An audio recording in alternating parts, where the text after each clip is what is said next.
Yun Qi straightened his upper body. Bending his right leg forward, he closed his eyes, and both his hands assumed the sword-grasping form. After maintaining this motion for a long while, he suddenly opened his eyes and growled before chopping forward with both arms. But these series of movements were mere movements without any grandeur. "What are you doing?" Jasmine finally could not restrain her curiosity as she asked out loud. Yun Qi retrieved both hands, heaved a sigh of relief, and said, "Jasmine, what do you think the probability of me winning the fight tomorrow is? If any other person was substituted with the exact same profound strength and profound techniques as you, the probability of defeating Xianxia would be completely zero. Even if this person had used all his strength, he shouldn't even think about exchanging more than 10 moves. But for you, there's probably a tiny chance." Jasmine responded lightly, "Because when you are about to lose, you'll become a madman who can't afford to lose." "Hee, thanks for the praise." Yun Qi smiled, quite pleased with himself. "Praise? I was being sarcastic." Jasmine corrected herself very earnestly. "I can feel that you aren't that confident about defeating Xianxia yourself, yet you also absolutely won't permit yourself to lose. So, at that time, even I won't be able to anticipate what kind of life-threatening actions you'll make. However, I must warn you, it is best that you don't try to forcefully activate the third realm of the evil god. At the Dragon God Trial Grounds, you forcefully activated the second realm of the evil god. If it wasn't for your great way of the Buddha suddenly making a breakthrough, you would have died there. You won't have such heavenly luck every time. I'm not really a person who can't afford to lose. If tomorrow's opponent was Ling Yun or even Xiao Jai, I wouldn't think much about it if I lost, but only Xianxia, I definitely cannot lose. This isn't an issue of victory or defeat, but an issue of a man's dignity. A man's dignity.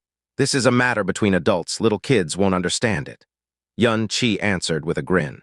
"Little kid, HMPH, everything I know surpasses your knowledge 10 million times." Jasmine snorted in disdain. "You still haven't answered my question. What are you gesticulating?" "It's not much. I've just been trying to get a feel for the serious second sword style based off the fundamental stage of the Prison God serious tome, but evidently, I've been a bit too quixotic." Yun Qi said grudgingly.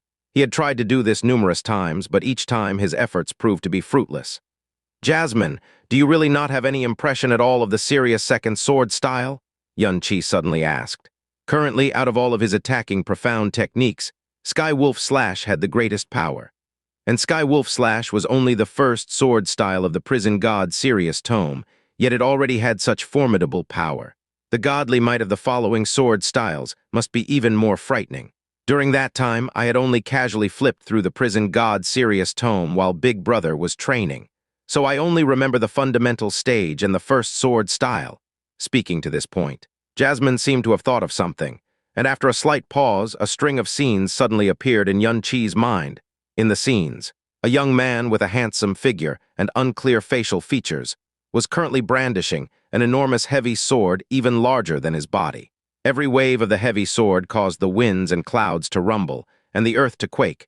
This is a scene of Big Brother training. His heavy sword styles are mostly from the Prison God serious tome, but there are only movements and no profound arts. Furthermore, I can't guarantee that these scenes won't have mistakes and omissions. Whether or not you can get anything out of this, it's all up to you," Jasmine said irresponsibly. Yun Qi didn't say any more.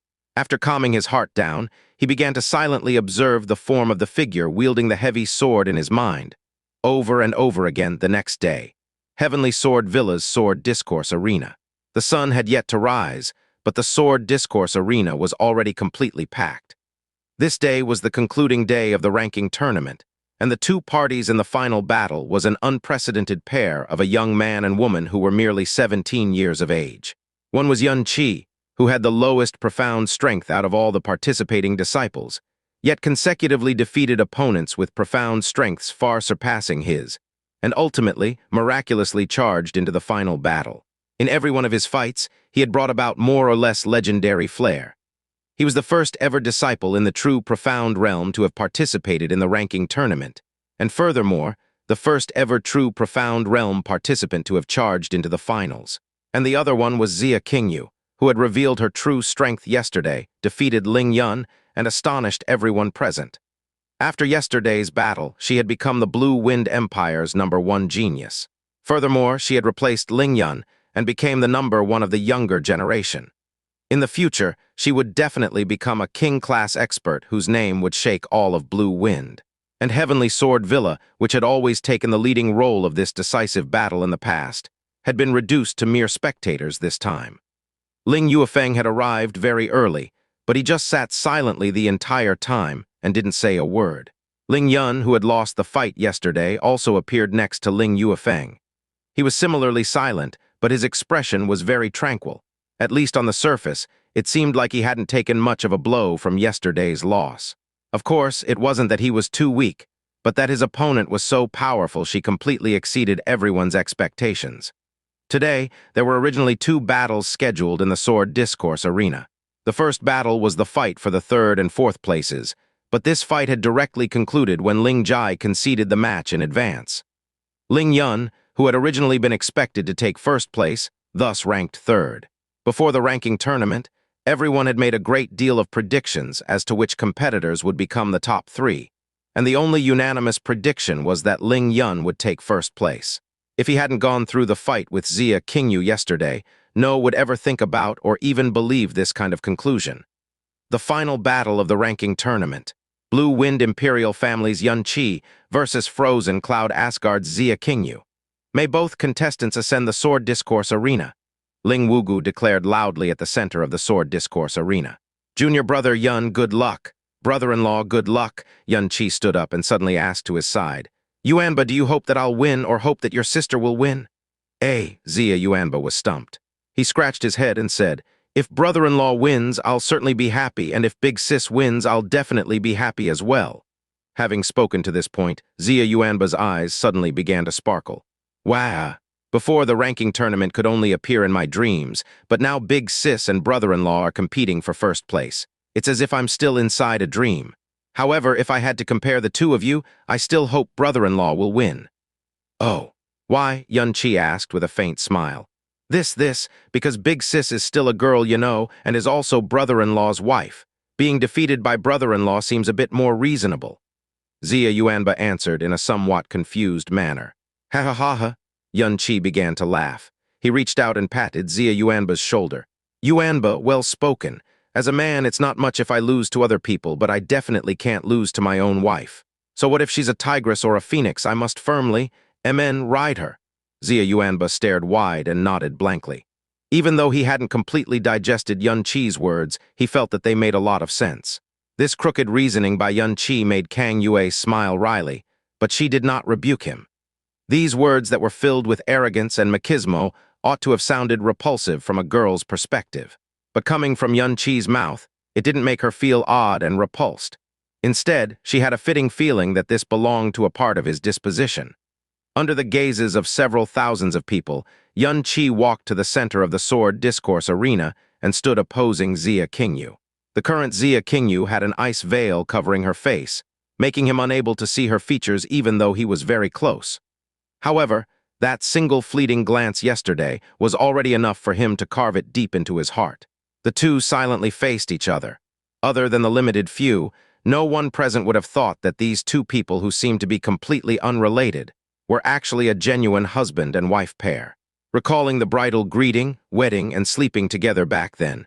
At that time, she was the publicly acknowledged beloved daughter of the heavens, and what's more, she had been accepted as a disciple of the frozen cloud Asgard even earlier.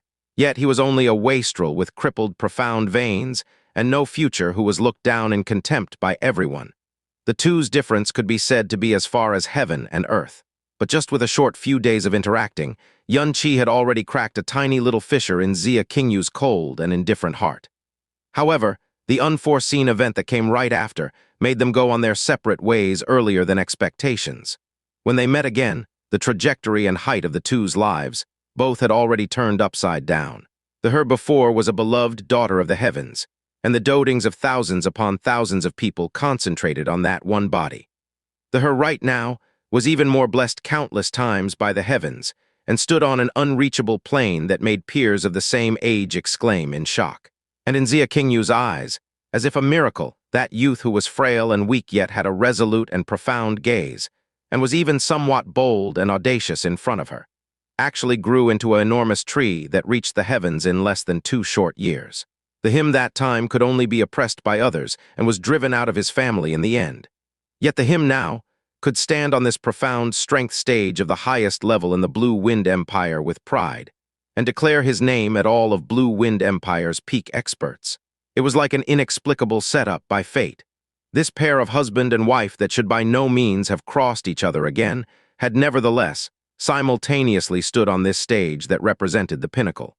The other party was their last opponent. "King Yu, do you know why I participated in the ranking tournament this time?"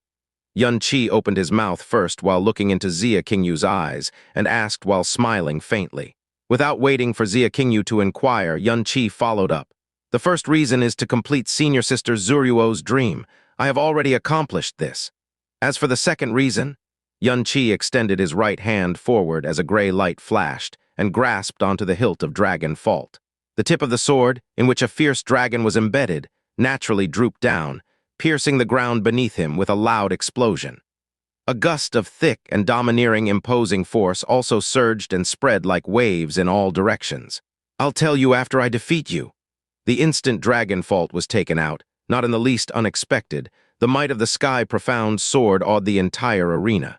In the Blue Wind Empire, it was well known that only 7 Sky Profound weapons existed.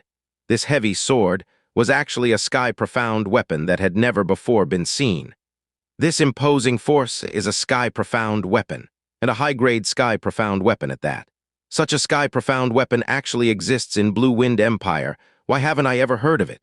Could it be that the Blue Wind Imperial family has been concealing it this entire time?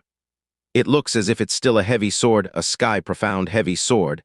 I'm afraid even an expert at the Sky Profound realm would find it difficult to control. Can he control it? Sky Profound heavy sword? Ling Jai cried out in surprise, then clenched his teeth silently. No wonder he didn't want me to pay him for breaking that Earth Profound heavy sword. It turns out he actually has a Sky Profound heavy sword. In other words, he was still holding back in our fight yesterday and didn't use all his strength. Amen. Father, what happened? Ah, big bro, your expression has also become really strange. Father, doesn't it look like that sword? Ling Yun suddenly asked. Ling Yuefeng didn't respond and rapidly withdrew an ancient book of historical records from his spatial ring. He flipped through the first several pages of the historical records, and after his gaze halted for a moment, he raised his hand, looked at the enormous sword in Yun-Chi's hands, and said in a low voice, "Based on the information we've received about Yun-Chi in the last few days, for some time before this, did he go to the wasteland of death and spend an entire 5 months of time there before coming out?" "That did indeed happen." Ling Yun nodded. "Looks like it can't be wrong." Ling Yuefeng closed the historical records and withdrew it into his spatial ring. "Without a doubt, that sword is indeed Dragon Fault." Dragon Fault? Ling Jai felt that this name sounded somewhat familiar. He thought about it for a while before saying with astonishment, "Dragon Fault, wasn't that the heavy sword recorded in our sect's history? Don't tell me. Dragon Fault's written accounts could be traced back to 1,000 years ago. Heavenly Sword Villa had just been recently established then, and the villa even had a heavy sword department." Ling Yuefeng explained slowly. "But it only took 2 generations for this department to decline. During the 3rd generation, those who practiced the heavy sword dwindled to such a small number that did not even reach 10. At that time, in order to make a breakthrough and revive the heavy sword, the elder of that department left for the wasteland of death with Dragon Fault. Records say that the Dragon Fault sword was forged by our ancestors using 10,000-year-old ardent gray stone. Sealed within the sword is the soul of a young Sky Profound dragon soul, which was why it was named Dragon Fault. But ever since the Dragon Fault sword had been born in this world, it had never once displayed its true Sky Profound might. After that heavy sword department elder entered the wasteland of death with Dragon Fault, he had never once came out. And from that point onwards, the Dragon Fault sword vanished without a trace.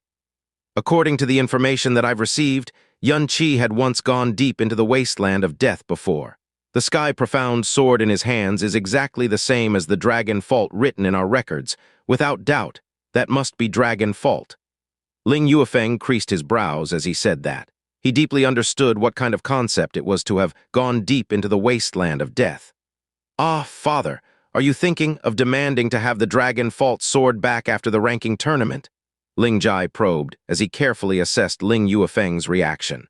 "No," Ling Yuefeng shook his head. At that time, Heavenly Sword Villa had searched for the Dragon Fault sword for many years, yet ended up empty-handed. In the end, they gave up. Him obtaining Dragon Fault is due to his own ability and luck. Our Heavenly Sword Villa has no right to demand it, but this can also be regarded as fate between him and our Heavenly Sword Villa. After all, that is a heavy sword that our ancestors themselves personally casted. This is the last battle of this session's ranking tournament. The victor will become the new leader of Blue Wind Empire's younger generation and also receive the Dragon Scale armor, bestowed by one of the sacred grounds, the mighty Heavenly Sword region. When he said the words, Dragon Scale armor, a pained expression of heartache clearly flashed past Ling Yuefeng's face.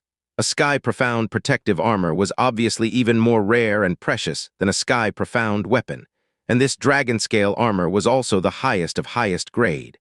It was originally supposed to belong to their Heavenly Sword Villa. Never did they expect that making feints would become a submissive handover. Not feeling brokenhearted would be weird. Blue Wind Imperial Family's Xianxia against Frozen Cloud Asgard's Xianxia battle start. Bang. Dragon Fault was pulled out by Xianxia from under his foot, bringing along small pieces of broken rock that flew in the air as it released an unrestrained, powerful, yet dignified, imposing aura. Both his hands firmly held onto Dragon Fault. In the blink of an eye, his aura had already become one with Dragon Fault's aura. While watching Xianxia, he spoke lowly. Do you still remember what I told you that night? If we become adversaries, I hope that you will use all our strength without ever holding back. Burning Heart, open! Xianxia suddenly roared in a loud voice, and Evil God's second gate, Burning Heart, opened without the slightest hesitation.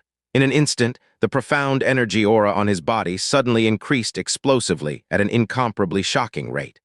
The aura's level was still of the 10th level of the true profound realm, but it was not known how many times the thickness of this aura exceeded the limits of the true profound realm. It was actually so strong that it quickly drew near to the intensity of Xianxia's aura. Ah-H-H-H-H-H-H-H. Ling Jai leaned forward as his mouth gaped open and released a seemingly frightened yell. Originally, even when he had been defeated yesterday, he still felt that it was not an easy win for Xianxia. However, when he brought out Dragon Fault, his self-confidence immediately took a hit. And at this moment, the intensity of Xianxia's profound energy suddenly increased explosively. It was obviously not the same as yesterday's, and this fact ruthlessly hammered at Ling Jai's heart. It turned out that in yesterday's duel, not only did Xianxia go easy on him weapon-wise, in regards to profound energy, he did not even go all out. If Xianxia had displayed such a profound strength and used Dragon Fault for a weapon wanting to defeat him, would have been a completely easy task. However, the situation was not as simple as what Ling Jai believed it to be. Xianxia's profound strength was just too low. Even with the support of the second stage of the Great Way of the Buddha that he had broken through to, he could barely maintain the Burning Heart state. It was still barely, so if the battle lasted too long, it might perhaps leave a definite repercussion. And the limit in which he could maintain the Burning Heart state was approximately 5 minutes. And these 5 minutes of the Burning Heart state was the only thing he could rely on to withstand Xianxia. In other words, he had to defeat Xianxia in less than half a quarter of an hour. Otherwise, after he becomes incapable of maintaining Burning Heart, he would not even have a sliver of hope.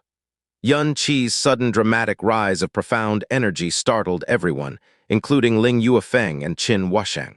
From the start of the ranking tournament up until now, one after another of ridiculous and incredible situations emerged from Xianxia, but he had actually never revealed his true strength. Through the progression of the ranking tournament, his opponents grew stronger and stronger, yet he had only released a bit of his true strength.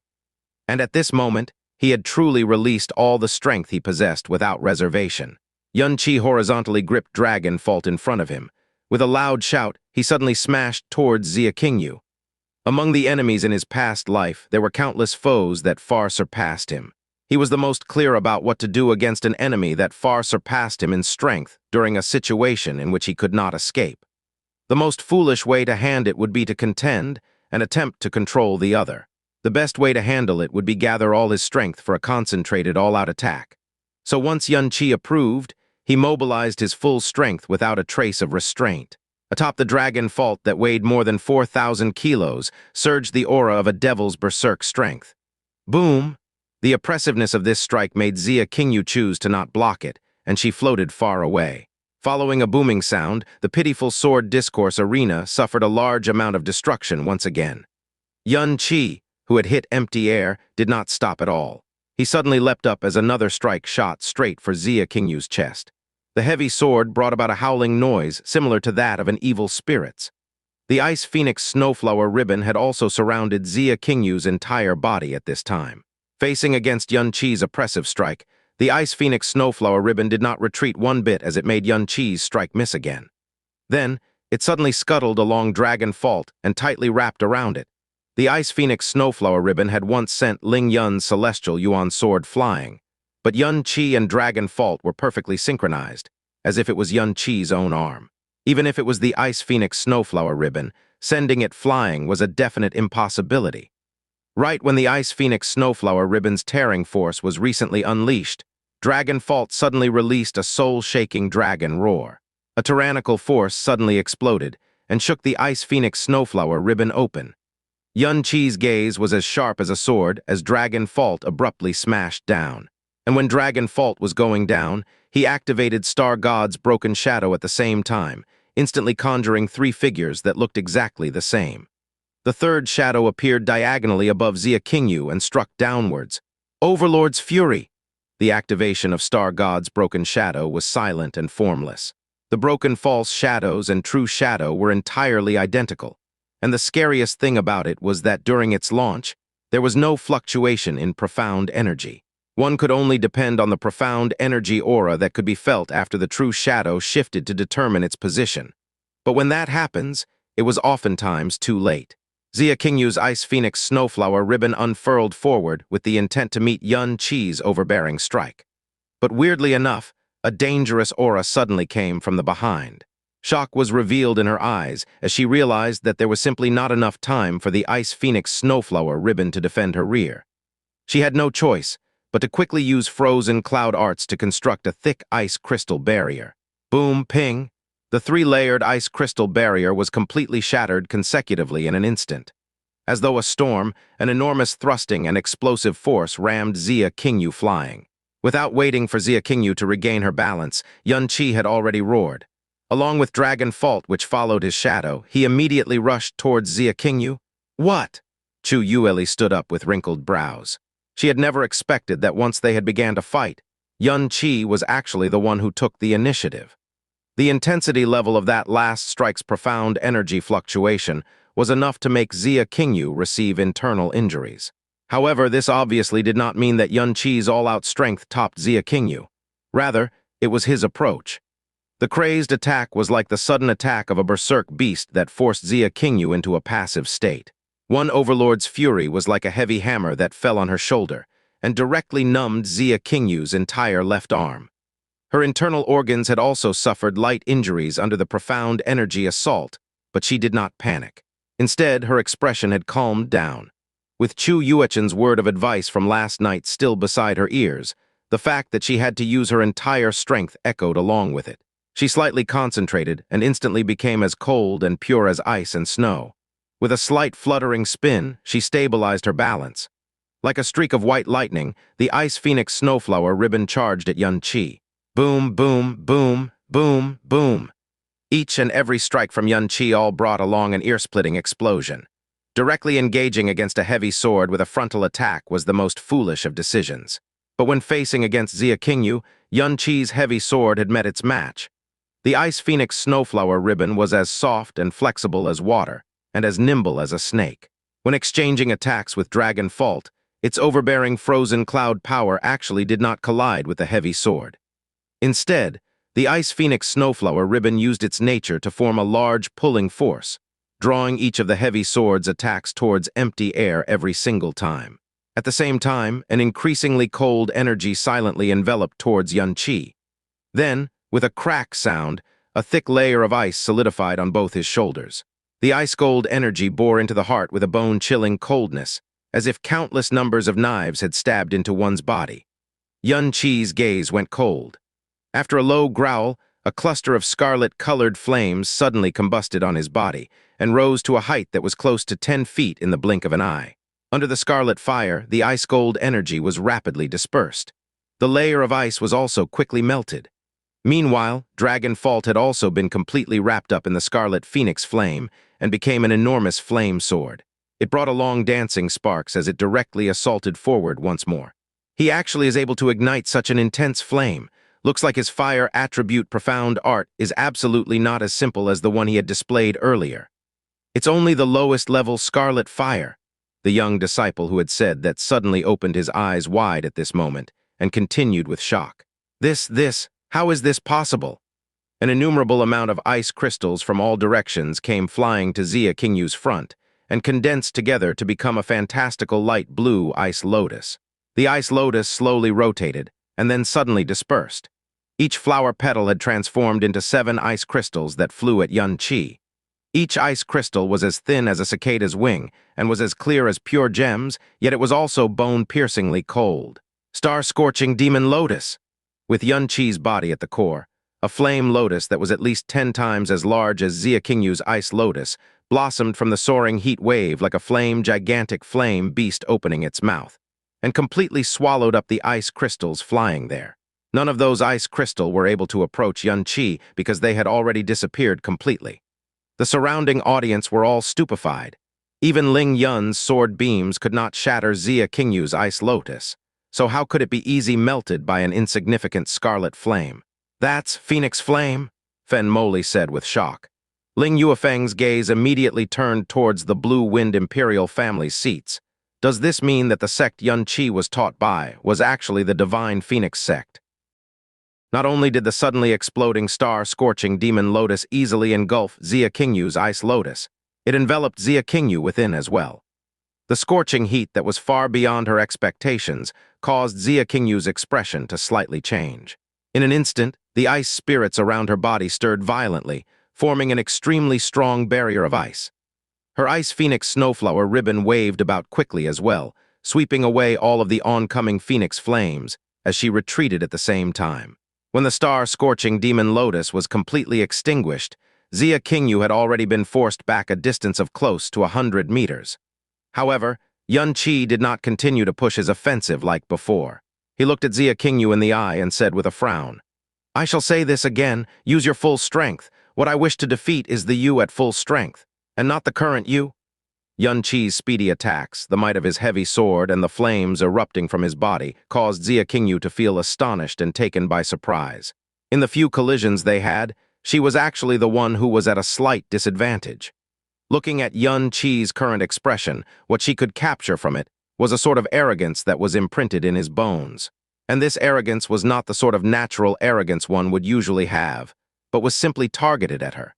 His expression told her that if she were to not use her full strength, what she would be giving him would not be mercy, but humiliation. Xianxia's chest gently rose. She closed her eyes and then slowly opened them as her cold voice flowed out from her lips. "As you wish."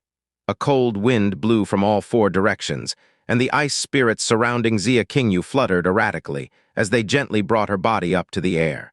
Her toes left the ground and quietly floated in the air, until only her long snow dress was in light contact with the ground. Her arms gently spread open. Then, the long hair that was draped on her shoulders and the snow dress she was wearing began to lightly flutter. The fluttering of the ice spirits became even faster, and the surrounding temperature fell at an astonishing speed. Right at this moment, a blue glow suddenly radiated from Xianxia's body, and immediately after, a spiraling cold wind filled the entire sword discourse arena. "Ah, this is..." That sudden flashing blue glow ruthlessly pierced into Xianxia's eyes, causing him to instinctively shut his eyes. He immediately opened them, but the moment his eyes fell on Xianxia, he suddenly stood there lifelessly. The cold wind had calmly dispersed, however. Her snow dress was still fluttering even without the wind. The veil on Xianxia's face had already disappeared, as it seemed to have flown away somewhere after the windstorm of profound energy. What was revealed was a fairy-like appearance, which could eclipse the heavens and earth, and could even put the sun and moon to shame. However, her pair of eyes had underwent an earth-shaking change. They were entirely ice blue in color, like sapphires which were flashing with a bright and cold light. Her deep black hair had disappeared, and what replaced it was an ice-blue hair which swayed even without any wind. Even her brows and eyelids had turned into flawless crystals, which flowed with an ice-gold blue color. The ice spirits floating in her surroundings underwent great changes as well. Earlier, every ice spirit was as small as diamond. Now, it was as though they had turned into twinkling stars. And Xianxia, who was under these endless clusters of stars, seemed to have been born from the ice and snow, a fairy in the snow who had not been tainted by the mortal world at all. Frozen Cloud 7th Realm Ice Body Jade Bones. The voice of the Heavenly Sword Villa Master, the current era's #1 overlord of Blue Wind Empire, Ling Yuefeng, was currently stuttering a little. Looking at Xianxia, who had turned into a snow fairy, the astonishment in his heart had reached an indescribable degree. He did not know just how many astonishments and shocks this 17-year-old girl would give him before she would bring herself to stop. Frozen Cloud 7th Realm, that was an extremely high realm which only Gong Yuxian, the current Asgard mistress of the Frozen Cloud Asgard, whose profound level had reached the 3rd level of the Emperor Profound Realm, could achieve. Genius, prodigy, monster, freak, currently, in Ling Yuefeng's heart, even when adding all these terms together, it would not be enough to explain Xianxia. The Ling Yun beside him was trembling even more so. He was shocked, entirely speechless. In yesterday's match, even though he lost terribly, he believed that he lost due to the domain that should not have appeared. If not for that domain which broke the profound laws, by just the strength of their profound arts and combined abilities alone, he believed he was capable of suppressing Xianxia after all. His sword spirit doppelganger yesterday was completely able to suppress Xianxia. But now, in his astonishment, did he finally realize that Xianxia basically did not reveal all of her profound arts yesterday. And the profound aura currently being released by Xianxia was much, much stronger than the peak moment yesterday. The current strength of her profound aura was to the point where, even if he were to unleash his sword spirit doppelganger, it would still be hard for him to resist. "MN, what's going on?" Chu Yueli's elegant brows tightened as she said puzzlingly. "Why did King Yu expose her trump card? If she wants to defeat Yun Qi, using the 5th realm of the Frozen Cloud arts would have been completely sufficient. Junior sister Xia is not a rash person, she must have her reasons. But since she has brought out the Frozen Cloud 7th realm, this match should be ending pretty soon," Shui Wushwang said with a quiet voice. There were countless of profound arts in the world. The higher one reaches, the more one will find out the possible existences of extremely bizarre and knowledge-breaking profound arts. When those people who saw Ling Yun's sword spirit doppelganger, for the first time, they deeply felt that it was incredible. But the Frozen Cloud 7th realm Xianxia used actually caused her entire body to undergo an immense change. The change in her aura was even more incomparably huge. It was more than twice as strong as before. An ice-cold pressure enveloped Yun Qi's body and soul. It was so heavy that it was like a bone-piercing ice mountain which had been frozen for 10,000 years. "Who? Ah!" Yun Qi roared loudly. The phoenix flames on his body began to burn wildly, as scarlet-red flames rose to a few meters in height, allowing him to break through the ice-cold pressure.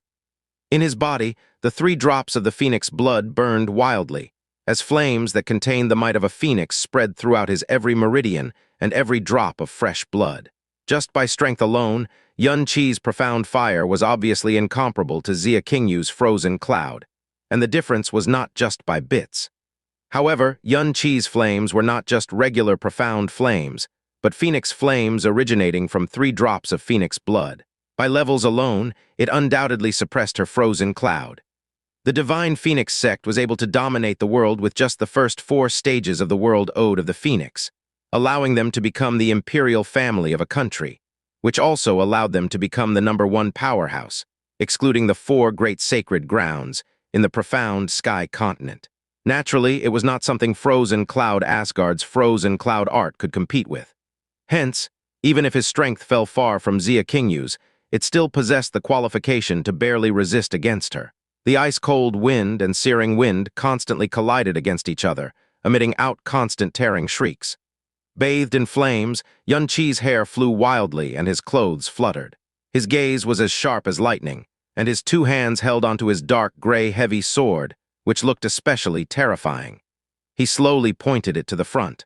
Coordinating with his straight standing posture, he looked as though he was a towering mountain that overlooked the entire world. Even though he was facing Xianxia, whose aura had surged, he did not have the slightest intention of retreating. Just his imposing manner and boldness was enough to unconsciously cause everyone to have a feeling of being forced into submission. Just by their imposing manners alone, what people saw in Ling Yun was a grandmaster whom would be worshipped by many people in the future. Xia Qingyu as a fairy who had descended from a surreal world, and Yun Qi as an earth-shaking supreme overlord. And at this moment, a cold light flashed in Yun Qi's eyes, and the rock beneath his legs suddenly burst apart. Following the violent stir in the air, Yun Qi struck out. The dragon fault slashed out a gigantic gray crescent, which pushed out layers of air ripples, and blasted towards Xia Qingyu, whose aura was unbelievably breathtaking. However, when facing Yun Qi's attack this time, Xia Qingyu did not choose to retreat. Gently reaching out her right hand, her palm looked as though it had turned into glistening white jade, causing people to not be able to believe that it was a palm of a young girl. And with that small movement of hers, Ice Phoenix Snowflower ribbon shot out as fast as lightning. Like the kiss from the god of death, it struck directly onto Dragon Fault. Boom! Like an explosive roar caused by lightning, the rocks beneath his feet were instantly pulverized into dust, and they were sent flying towards the sky by the wild torrents of profound energy. Within the surrounding ice crystals and blazing light, Yun Qi was instantly sent flying back. His back dragged across the stage for dozens of meters, before he finally stabbed his dragon fault into the ground and stopped his body. Xia Qingyu's body simply swayed gently, and even the starry ice spirits surrounding her did not have any hint of being disarrayed. This was the first time in the ranking tournament that Yun Qi was in a disadvantageous position after a direct clash with his heavy sword. In his earlier match, what he used was not Dragon Fault, but the Overlord's colossal sword. He did not use his full strength in that match, and moreover, he did not activate Burning Heart and his Phoenix Flames, yet Ling Jai totally did not dare to clash with him directly at all. However, facing Xia Qingyu, who had unleashed all of her abilities, Yun Qi, who had similarly unleashed all his abilities, and went for a direct clash which he should have the most advantage in, was completely thrown into a disadvantageous position instead. 10th level of the True Profound Realm and the 3rd level of the Earth Profound Realm between them was a gap with the bottlenecks of 2 large realms. Why don't you try to take my strike again? With his powerful defense, even though he lost in that exchange, he basically did not suffer any injuries. He leapt off the ground, and with a loud roar, he rose high in the air. Dragon Fault, which was enveloped with Phoenix Flames, once again struck down, and the strength of the airwaves that had been raised were even larger than earlier. Overlord's fury, the majesty of this imposing sword strike, even made the audience who were far away feel as though an entire mountain was crashing down on Xia Qingyu. However, just when Dragon Fault was about to make contact with Xia Qingyu, Yun Qi's body suddenly jerked, and his movements instantly slowed down, streams of cold air, as though they were devastating and all-pervasive metal needles, pierced through the Phoenix Flames and struck onto the surface of Yun Qi's body and his meridians, causing his entire body to feel a moment of numbness. Even though these streams of cold air had already been expelled by the Phoenix Flames in the next instant, just that single moment was enough to cause fatal damage. Bang! Before Dragon Fault could land completely, the Ice Phoenix Snowflower ribbon had already flown out like an intelligent snake and swept against Yun Qi's waist with a thump, causing him to let out a low groan. Within the whirling storm, he was swept dozens of meters up high towards the sky. Ha! The difference is still too big. There's already no need to continue watching this duel. Even with 10 Yun Ches, it would not be possible to defeat Xia Qingyu. Yun Qi's performance is already shocking enough. It's not that Yun Qi is weak, rather, Xia Qingyu is simply too frightening. I really wonder how Frozen Cloud Asgard actually managed to bring up such a disciple. Seeing that Yun Qi's second active strike had still resulted to a terrible defeat, and that the Xia Qingyu in front of him still did not move a single inch, the surrounding audience let out a wave of sighs. And just at this moment, defying common sense, Yun Qi, who was supposed to have completely lost all balance after being sent flying up towards the sky by the Ice Phoenix Snowflower ribbon, was descending towards Xia Qingyu. Empyrean Dance of the Phoenix Wing. A human, when sent flying by a strong force, has nowhere to apply force from, and it was almost impossible for him to bring about any force. To maintain one's balance was already an extremely difficult task itself. Yet Yun Qi actually initiated an attack while his balance was completely lost, and the speed he was descending at was extremely quick. In a mere instant, He had already charged right in front of Xianxia and heavily smashed onto Xianxia's body, who was completely unprepared. Behind him, a pair of phoenix wings formed out of flames was searing mightily. Boom! A large fireball suddenly exploded. This unexpected attack finally shattered Xianxia's ice crystal defenses, blasting her far away. Xianxia tumbled backwards and forcefully swallowing down the blood that had rushed up to his throat. Before waiting for his body to stand firmly, Dragon Fault had already begun to release gigantic shadows of blaze one after another as it was swung about. Phoenix break! Phoenix-shaped flames, which carried the tyranny of a heavy sword, continuously flew towards Xianxia in Ju one after another. Xianxia, who had yet to maintain her balance after being struck away by his Empyrean dance of the Phoenix wing, was engulfed in the concentrated blasts of dozens of Phoenix breaks. The blazing light that rose explosively from the chaos completely drowned Xianxia within, however. These blazing rays of light did not last for long, and were suddenly extinguished completely by a flashing blue light within them. After the blue light, a gigantic ice crystal phoenix flew out aggressively, shattering the two oncoming phoenix breaks. Then, with an undiminished might, it struck heavily onto Xianxia's chest. PFF, Xianxia spat out a mouthful of blood in the air and was sent flying 30 meters back. The phoenix flames on his body were extinguished at the same time, and the clothes covering his chest had been completely torn, replaced by a thick layer of ice. And beneath the layer of ice was an ice-sealed wound which did not have the time to burst out. Xianxia rolled over, and with the support of his heavy sword he stood up expressionlessly. A streak of blood slowly flowed out from the corner of his lips. In front of him, Xianxia's face was snow white, her eyes were like blue crystals, and her snow dress gently fluttered. Forget about injuries, there was not even a single speck of dust on her entire body. He's actually able to stand up after taking a strike from the Ice Phoenix. His defensive power is truly shocking. Chu Yueli murmured, but right after, astonishment emerged on her face. The extinguished phoenix flames on Xianxia's body ignited once again. Whether it was Xianxia's aura or the intensity of the flames, none of them were weaker than before. He raised Dragon Fault. With a loud bellow, he slashed out a gigantic gray-colored sword beam and lashed towards Xianxia shortly after. Not only did he stand up, he didn't even weaken. How could this be? Shui Wuxuang and Wu Zuxin both let out cries of shock. The inflamed Dragon Fault was like a dancing fire dragon coiling in the air in the midst of its dragon roar. The frozen cloud profound energy imbued Ice Phoenix Snowflower ribbon was equivalent to a white snake, and charged at the dancing fire dragon while releasing an incomparably frightening frozen cloud power. Sky profound weapons were extremely difficult to subdue. Within Dragon Fault rests the soul of a young dragon, while within the Ice Phoenix Snowflower ribbon rests the soul of an Ice Phoenix. Both were evenly matched in terms of quality and strength. Xianxia released profound skill after profound skill in a crazed, unrestrained manner. Empyrean dance of the Phoenix Wing, Overlord's Fury, Falling Moon Sinking Star, Phoenix Break. Each one of those skills could shake the heavens, but in front of the Xianxia who had cultivated frozen cloud arts to the 7th stage, they were easily knocked down one after another. Xianxia's retaliation was even more terrifying. If Xianxia did not possess Star God's broken shadow, he wouldn't even be qualified to be in a brief stalemate with Xianxia. Boom! An ice lotus exploded on Xianxia's left shoulder, causing Xianxia to tumble onto the ground.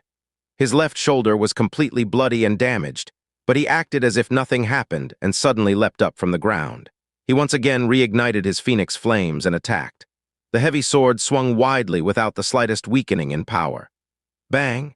His heavy sword was forcefully pushed aside, and the Ice Phoenix Snowflower ribbon shot towards him, firmly wrapping around his body extremely quickly and raised him into the air. In a blink of an eye, all of the phoenix flames on his body were extinguished, and what replaced it was a thick layer of ice that bounded his entire body. Then, he was ruthlessly smashed onto the ground by the Ice Phoenix Snowflower ribbon. Bang! The thick ice burst open, and a huge hole had been smashed out on the ground. Xianxia had already disappeared from the surface of the stage and had been smashed who knows how deep beneath ground. This heavy strike had let the surrounding younger generation cry out in shock, but Xianxia's light blue eyes were unshakable in comparison. This kind of strike would have completely knocked out a profound practitioner at the peak of the spirit profound realm, cause severe internal damage, and scatter his profound energy. Yet Xia Qingyu had suddenly felt a tyrannical counter-force from the Ice Phoenix Snowflower ribbon. The Ice Phoenix Snowflower ribbon's binding had actually been roughly broke apart. Yun Qi jumped up from within the crevice and fiercely sent an overlord's fury towards Xia Qingyu. Although his clothing was completely tattered, the fire within his eyes was raging furiously, yet was calm. The profound energy he was emitting from his body had not even weakened by a bit compared to before. Everyone simultaneously felt an unexplainable terror in their hearts. In terms of profound strength, Xia Qingyu completely crushed Yun Qi.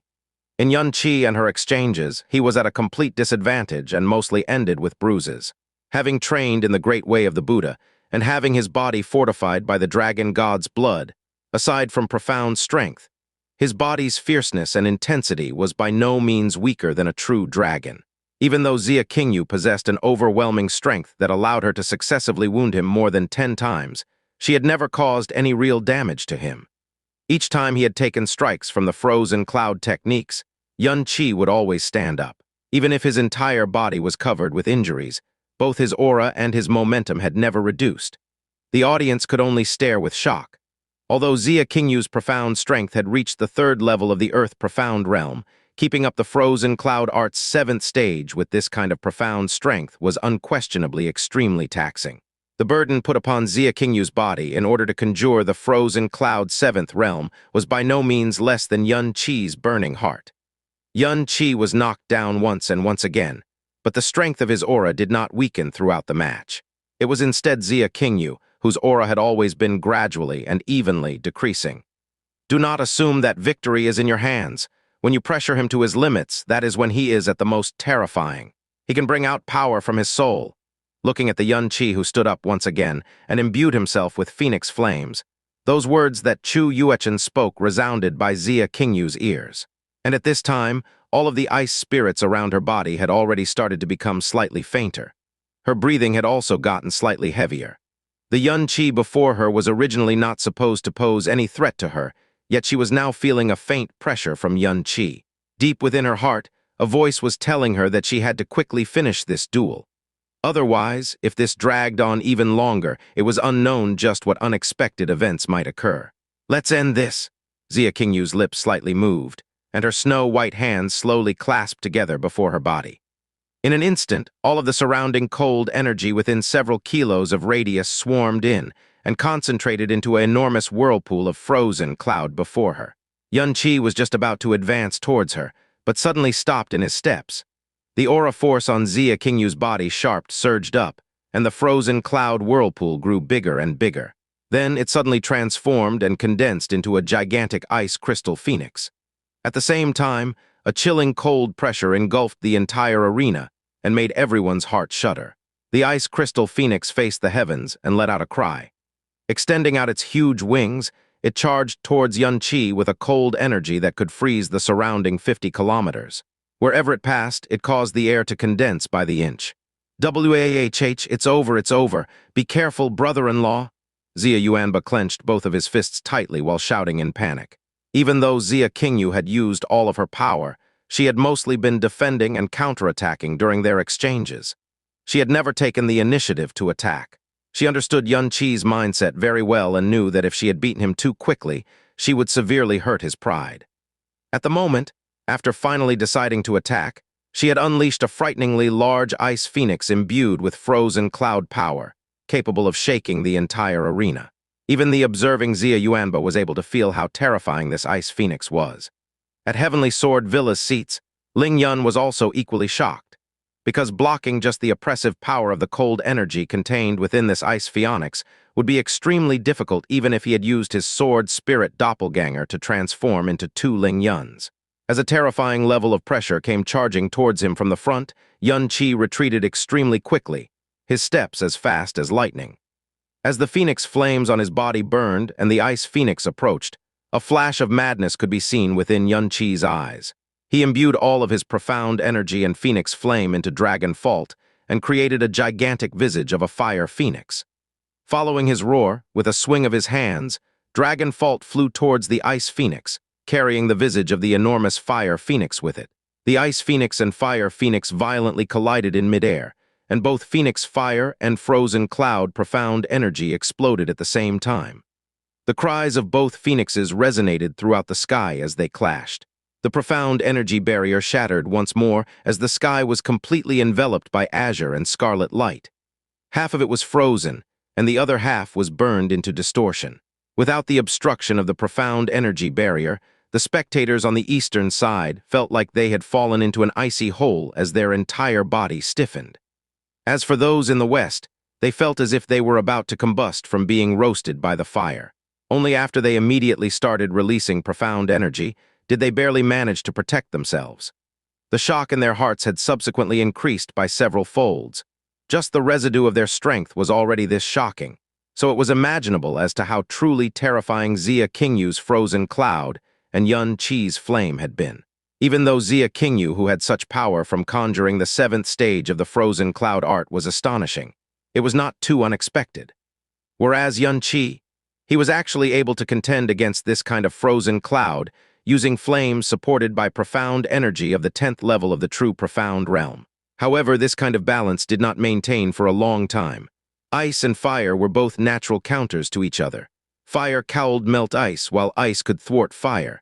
There were no natural advantages to either side. In terms of plane, Yun Qi's power was completely superior to Xia Qingyu, but in terms of intensity, Xia Qingyu unquestionably suppressed Yun Qi.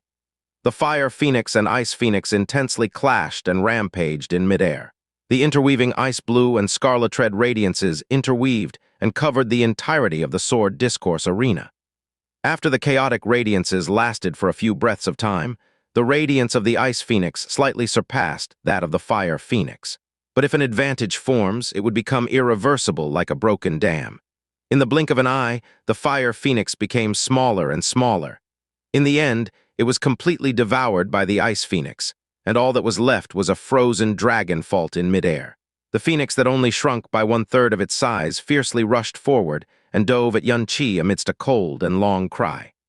As the pale blue visage of the Ice Phoenix quickly grew bigger within his eyes, Yun Qi heavily huffed as both his eyes stared straight at the Ice Phoenix mirage. He did not retreat, and only the sound of a low mutter could be heard in the air. "Evil God, second style, sealing cloud-locking sun." Boom. The Ice Phoenix exploded, and its pale blue radiance completely swallowed Yun Qi. The dispersing ice shards were like razor-sharp blades and deeply penetrated into the ground. "It finally ended. Who knew it would drag out that long?" Shui Wushwang said. Although junior sister Xia used the 7th stage of the frozen cloud arts, she had never attacked with full strength. Coupled with Yun Qi's unexpected tenacity, MMN, AAAHHH. Before Wu Zuxin had even finished speaking, she suddenly let out a surprised shriek. From within the pale blue radiance left behind by the Ice Phoenix, Yun Qi shot out like a bolt of lightning. His body was surrounded by a translucent spherical barrier that was almost hard to see with the naked eye. When he had completely left the Ice Phoenix's radiance, the barrier also completely vanished. Catching Dragon Fault with a grab, all of the profound energy within him instantly erupted as if gunpowder that had been lit. Behind him, the mirage of a blue wolf that howled towards the heavens emerged. Sky, wolf, slash! As the heavy sword slashed downwards, a gigantic illusory wolf pierced through the air as the ground shattered. In order to maintain frozen body jade bones, Xia Qingyu had already expended quite a bit. Furthermore, in order to swiftly defeat Yun Qi, she had exhausted even more profound energy to release the Ice Phoenix. She was now in a temporary power-deficient condition and had not recovered yet. And in addition to believing that this was a strike that could directly decide the match, she simply wasn't on guard at all. No matter what, she had never expected that Yun Qi would actually emerge unscathed from the Ice Phoenix's diving attack. What was even more impossible for her to expect was that this was the chance Yun Qi had been patiently waiting for all along. Evil God's first style, Falling Moon Sinking Star, was in berserking attack with 10 times amplified profound energy, while Evil God's second style, Sealing Cloud Locking Sun, was a 10 times amplified profound energy defense. Only executing Sealing Cloud Locking Sun consumed a lot of profound energy, and the longer it was active, the higher the rate of consumption. So even if he was continuously struck by Xia Qingyu, Yun Qi had chosen to not use Sealing Cloud Locking Sun. When Xia Qingyu was no longer able to genuinely defeat him, He would at last release all of his profound energy to immediately execute, sealing cloud-locking sun. When the incredibly tough defense formed around his body, it forcibly blocked the Ice Phoenix's assault. Then, he took the chance to swing out his most powerful attack toward Xianxia, who would be caught off guard. The howls from the Sky Wolf were deafening. They were even more terrifying than the piercing cries from the Fire Phoenix and Ice Phoenix from before. As the gigantic wolf shadow rushed towards Xianxia with an incomparable might, it easily crushed the Ice Phoenix Snowflower Ribbon's defense. At this moment, Xianxia, who had always been as calm as snow, lost all the color in her rosy face for the very first time. She had not expected Xianxia to be able to break free from the Ice Phoenix's charge, and even more had not expected that Xianxia's previous attacks were not even his limit. This strike was so powerful that it had put her in a situation where even her heart and soul had subconsciously shuddered. Just in the nick of time, a thick layer of ice rapidly appeared on her body and quickly wrapped around her entire body. Bang! The shadow of the Sky Wolf engulfed Xianxia, carried Xianxia's ice body with it, and directly shot straight out like an ice-blue meteor. She flew all the way to the edge of the Sword Discourse Arena, and the terrifying impact smashed open a large portion of the ground. And the direction in which she had been thrown in just happened to be where frozen Cloud Asgard was seated, which was about to meet with disaster. Even though Chu Yueli and company's seating area was completely protected, everything else in front of them was completely wrecked. The Sword Discourse Arena fell into dead silence. Everyone was speechless while looking at the massive ravine, which stretched from the center of the stage all the way to its edge. As the dust settled, Xianxia stood up. Only she was no longer able to maintain frozen body jade bones, and its effects had already vanished. Her long hair and both her brows were no longer blue, but had returned to their original black. Her face was covered with a layer of a faint paleness, and the strength of her aura had immensely weakened. She covered her left shoulder with her right hand, and a touch of red slowly spread on the snow-white clothing of the shoulder. Chu Yuechen's icy eyes were a field of calm. She did not feel that this sort of outcome was the least bit unexpected. She had even warned Xianxia the night before to never assume that she had beaten Xianxia under any circumstances. Even though she bore that in mind, just a moment ago, she had still fully expected that the Ice Phoenix had defeated Xianxia and had thereby suffered a great loss. Even though that one, earth-shaking, Sky Wolf slash, only resulted in a not-so-heavy injury for Xianxia, it still shattered her ice-body jade bones form. Her frozen cloud arts also couldn't be brought up to the 7th stage again in a short period of time. Yet this strike did not cause Xianxia to reach his limit. While Xianxia's aura had not yet calmed, Xianxia had already rushed up once again, and a phoenix break shot flying out from several tens of meters away. Chu Yueli abruptly stood up and said to Xianxia, who was right in front of her, "King Yu, do not hold back anymore and defeat him by opening a domain immediately. This fellow can create unexpected events at any time." For this battle, originally, Chu Yueli wasn't worried at all, so much that there wasn't even a single trace of worry. The two's composite strength had indeed a very big difference, and during the match, Xianxia had always maintained an oppressive standpoint. But as the two's battle went on, Xianxia's aura became weaker and weaker. Yet not only did the Xianxia, who was once and once again beaten down, not receive any great injuries, his aura did not grow weak in the slightest. Now he miraculously broke out from the strike that Xianxia had intended to decide the match with, and moreover injured Xianxia instead. This made Chu Yueli cannot help but to be stricken with fear. This battle's victory or loss was not that important to Xianxia on a personal level. But as for frozen Cloud Asgard, it was incomparably important. Because if they won, it would be breaking the history and push frozen Cloud Asgard onto the pinnacle of Blue Wind Empire for the first time ever. Since Xianxia had already beaten Ling Yun and reached this step, then she absolutely could not lose here. With a swing of the Ice Phoenix Snowflower ribbon, all of the Xianxia's Phoenix breaks were blocked. In the process of defending, Xianxia also felt that Xianxia's power had already greatly decreased. That Sky Wolf slash had indeed exhausted Xianxia to a great extent. In addition to the continuous activation of the burning heart state, the burden on Xianxia's profound veins and body was already incredibly heavy. He was entirely sustaining with his teeth clenched, but the distance to the critical point of collapsing was also nearing by the second. Xianxia dashed toward Xianxia with quick steps. But before he even neared, a blue light suddenly flashed before his eyes, and the surrounding world instantaneously transformed into an illusory blue color. A wave of an incredibly ice-cold feeling suddenly assaulted him from every single direction and made Xianxia's steps stall right away. Domain! It's that domain from yesterday. It's domain again. This is simply just like cheating. Let alone the younger generation. Even if one looks through the entire Blue Wind Empire, the number of people that could use a domain could be counted with 2 hands. I really didn't expect that Xianxia actually had such a terrifying strength. Feels like that he isn't weaker than yesterday's Ling Yun at all. At least he was able to injure Xianxia, but what a pity. Even if he was 10 times stronger against a domain, it is fundamentally impossible for him to have the ability to counter it. Sigh, we really have grown old. I had originally thought that Ling Yun was the limit that a youth could reach. But I hadn't thought that this youth, who is only at the true profound realm, would bring me such an astonishment that is not below Ling Yun at all. The aura of his explosive power earlier was also entirely not below him. If he reached Ling Yun's age, he would definitely far surpass him.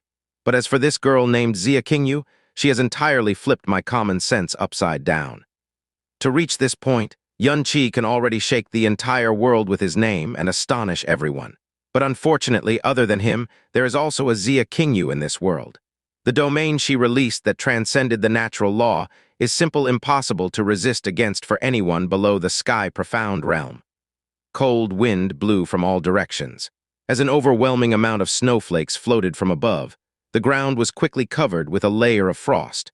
Accompanied by crackling sounds, very thick layer of ice rapidly condensed on Xianxia's body and quickly covered over half of his body.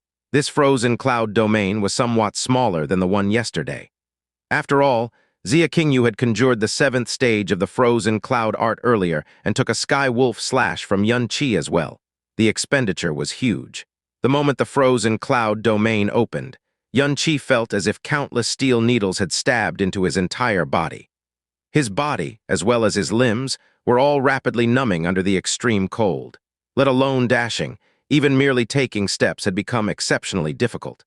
At this moment, he truly understood why Ling Yun had become so unresisting under the frozen cloud domain yesterday, and directly forfeited even without any last struggles after being smacked out of the domain. This kind of strength, called domain, would frequently appear within battles above the sky profound realm, but fundamentally should not appear at his and Xianxia's level. Once it appeared, that kind of oppression can't even be fully described as curb stomping. The cold energy crazily entered his body, and his entire body numbed to the point where his consciousness was even quickly fainting. Xianxia fiercely breathed in, wanting to ignite phoenix flames. But before the flames on his body even had the time to ignite, it was already extinguished from the roots by the terrifying coldness. Unlike to Xianxia, the environment within the frozen cloud domain was most advantageous for Xianxia. In here, all of her attacks would be maximized. It could said without any exaggeration that if one could not break through the frozen cloud domain, then Xianxia would be a complete ruler within the domain, dictating the win or loss of this match. If she wished to, she could easily dictate Xianxia's life and death. As the frozen cloud domain opened, Xianxia's body also slightly swayed a little. Only after staying in place for a while did she finally manage to calm her breath.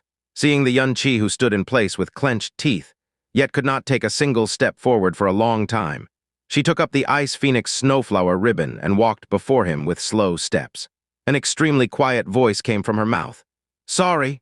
As her voice fell, the Ice Phoenix Snowflower ribbon weightlessly danced and brushed toward Xianxia's shoulder. Just as the Ice Phoenix Snowflower ribbon was about to touch Xianxia, the phoenix imprint that had always been hidden on Xianxia's forehead suddenly appeared, and emitted a golden radiance so intense that it was glaring to the eye.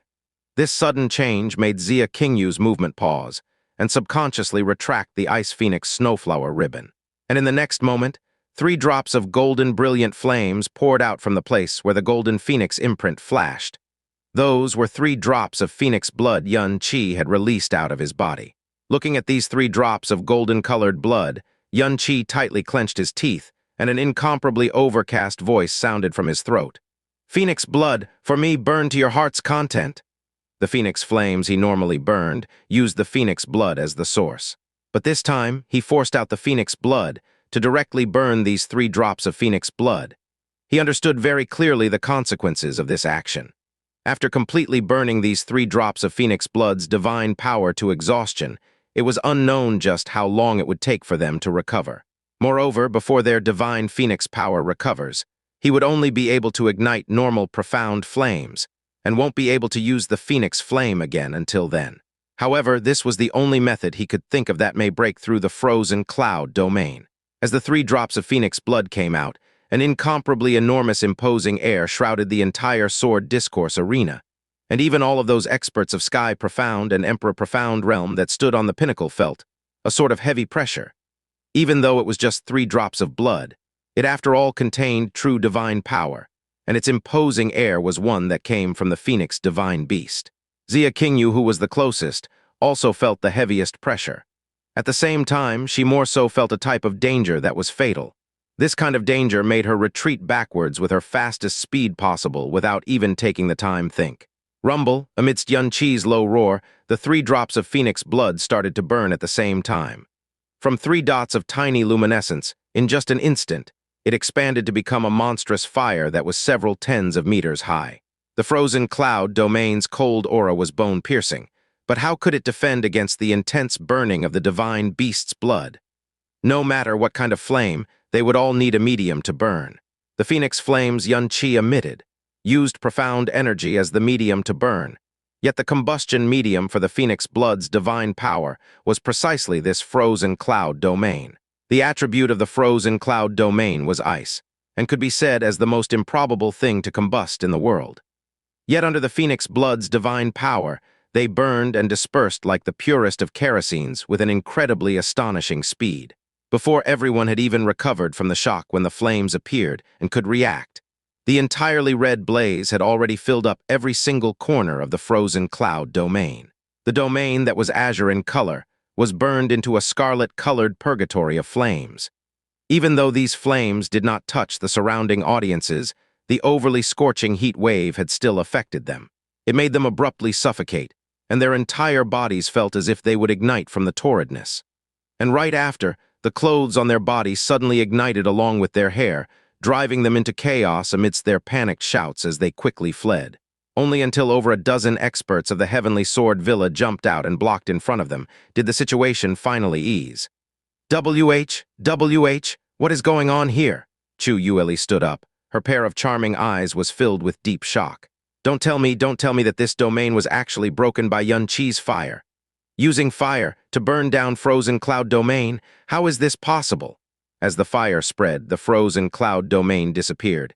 Even the last hint of blue light and coldness was fully consumed by the flames. The Phoenix flames that thoroughly burned out the frozen cloud domain and lost its medium for combustion, also extinguished along with it, however. The 3 drops of Phoenix blood that floated in front of Xianxia had already lost their original golden color. They turned dim and muddle, as if they were fluid of ordinary profound beasts. Plop! Xianxia fell onto the ground with one knee, and sweat rained down on his entire body as he started gasping roughly from his mouth. Controlling the burning of these 3 drops of Phoenix blood had almost exhausted every ounce of his remaining strength. The 3 drops of Phoenix blood also flew toward the flame imprint on Xianxia's forehead by themselves at this time. They returned to his bloodline, and at the same time entered a long-lasting slumber. At least within the next 3 months, it would be impossible for Xianxia to ignite the Phoenix flames again. At the same time, it was also extremely likely for his Phoenix blood to be exposed. Others may not notice, but amongst the people present there was still a Ling Kun. This frightening person who hailed from the sacred grounds, the level of knowledge he had was such that none of the experts in the Blue Wind Empire could ever compare to. He understood this kind of price very well. However, he absolutely did not regret it. Frozen cloud domain vanished.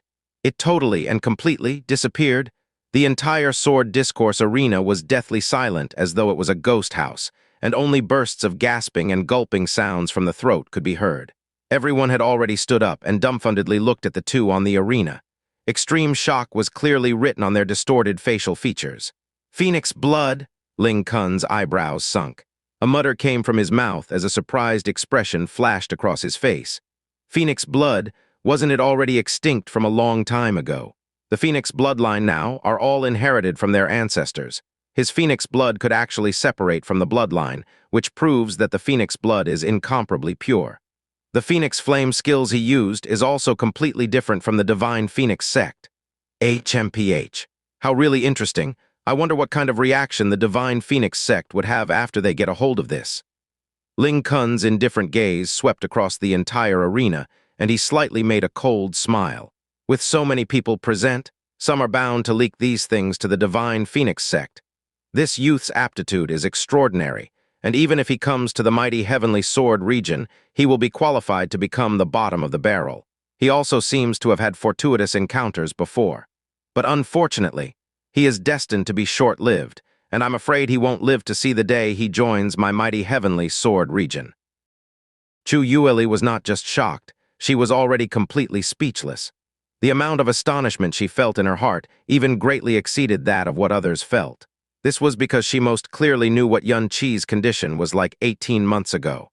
Honestly speaking, the Yun Qi back then was only a pile of mud that could never support a wall in her eyes. If not for Xia Qingyu's own insistence on marrying him, she would not have even taken a single straight glance at him. Meanwhile, Xia Qingyu's aptitude, comprehension ability, as well as her mentality, were completely unheard of in Chu Yueli's entire life. Her constitution that could cultivate profound arts disregarding profound strength requirements, and could even directly open a domain, made even the Asgard mistress Gong Yuxian unable to hold back her amazement. She had taken Xia Qingyu as a disciple since she was 12, and had instructed her in frozen cloud arts. She had even personally helped Xia Qingyu tune her body using her own power of the sky profound realm. During the time she was in frozen cloud Asgard, countless priceless treasures they had collected over their 1,000 years of heritage were all unrestrainedly used on her. Furthermore, Xia Qingyu not only had Chu Yueli as master, the two strongest beings in frozen cloud Asgard, Chu Yuechen and Gong Yuxian, had both spent a large amount of effort on her. To make her frozen cloud energy reach extreme purity, Chu Yuechen had even gone to obtain 3 sky profound realm beast cores despite facing immense risk. Looking through the history of frozen cloud Asgard, they had never invested so much on any single disciple. Only after all that did the current Xia Qingyu come to be. Yet right now, Chu Yueli had just stood there and watched as that youth who could only be considered trash originally break down Xia Qingyu's frozen cloud domain. Xia Qingyu being able to open a domain had flipped everyone's knowledge of common sense upside down. But Yun Qi actually being able to destroy the domain could only be described as an inexplicable miracle. After destroying the frozen cloud domain with the use of Phoenix blood, Yun Qi's strength was nearly depleted, and Xia Qingyu's condition was also no better off than his. Opening a domain by utilizing a profound strength of the Earth profound realm, the expenditure was undoubtedly extremely enormous. Just conjuring the domain had already drained over 70% of Xia Qingyu's profound energy, sustaining it for a few short breaths of time after, again depleted over 60% of her remaining strength. In addition to the various expenditures earlier, the current her did not even have 5% of her usual strength left. Moreover, when the domain was destroyed, it also made her suffer a certain amount of backlash, which had damaged her profound veins quite a bit, causing her control over profound energy to start becoming awkward. Xia Qingyu's face was already snow-white to begin with, but right now, it was white to the extreme, to the extent where you could not even see the slightest hint of blood color. But at least, she looked a lot better than Yun Qi, who could not even stand steadily. Both of them looked straight at the other across less than 30 meters of distance between them. Pain and strenuousness continuously flashed amidst the calm within Yun Qi's eyes, while Xia Qingyu's eyes instead turmoiled intensely, as if she had yet to recover from the shock she received just now. As he quietly groaned with pain, Yun Qi slowly stood up using the dragon fault as support. He lightly clenched his teeth, looked at Xia Qingyu, who was right in front of his eyes, and said in a low voice, "You actually did not get injured by the flames just now, that's fine too. The flames just now, even I was unable to fully control them. If you had been engulfed by them, perhaps, they would have severely injured you if your clothing were burnt down, heh? I don't want my wife to be seen by others." Yun Qi's words were spoken discontinuously, and every few words were accompanied by heavy gasping. Xia Qingyu, Yun Qi's hands were tightly gripped on the dragon fault, but he did not pull it out from the ground, as if he no longer had ample strength. Yun Qi closed both of his eyes, and after a long burst of intense gasping, his aura and voice suddenly started to gradually calm down. My remaining strength is only sufficient enough for me to swing out one more strike if you're able to receive this strike. Then it means that you have won, however. However, I absolutely will not lose to you, so this sword strike, no matter what you do, it will be impossible to receive. Poof. The dragon fault was pulled out of the ground. Over 4,000 kilograms of weight caused the two hands Xianxia gripped on it to slightly tremble. Prepare to receive my sword, King Yu. Keep the glory for your sect in mind, and also recall what I said to you before the fight. Give me everything you've got. Otherwise, you will be letting the frozen cloud Asgard down, letting me down, and also letting yourself down. Xianxia Yu. The youth of the same age in front of her seemingly appeared very distant, because compared to when his profound veins were crippled back then, the Yun Qi in front of her eyes and the Xiao Qi from before were in all ways people from two different worlds. But in the eyes of Xianxia Yu, the youth in front of her whose fate flipped upside down was incomparably familiar. His gaze, the tone when he spoke, the pridefulness that was carved into his bones, especially the stubbornness that could not be pulled away with even 100,000 bulls.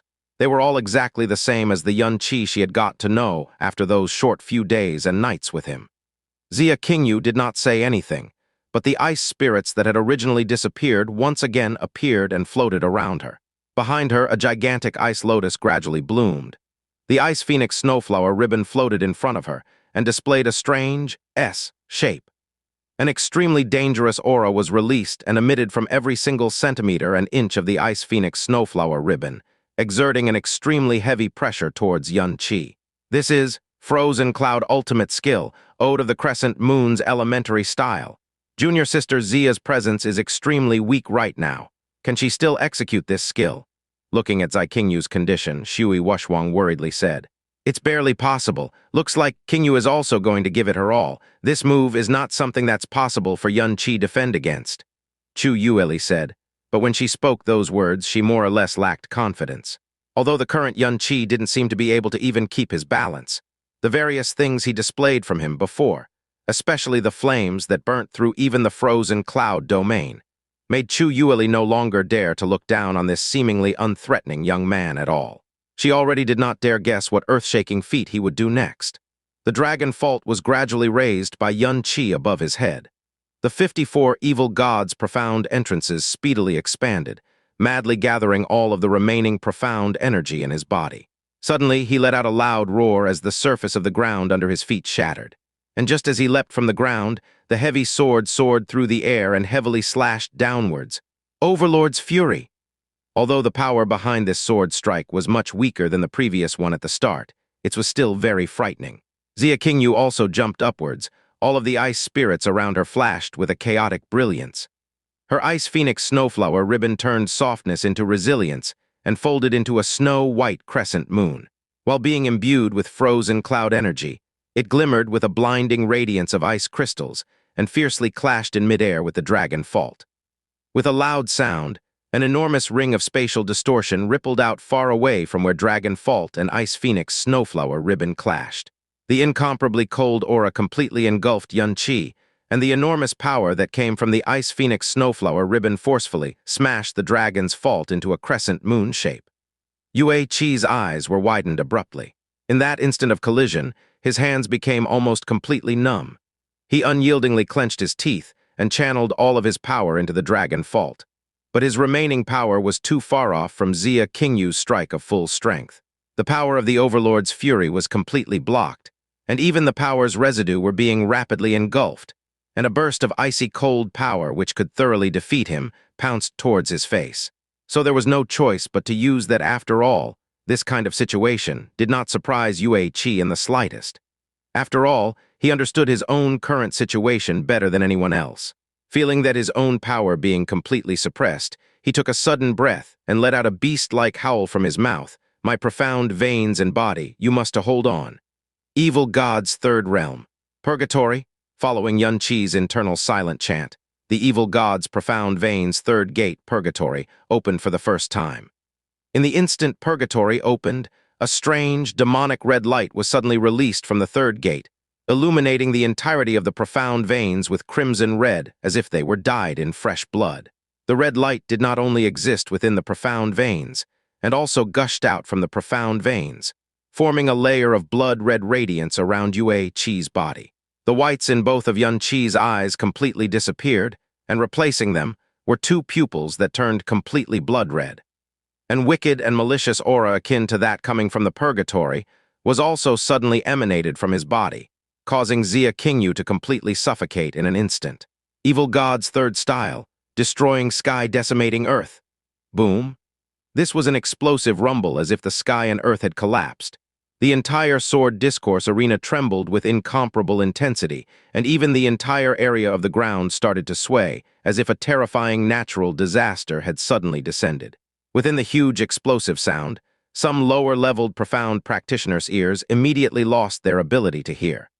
And on the sword discourse arena, the flying shattered rocks and sand flew to a height of nearly 300 meters, and for a moment blotted out the sky and the sun, while also completely hiding Yue Qi's and Xianxia's figures.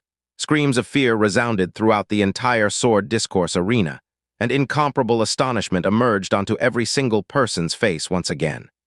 No matter if it was Yue Qi or Xianxia, they were both clearly near exhausted of their profound energy. Yet the might of this strike surpassed their everything from before. It was entirely not inferior to that overwhelming flame wave, which even burnt down the frozen cloud domain in any way. It was difficult for even a powerful Earth profound realm expert to generate such a terrifying wave of air current and might. So how was it possible for it to appear within the clash between two young profound practitioners who already had a large portion of their power depleted? The dust filled the air, and no one could clearly see what exactly was happening. Even if they were to try to imagine, they were completely unable to imagine just what they used to create such an earth-shaking collision. The tremoring of the sword discourse arena soon stopped, and the dust also started to disperse. As their lines of sight became clear, everyone fiercely took in a gasp of cold air. What appeared before their eyes was a huge crater of at least 200 meters in diameter. The edges of the sword discourse arena had also been completely destroyed, and not a single complete piece of the stage could be found. In the center area of the huge pit were two completely still silhouettes. Looking at them, everyone held their breaths. Their gazes froze, and they were unable to even make the slightest trace of sound from their throats. Xianxia silently stood there, her long black hair in a mess, and her entire body tainted by dirt. There was a type of indescribable daze within her clear eyes as she stupefyingly looked at the Yun Qi in front of her. Yun Qi had collapsed less than 10 steps away from her. All of his clothing were in shreds, and his entire body lied flat on the ground face down. From the corner of his mouth, forehead, limbs, back, on basically every single possible part of his body, streams of blood were flowing out. His left hand gripped the ground. The back of his right hand was already completely dyed red by the bloodstain, yet it still firmly grasped onto the dragon fault's handle. Finally, it's over. Although purgatory had merely opened for no longer than 3 breaths of time, for Yun Qi's body that was almost entirely out of strength, it was without doubt a burden that was almost destructive. Furthermore, while under purgatory, he also forcefully executed the complementary evil god's third style, destroying sky, decimating earth. That was the ultimate strike he released using the strength from his willpower and his soul. It made even his soul withstand an immense amount of burden that wasn't in the slightest short of the burden on his body. It was nothing short of a miracle that he was still able to temporarily maintain his consciousness. The surface of his body had innumerable wounds, and only his internal organs were not as badly damaged. Yun Qi managed to widen the corner of his mouth with great difficulty and let out a relaxed, satisfied smile that also carried a deep joyousness. He closed his eyes, freely letting his consciousness plummet toward the darkness. The last bit of awareness turned into a trace of voice that only Xianxia could hear. The second reason I came to the ranking tournament was to prove to you that I, Yun Qi, am qualified to be your husband and not your return of gratitude and Id, Xianxia. Time slowly passed in dead silence. 1 breath, 2 breaths, 3 breaths, 4 breaths. It was only until Yun Qi fainted and there was no longer any movement did the audience finally regain their senses. This match has finally ended. 9 breaths, 10 breaths. Ling Wugu had always been the closest to the match from the start to finish, and was also the one who most vividly felt the earth-shaking strike earlier. If someone came close to him right now, they would realize that his forehead was fully and densely covered with cold sweat. That's right. A supreme expert of the Sky Profound Realm Rank 8, who held an extremely high position even in the Heavenly Sword Villa, was actually startled to the point of coldly sweating from a battle between two youngsters. After 10 breaths of time passed, Ling Wugu finally regained his wits. He glanced at Yun Qi with an extremely complex gaze, before quickly calming his state of mind and loudly declaring with a vigorous voice, "Yun Qi has fallen for 10 breaths of time. The winner of this ranking tournament's final battle is..." Yun Qi had fainted and had yet to get up for a long while. This also signified that the battle between him and Xia Qingyu had finally ended. The final battle of the ranking tournament had finally closed its curtains. The tournament had ended, but nobody was able to suppress the amount of shock they had for quite a while. None of the two finalists had been from Heavenly Sword Villa. The crown of victory had fallen in frozen Cloud Asgard's hands in the end, but none of this was important at the moment. This match had been an eye-opener and had allowed every spectator to walk through the fire and ice of the 9 heavens. Every scene had all ruthlessly rammed at their vision and spirit. Both of the finalists were only 17 years old, but they had fought a battle that was several classes above their own profound realms, and had shattered any understanding anyone had in regards to battles. Yun Qi in particular, even though he had ultimately been defeated by Xia Qingyu, his profound strength was indeed only at the true profound realm, yet had allowed him to bring about a shock that was even more shocking than Xia Qingyu. In front of the glory of both of these youngsters, any glory Heavenly Sword Villa had was covered up. Even the publicly recognized, strongest of the young generation, Ling Yun had apparently been defeated without room for debate. Fairy of Frozen Glass, congratulations on obtaining first place. The sect master sitting on the right of Frozen Cloud Asgard's seats said hurriedly. However, even as a sect master, he did not have the courage to dare to speak to Chu Yuechen. The sect master sitting on the left immediately flattered. The great Asgard being able to train such an outstanding talent is well deserving of first place. I imagine Frozen Cloud Asgard's fame will spread throughout the world. Chu Yueli slightly tightened her eyebrows and did not reply. The final outcome had let her breathe a huge sigh of relief. This was her ideal ending. This would be the first time Frozen Cloud Asgard had broke tradition, and the first time they had seized first place. Henceforth, the results of today's ranking tournament would spread, and the recognition and fame Frozen Cloud Asgard would obtain would also far surpass its former glory. However, the road to obtaining this perfect ending had been more difficult than she had expected. The biggest obstacle she had expected was actually not Ling Yun, but was instead someone who she had nearly forgotten, a boy who crippled profound veins 18 months ago, who did not even have one good point about him, and had even been expelled from his clan. Yun Qi had lost consciousness, but Xia Qingyu looked completely fine. Chu Yuechen should have felt relieved. However, as Xia Qingyu's master, she had complete understanding of Xia Qingyu's abilities and knew that the earth-shaking force released just now was definitely not released by Xia Qingyu. Although it had looked like Yun Qi had fallen and Xia Qingyu was unharmed, she was unable to calm down. Yun Qi has fallen and has not gotten up within 10 breaths' time. The winner of the ranking tournament is Frozen Cloud Asgards. Wait! Before Ling Wugu could utter Xia Qingyu, a cold voice interrupted him. The one who said that was shockingly Xia Qingyu. As she spoke, she moved towards Yun Qi and stopped by his side. She waved both her hands forward, and a light blue ice spirit slowly descended upon Yun Qi's body, enveloping him. After she silently looked at the ice spirit gradually freeze his wounds, she turned around and softly said, "The winner is not me, it's him. For this match, I admit defeat." WHOAA the Sword Discourse Arena went into an uproar. Everyone had looked at one another in amazement. Yun Qi had passed out while Xia Qingyu was perfectly fine. It was obvious as to who was the victor and who had lost. Yet Xia Qingyu one sentence had actually deliberately given the victory to another. Nobody was able to discern the reason as to why she would do this. Chu Yueli stood up, astonished, and yelled, "Qingyu, what are you saying?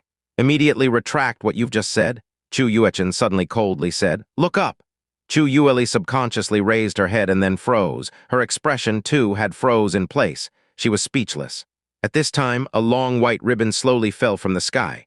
It coincidentally landed on Xia Qingyu's shoulder, and she grabbed onto it. Ling Wugu was about to ask something, but as he watched the falling ice phoenix snowflower ribbon, the words that were about to leave his mouth was swallowed down his throat. Although Yun Qi was unconscious, Dragon Fault had always been firmly gripped within his hands. Even though Xia Qingyu appeared to be unharmed, Nobody had realized she had lost her Ice Phoenix Snowflower ribbon.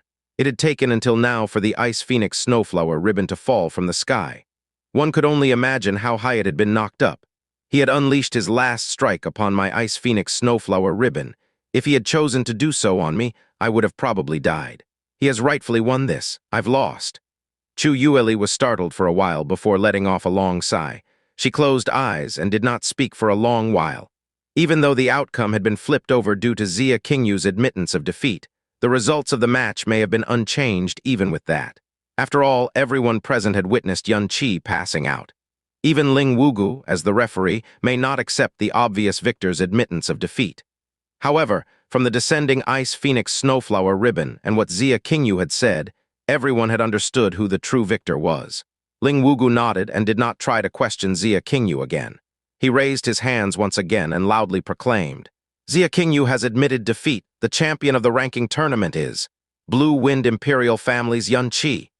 As he declared the conclusion of the finals, the ranking tournament was finally over. Shortly after, the atmosphere around Sword Discourse Arena became rowdy. Before the ranking tournament, nobody had even expected it to end like this. It was impossible for them to expect this outcome. If someone had proclaimed that the overall winner would be from Blue Wind Imperial Family, everyone would regard that person as a crazy retard. Blue Wind Imperial Family. Originally, this name should have carried majestic might, but it had been ridiculed and insulted in the profound cultivating world. Today, for the first time in history, it had been announced as the overall champion. Even though we didn't manage to obtain first place, at least we beat Ling Yun and suppressed Heavenly Sword Villa. At the very least, we've done what we had set out to do.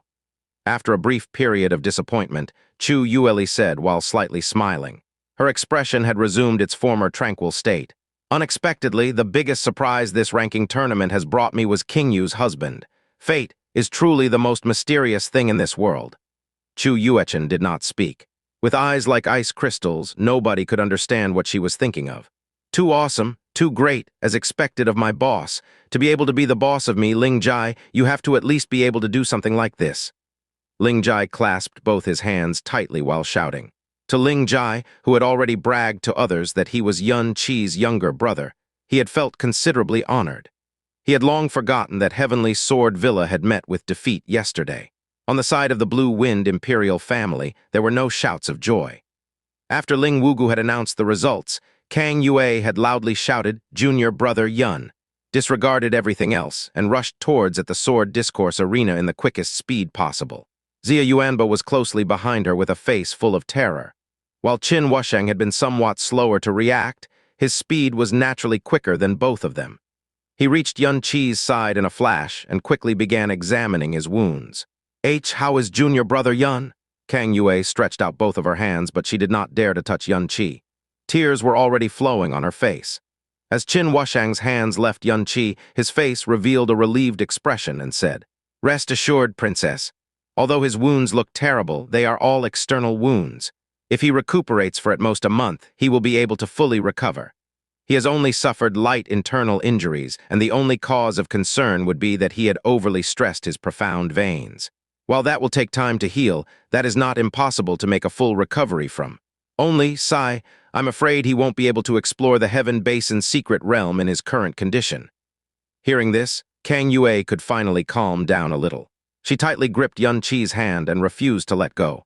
Kang Yue's care, tears, and the way she had spoke of Yun Qi were all seen by Xia Qingyu. She slowed down her steps and did not approach. She quietly kept the bottle of snow-colored pellets she had gotten from her teacher.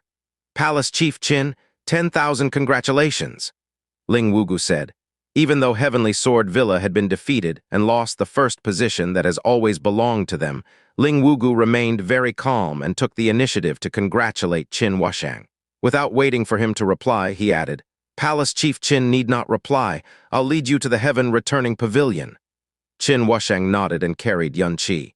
"I'll count on Elder Ling to lead the way." As the ranking tournament's final victor, Yun Qi was actually unable to receive the cheers and attention of the audience. He had been carried away shortly after the match ended. Although he, the main character, had already left, the Sword Discourse Arena remained rowdy for a very long time. The younger practitioners were completely shaken by the match.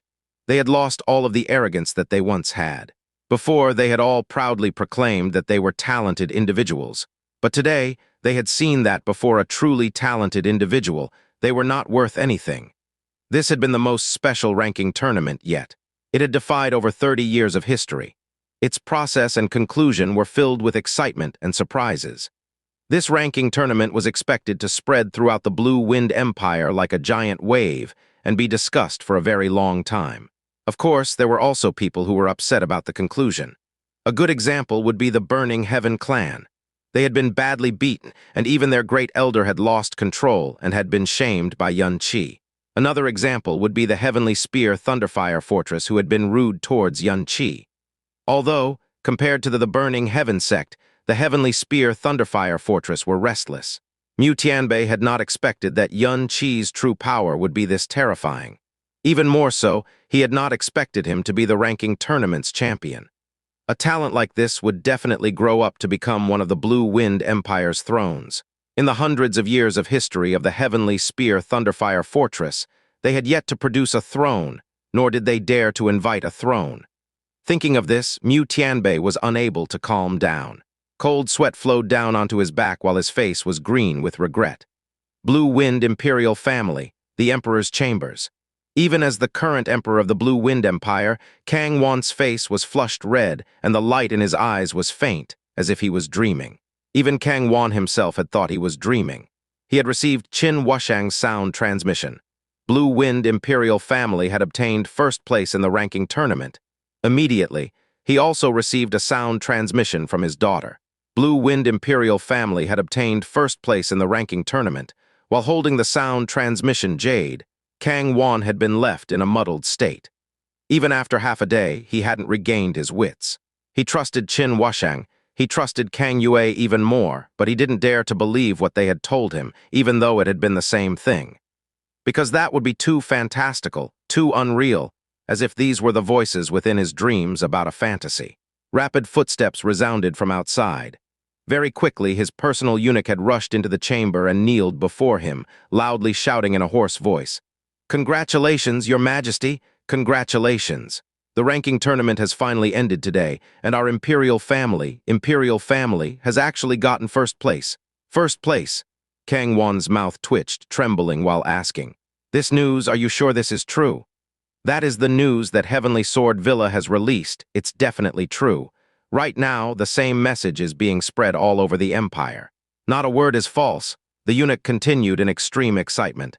Xianxia, who represented the Blue Wind Imperial Family, had won all of his matches in the first group stage, had won all of his matches in the second group stage as well, had fought against the Xiao sect, Burning Heaven clan, Heavenly Sword Villa, and Frozen Cloud Asgard in the elimination stage, and completely beat all of them to obtain first place.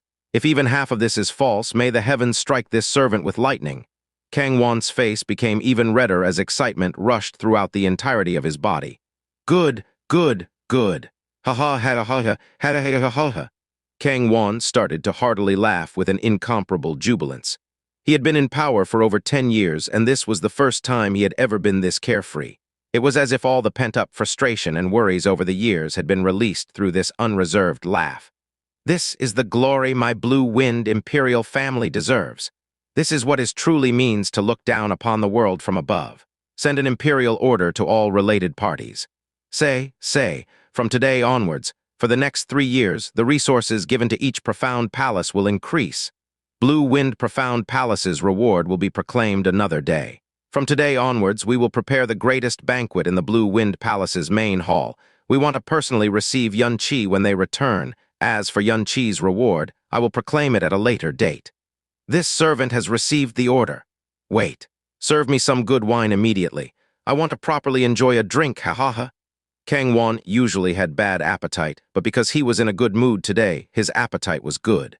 At the moment, he was extremely satisfied, and deeply felt that he wouldn't even regret anything even if he died now. A room which was quiet and neatly arranged. Rays of light which were not too bright spilled through the half-open bamboo window, hence, the room was not overly dim. Xianxia quietly laid on the soft bed. His entire body was smeared with medicine which did not have a heavy smell. He had already maintained this posture for 3 days, which also meant that he had been in a coma for entire 3 days. In front of the bed, ice spirits floated, and then gradually a figure of a woman dressed entirely in a snow dress appeared. She raised her snow ice-like palm and placed it on Xianxia's chest, sensing the recovery situation of his wounds and profound energy. A few moments later, the ice spirits around her body began to flutter quickly. Her palm was fully opened as well. As she held it in front of his chest, a pale, ice-blue glow silently enveloped his body. This state lasted for an entire half a quarter of an hour.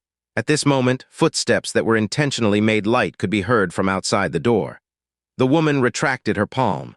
With a gentle turn of her body, she disappeared from the spot, as though it was all but a dream. And at this time, Xianxia's eyes showed a slight tremble, and then they were slowly opened. There was nowhere in his body where he could not feel any pain, but the pain was not that unbearable, and there was even a trace of a cool feeling which made him especially comfortable. Xianxia tried to move his body, and he was pleasantly surprised by the outcome. Although his movements were sluggish, the mobility of his body did not seem to be stiff. At the very most, he would feel a little pain from over-exaggerated movements, but this was enough to prove that his body functions had basically fully recovered. As expected, the recovery ability bestowed by the second realm of the Great Way of the Buddha was not a joke. The door to the room was pushed open. Kang Yue walked into the room with a bowl of soup in her hands, and following behind her was Qin Wusheng. Currently, Princess Kang Yue looked really frail, as though she had not slept a wink for several days and nights. Xianxia slightly moved his body and gently called out, "Senior Sister Palace Chief Qin." "Ah!" Kang Yue let out a tender cry and had almost thrown aside the bowl of soup in her hands. She placed the bowl of soup on the table and hastily arrived before Xianxia, saying surprisingly, "Junior brother Yun, you're awake. This is great.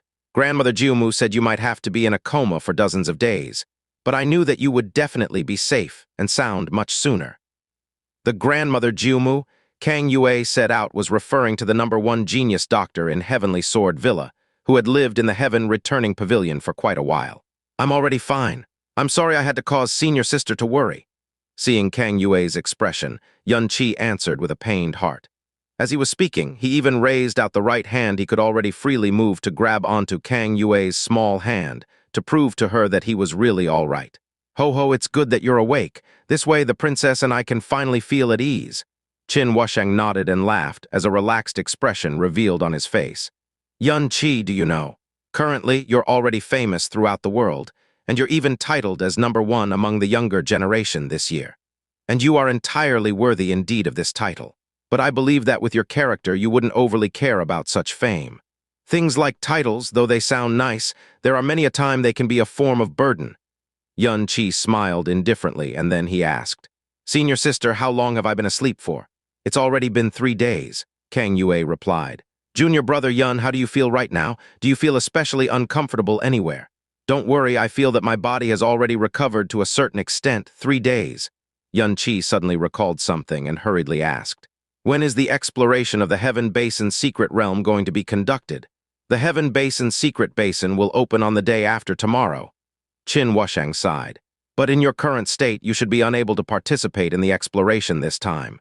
But don't worry, you're only 17 this year. Even if you miss this out, you will still have another chance 3 years later." "The day after tomorrow?" Xianxia closed his eyes. Within his sky poison pearl, there were a large amount of great heaven-returning pellets which he had refined himself. And adding his extremely powerful self-recovery ability, the injuries on his body should be healed by more than 90% the day after tomorrow. However, it was impossible for the recovery of his profound energy to be as quick, and not even half of it could be recovered by then. Adding that he had burned the power source of the phoenix blood, at the very least, he would not be able to make use of the power of the phoenix flames for 3 months. His overall strength was thus greatly reduced. Xianxia himself understood the condition of his body and its self-recovery ability. If he could recover about a half of his strength, it was not that impossible for him to participate in the exploration of the Heaven Basin Secret Realm the day after tomorrow. The danger would just be raised by a lot. After all, entering the Heaven Basin domain was equal to leaving the Heavenly Sword Villa's domain. People that did not dare to act rashly in the Heavenly Sword Villa could finally act on their own free will. It might not have to be that pessimistic. My profound art carries a very strong self-recovery ability. When that day comes, I will make my decision of entering the Heavenly Basin's secret realm based on the state of my recovery. But the matter of me waking up, please do not tell anyone as of yet, Yun-Chi said. Qin Wusheng did not know what Yun-Chi's profound art was, and in the end, no one else was able to find out either. He nodded and no longer said anything else. Kang Yue fed the medicinal soup to Yun-Chi and left after keeping him company for a while longer, allowing him to rest quietly by himself. You sure are reckless. Aren't you afraid of being crippled? Jasmine said snappishly. I have countless of similar experiences, and I have considered most of the factors in my mind. No matter how reckless I am, I wouldn't really cause myself to be crippled. Yun-Chi took up a more comfortable lying posture, took out a great heaven-returning pellet from the sky poison pearl, and threw it into his mouth. Then he slowly refined it with the little amount of profound energy he had recovered. But in only 3 days, my injuries on the surface are actually healed to such great extent, and my internal injuries are completely healed. The second stage of the Great Way of the Buddha is extraordinary as expected. HMPH, do you really think that, by borrowing the strength of the second stage of the Great Way of the Buddha, could heal you to such an extent? Jasmine coldly snorted. Could there be another reason? In these 3 days, there's someone who came by twice every day and used a large amount of profound energy to heal your injuries. Otherwise, you would have been in coma for at least another 2 days, and it would have been impossible for your internal injuries to be completely healed this quickly. Yun-Chi was stunned, and then he was suddenly agitated. Could it be, little fairy? This woman had always treated you coldly. Bluntly speaking, back then, she had even blasted you out of the room. But when you're injured, she actually sneakily entered your room by herself and treated your injuries without minding the large amount of profound energy she used. A woman's way of thinking is really strange, Jasmine said casually. However, no matter who it was, he would feel awkward when he realized the last line was actually said by a girl who was only 14 years old. Haha, when you grow up and become a real woman, you might be able to understand. Yun-Chi laughed loudly, and his mood instantly improved greatly. When does she usually come? Noon and midnight. What? You want to wait for her? Of course, she definitely wouldn't have imagined that I have already woken up, so she will definitely come again. Yun-Chi said very pleasantly. Dirty-minded. Dirty? Yun-Chi was angry now as he growled. Hey, where the hell did a little brat like you learn this phrase? How can I be called dirty-minded? I really wish to see her out of very pure intentions, all right. Even though you're much stronger than me, and you even have much more knowledge stuffed in your brain than me. No matter the case, you're still only a 13 or 14-year-old little girl. Of course, you wouldn't understand the pure and beautiful feelings between us adults. You, an adult, me, a little brat? Jasmine smiled coldly. You actually dare to disrespect your master. There had never been anyone who dared to call me a little brat. Jasmine's voice evidently carried the thing called killing intent. Yun-Chi's neck suddenly cramped, and he said hurriedly, I'm in the wrong, Jasmine, I definitely did not call you a small brat. You must have heard wrong. That night, it was exactly midnight, and everything was completely quiet and still. The window in Yun-Chi's room gently opened, and following after, a cool breeze blew. The figure of a woman whose skin was snow-white like that of a dream's quietly appeared in front of Yun-Chi's bed. Although the light was dim, it was still possible to see the blurred figure of her flawless and graceful curves. Yet the aura emitted out of her body was cold and noble, imperceptibly carrying a resolute form of cold pride. She raised out her hand and gently placed it on Yun-Chi's chest. Just when she was about to investigate the conditions of Yun-Chi's injuries again, at this moment, Yun-Chi, who should have been in a coma, suddenly stretched out his right hand and grabbed onto her hand which was placed on his chest. With Qi Yuechen's current strength, there were not many in the Blue Wind Empire that could approach her. However, she was focused on Yun-Chi's injuries and was currently concentrating all her thoughts on gathering the purest, profound energy within her. And adding that she completely did not think that Yun-Chi would actually be awake, her palm was thus instantly grabbed just like that. Qi Yuechen's hand was soft and cold, just like a piece of smooth, soft jade. However, her hand was not grabbed by Yun-Chi for that long of a time, as after that moment of pause, she abruptly broke away from his grasp. Qi Yuechen retreated quickly as well, and the aura emitted from her body turned bone-piercing cold. Little fairy, I just knew that you will definitely be worried about me. Yun-Chi straightened his upper body and gently called out. So you were already awake? Qi Yuechen's cold voice did not have a single hint of emotion. She did not give Yun-Chi the opportunity to speak too much and coldly said, You don't have to think too much about it. After all, you were injured because of Qingyu. As her senior master, I have that little bit of responsibility to heal your injuries. Since you're well enough, then there's no longer a need for me to act. And do not call me Little Fairy. You can call me Chu Yuechen or Senior Chu." After saying that, Chi Yuechen resolutely turned and prepared to leave. "Little Fairy," Yun Chi hurriedly shouted, and wanted to stand up in a rush. Suddenly, with an ah, a large mouthful of blood suddenly splurged out of his mouth, and his entire body instantly fell towards the bed. When Chu Yuechen, who was about to leave, saw that Yue Chi had suddenly spit out blood, her entire body trembled. Her snow-like body quickly charged towards Yun Chi to support him. Although the light was dim, Yun Chi could clearly see the hint of franticness that flashed past her usually ice-cold face. A man that could cause the heart of the world-famous fairy of frozen beauty to fluster. He believed that he was the first, and was also the only one. The blood he spat out from his mouth was actually the bad blood that was forced out from his internal organs after taking in the great heaven-returning pellet. It should have been spat out much earlier, but he desperately suppressed it, so as to prevent Chu Yuechen from leaving decisively after seeing that he had woken up. Evidently, this plan of his was completely effective. With the bad blood forced out, his organs momentarily relaxed. When Little Fairy held onto him, he followed up and embraced her cold, yet soft and tender waist. Although Chu Yuechen trembled slightly, facing this heavily injured person who had just spat out a large amount of blood earlier, she basically did not dare to break free. She simply allowed him to embrace her, and the embrace gradually became tighter. "Are you all right?" Chu Yuechen said, trying to sound less cold.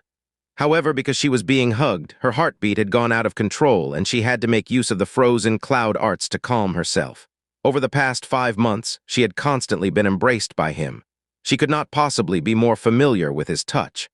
Sometime within that period of time, she had unknowingly started to enjoy the feeling of being embraced. However, a voice within told her that she had no choice but to be embraced because she was paralyzed and had to depend on him for protection. It was different now. She had already made a grave mistake by sleeping with him, and she should not continue making more mistakes.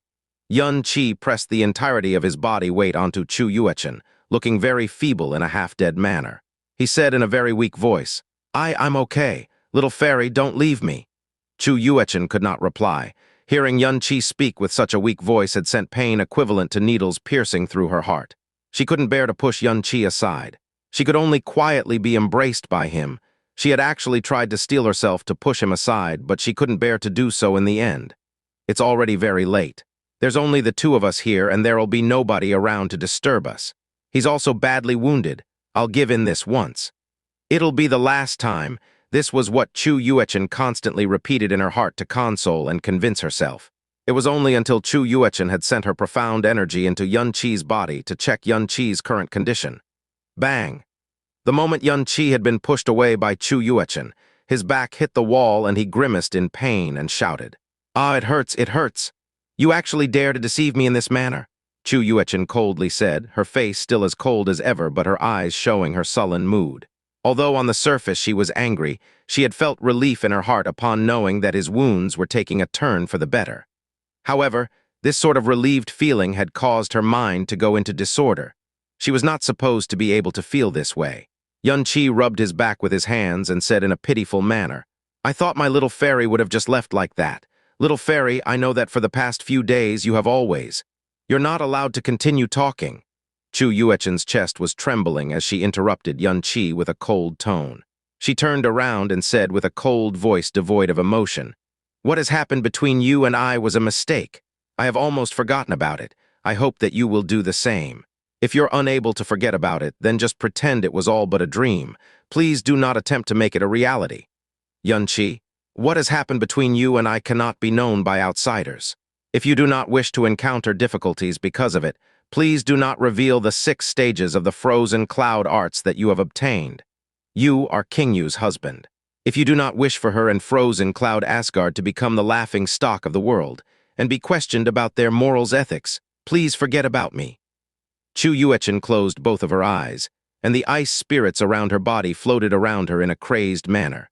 "Once we leave Heavenly Sword Villa, we shall never meet again." After saying that, Chu Yuechen vanished from Yun Chi's sight. Yun Chi could only silently gaze at the ice spirits which have yet to disappear. Sigh. After a while, Xianxia returned to the bed and let out a long sigh. He put both of his hands on his nose and could still vaguely smell her fragrance, which was similar to an ice lotus. "Looks like you're unable to attain your goals." Jasmine gloated. "You won't understand." Xianxia tilted his head and muttered before sighing again. He gave Chu Yuechen's parting words some thought, laughing stock of the world, questioned about their morals ethics. These words had been deeply etched into his mind. Xia Qingyu was his wife. Chu Yuechen was Xia Qingyu's senior master, and at the same time was also partially her teacher. Matters that had violated moral ethics would definitely draw the attention of the world, especially if it concerned a respected sect in Blue Wind Empire, like Frozen Cloud Asgard. Even if Chu Yuechen truly had feelings for him as an individual, at the same time she was Frozen Cloud Asgard's fairy of frozen beauty. She could not knowingly ruin Frozen Cloud Asgard's thousand-year reputation without regard for the consequences. Regardless of how she felt, rejection was the only choice she could make. The ranking tournament at both the main and the secondary arena had finished. The rankings of over 500 sects had been decided. First place, Blue Wind Imperial Family second place, Frozen Cloud Asgard third place, Heavenly Sword Villa fourth place, Xiao Sect fifth place. Burning Heaven Clan. After these rankings were announced, it had caused large waves amongst those in Blue Wind Empire's profound circle. Xianxia and Xia Qingyu were both only 17 years old, but their names had already spread throughout every corner of the Blue Wind Empire and traveled towards the 6 other nations very quickly. The other nations had always paid close attention to the Blue Wind Empire's ranking tournament. The results of the ranking tournament had greatly shocked the other nations as well, making them unable to not remember the names Xianxia and Xia Qingyu. Xianxia's origin, his circumstances, the incidents he had been involved in within the Blue Wind Profound Palace, his performance at the ranking tournament, were all fabricated into various books which circulated around the market. His battle with Xia Qingyu had especially been exaggerated and hyped to be earth-shaking and described as if it had been a battle between deities. The others even included the exceeding sentimental love story of him and the Blue Moon Princess that could move even the heaven and earth. If Xianxia was walking around any of the streets at any of the cities in Blue Wind Empire that talked about his exploits, he would have had a convulsion on the spot. Xianxia had greatly underestimated the influence of the ranking tournament. While he was staying at the quiet Heavenly Sword Villa, he was clueless of the fact that his name and his deeds were being exaggerated and spread around as legends. After the ranking tournament had ended, the various big sects had started to leave. Only the top 10 sects of the ranking tournament had remained for the sake of entering the Heaven Basin's secret realm.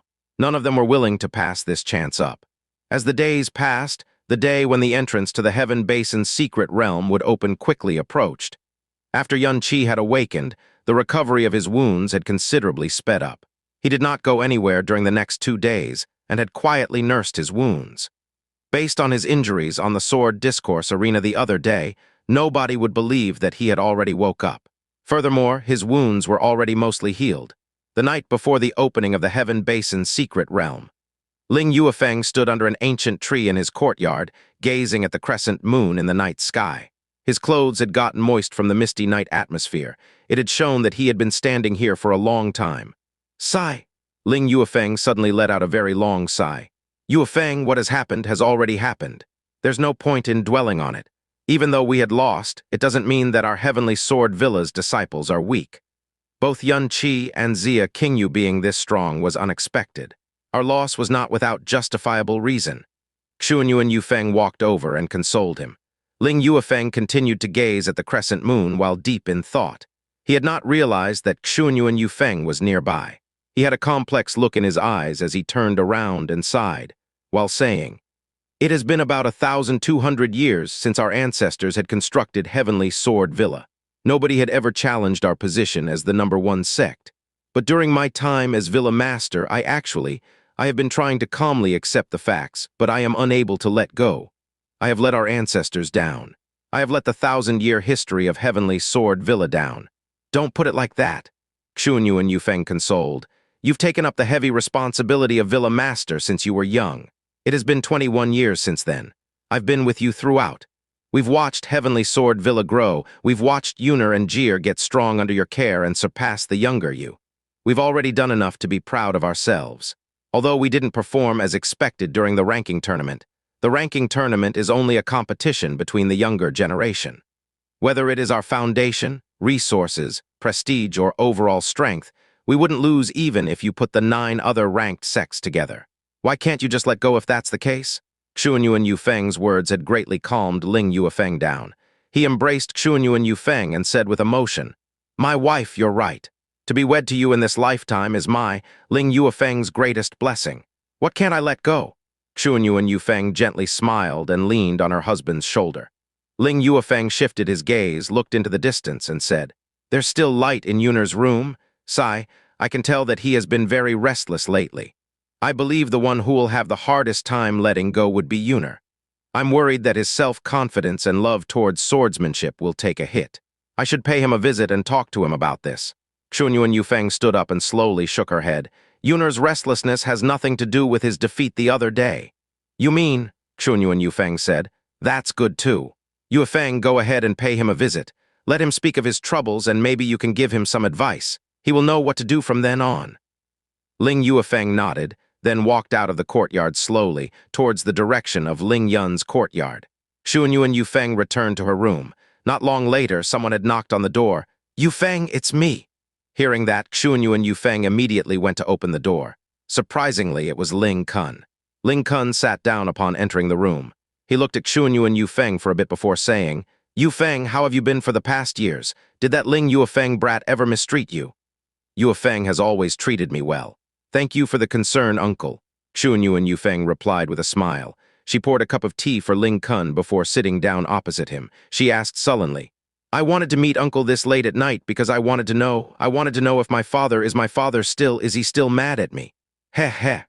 Ling Kun laughed and said, "Yufeng, as his daughter, you should be the most clear about what kind of person your father is. The 9th Elder has gotten over it a long time ago.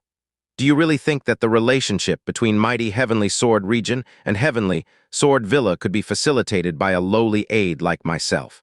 The 9th Elder had always been secretly pulling strings from behind. The dragon scale armor that I had brought over was from the 9th Elder. Although the 9th Elder had long accepted your marriage with Ling Yufeng, his stubborn personality had prevented him from saying anything. The only thing he has been displeased with over the years is that you have not went back to visit him even once. Xuanyuan Yufeng's eyes became watery. That year, father flew into such a huge rage, and I had even caused him to lose face. How would I dare to go back? Sigh, silly girl, you're wrong. You are the 9th Elder's only daughter. He would never truly resent you. Even though he doesn't openly say so, anyone can tell that he sorely misses you. If not, he wouldn't keep talking about what you did in the past after we've sealed the demon. You should bring Yufeng, along with Yunar and Jir, and visit mighty Heavenly Sword Region with me. When the 9th Elder sees you along with his 2 grandsons, he will be extremely elated. After you have reunited with the 9th Elder and removed the gap between you and him, he might regularly visit you and his grandsons. At that point of time, Heavenly Sword Villa will greatly benefit. If Yunar and Jir are able to personally receive guidance from the 9th Elder, their prowess will definitely skyrocket." Xuanyuan Yufeng with great difficulty controlled her emotions and slowly nodded her head. "All right, when Yufeng returns, I will talk to him about this." "That's good," Ling Kun laughed. He then casually asked, "When I was coming over, I saw Yufeng rushing towards the southeast. Is there an urgent matter?" "He went." Xuanyuan Yufeng's voice suddenly changed as she abruptly raised her head. She had an ugly expression on her face. "Southeast. You said southeast." Ling Kun knitted his eyebrows, gave it some consideration, and nodded, saying, "It's definitely the southeastern direction. Why do you ask?" Xuanyuan Yufeng stood up, her face turning extremely ugly. Ever since the various sects left, Heavenly Sword Villa's guest area had been virtually empty. The only sect that had remained in the southeast area was Frozen Cloud Asgard. "Uncle Ling, do me a favor." A lone moon hung in the night sky, with several stars shining brightly. Ling Yufeng flew through the night sky. He was originally heading towards Ling Yun's courtyard, but changed directions midway and went towards Frozen Cloud Asgard's residence. The atmosphere around Frozen Cloud Asgard's courtyard carried a unique calmness. Ling Yufeng shut his eyes and lightly inhaled, as if he was savoring something. A short while later, he opened his eyes and gazed at the room Chu Yuechen stayed in. The lights were still on. Though, as he gazed upon the light in the room, he felt a piercing, cold chill emitted from within, he knew he had been discovered. Chu Yuechen's current cultivation wasn't beneath his. Ling Yuefeng inhaled slightly, then used voice transmission, projecting his thoughts towards Chu Yuechen. I, Ling Yuefeng, would like to request a meeting with the Fairy of Frozen Beauty. Would you grace me with your presence? What do you want? Speak. Chu Yuechen didn't appear. She only replied with 5 short words, each of them without a shred of emotion in them. They were cold to the point where they could freeze humans into ice sculptures. In the Blue Wind Empire, only Chu Yuechen would dare to speak to Ling Yuefeng in such a manner. Even the mistress of Frozen Cloud Asgard wouldn't dare. Hearing such cold words from Chu Yuechen, Ling Yuefeng could only bitterly smile. Ever since the first time we met in the ranking tournament, I've gone to Frozen Cloud Asgard 20 times within 10 years, but I've never been able to see you even once, until this year's ranking tournament. There's no need to speak of matters of the past. If Villa Master Ling has any matters, please speak of them immediately. Chu Yuechen coldly said. Ling Yuefeng sighed. Back then, everyone knew about how I felt for you. Even if I had to be the laughingstock of the entire world, even if I had to incur my parents' anger, I still continued to visit Frozen Cloud Asgard. All I hoped for was to meet you once again. Alas, after so many years, my memories of you are still of that year. Even today, the greatest wish of my lifetime is that I could see you once again. I no longer wish to obtain your love. All I wish is to see you once more, so I can see how you look like now. Ling Yuefeng was a passionate person, but it wasn't easy to get him infatuated. Before meeting Chu Yuechen, he had devoted all of his efforts into swordsmanship. But on the day he met Chu Yuechen, the emotions he'd been burying burst open. 30 years have passed since that moment. Figuratively speaking, any emotion should have waned over the long period of time. But in Ling Yuefeng's heart, Chu Yuechen's image had never waned. Was it because of Lin Yuefeng's undying passion, or was it because Chu Yuechen was simply too charming? Nobody knew. You already have a wife and plenty of kids. You and I are simply strangers who have met a few times. There's no need to meet again. My current appearance has nothing to do with you. If you have no further matters, please leave. Your hospitality should not include disturbing female guests late in the night, Chu Yuechen remarked, with a faint hint of anger in her voice. Sai, your temper hasn't changed since that year.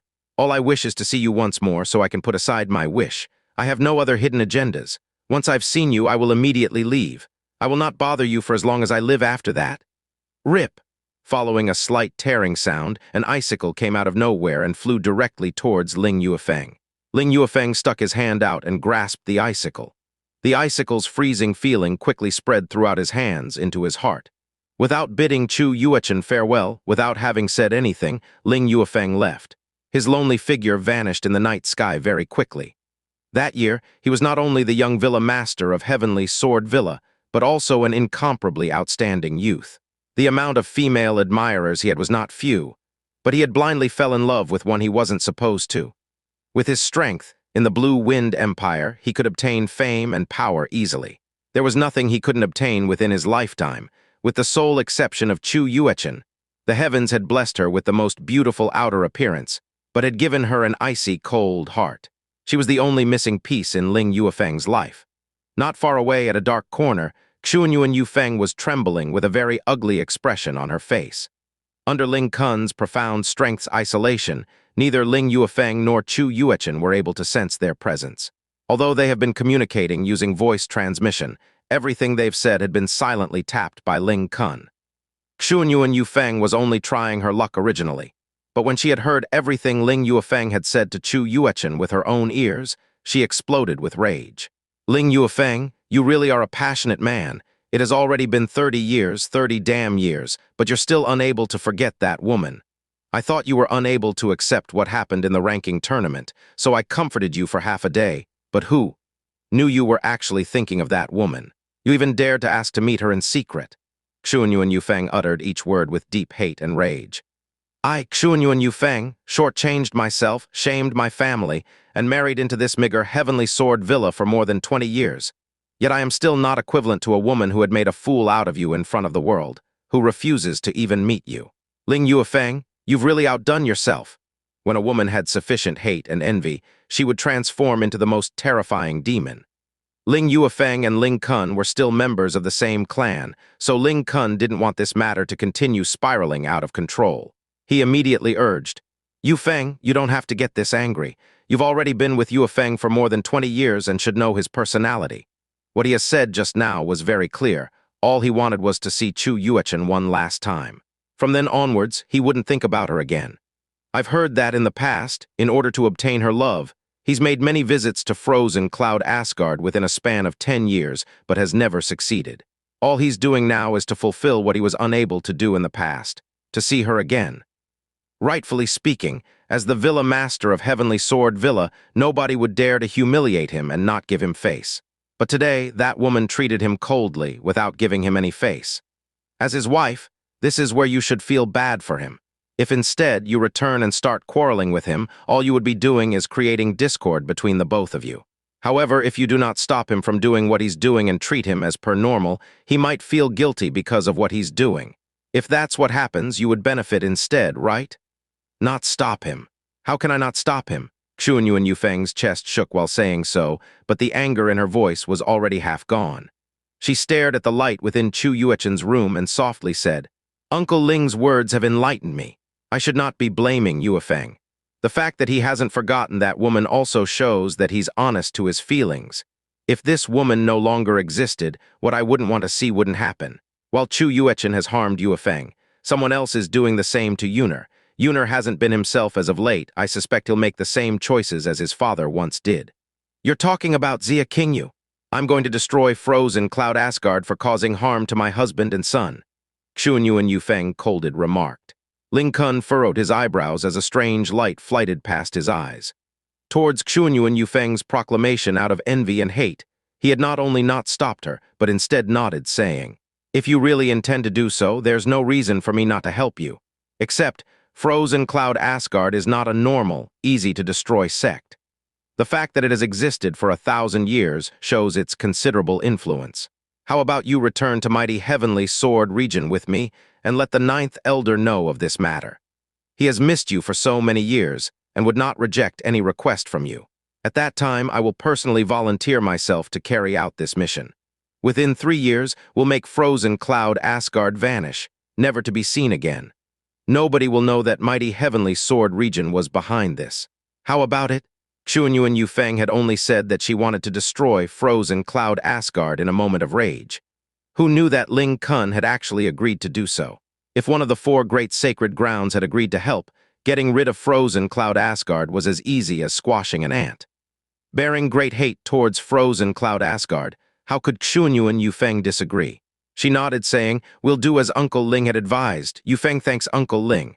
Ho ho, it's only a small matter. Ling Kun laughed. His laughter had concealed deeper meaning. Deep into the direct north of Heavenly Sword Mountain Range was a flat clearing. Within the imposing Heavenly Sword Mountain Range, filled with sword energy, this place was one that was completely different.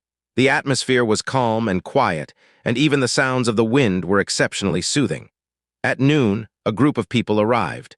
This group of people were all of the 10 sects who had ranked in the top 10 of the ranking tournament. This was the entrance to the Heaven Basin Secret Realm. Everyone here carried varying levels of excitement, especially those who have yet to enter the Heaven Basin Secret Realm before. Their eyes were oddly bright and looked as if any possible encounters were already in front of them, within reach. However, within this group of people, Yun Qi was not present. Representing Blue Wind Empire's group was solely Qin Wushang. Ling Yuefeng stood at the front and announced, Shortly, the entrance to Heaven Basin's Secret Realm will appear.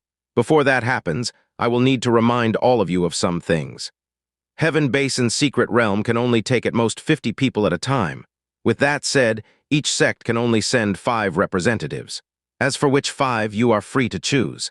After entering the realm, you will only stay for 2 days. After 48 hours, you will all be teleported back here against your free will. There's only one exception to this rule, Ling Yuefeng coldly said, and that is a dead person. Do not ever think that the Heaven Basin's Secret Realm only contains innumerable resources and treasures. At the same time, it also contains immeasurable danger. If you pay no heed to safety and are driven by greed, you may very well lose your life. The Heaven Basin's Secret Realm is immeasurably huge, and there has never been anyone who was able to travel to the end.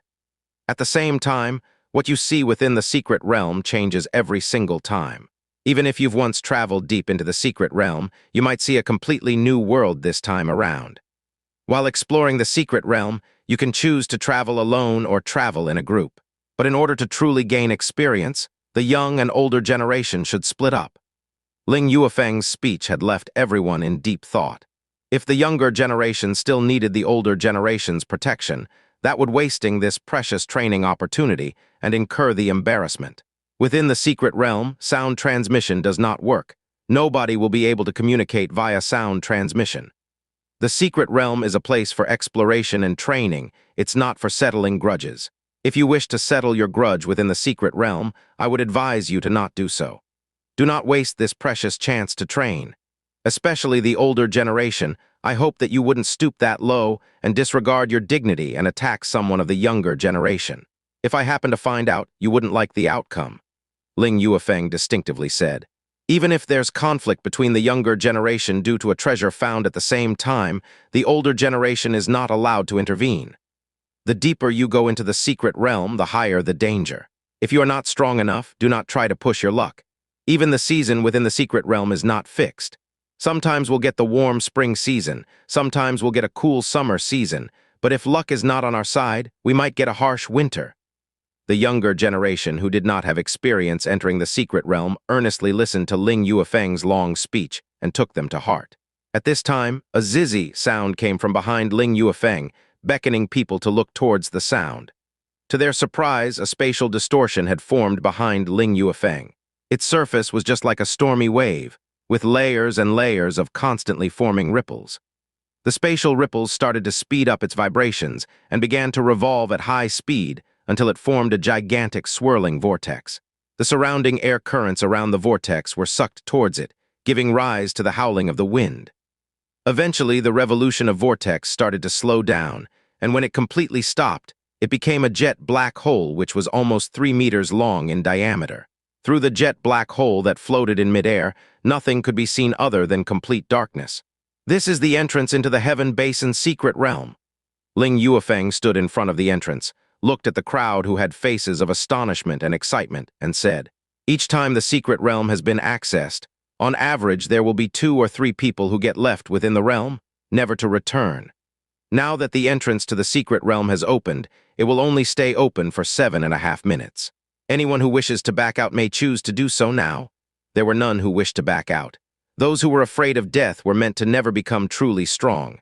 Furthermore, the risk was not high. 2 or 3 out of 50 wasn't even comparable to the risk they took when they chose to join their respective sect's special training. Within some of the sects with higher standards, those that had several hundred to thousands of deaths weren't uncommon. I've already said what has to be said.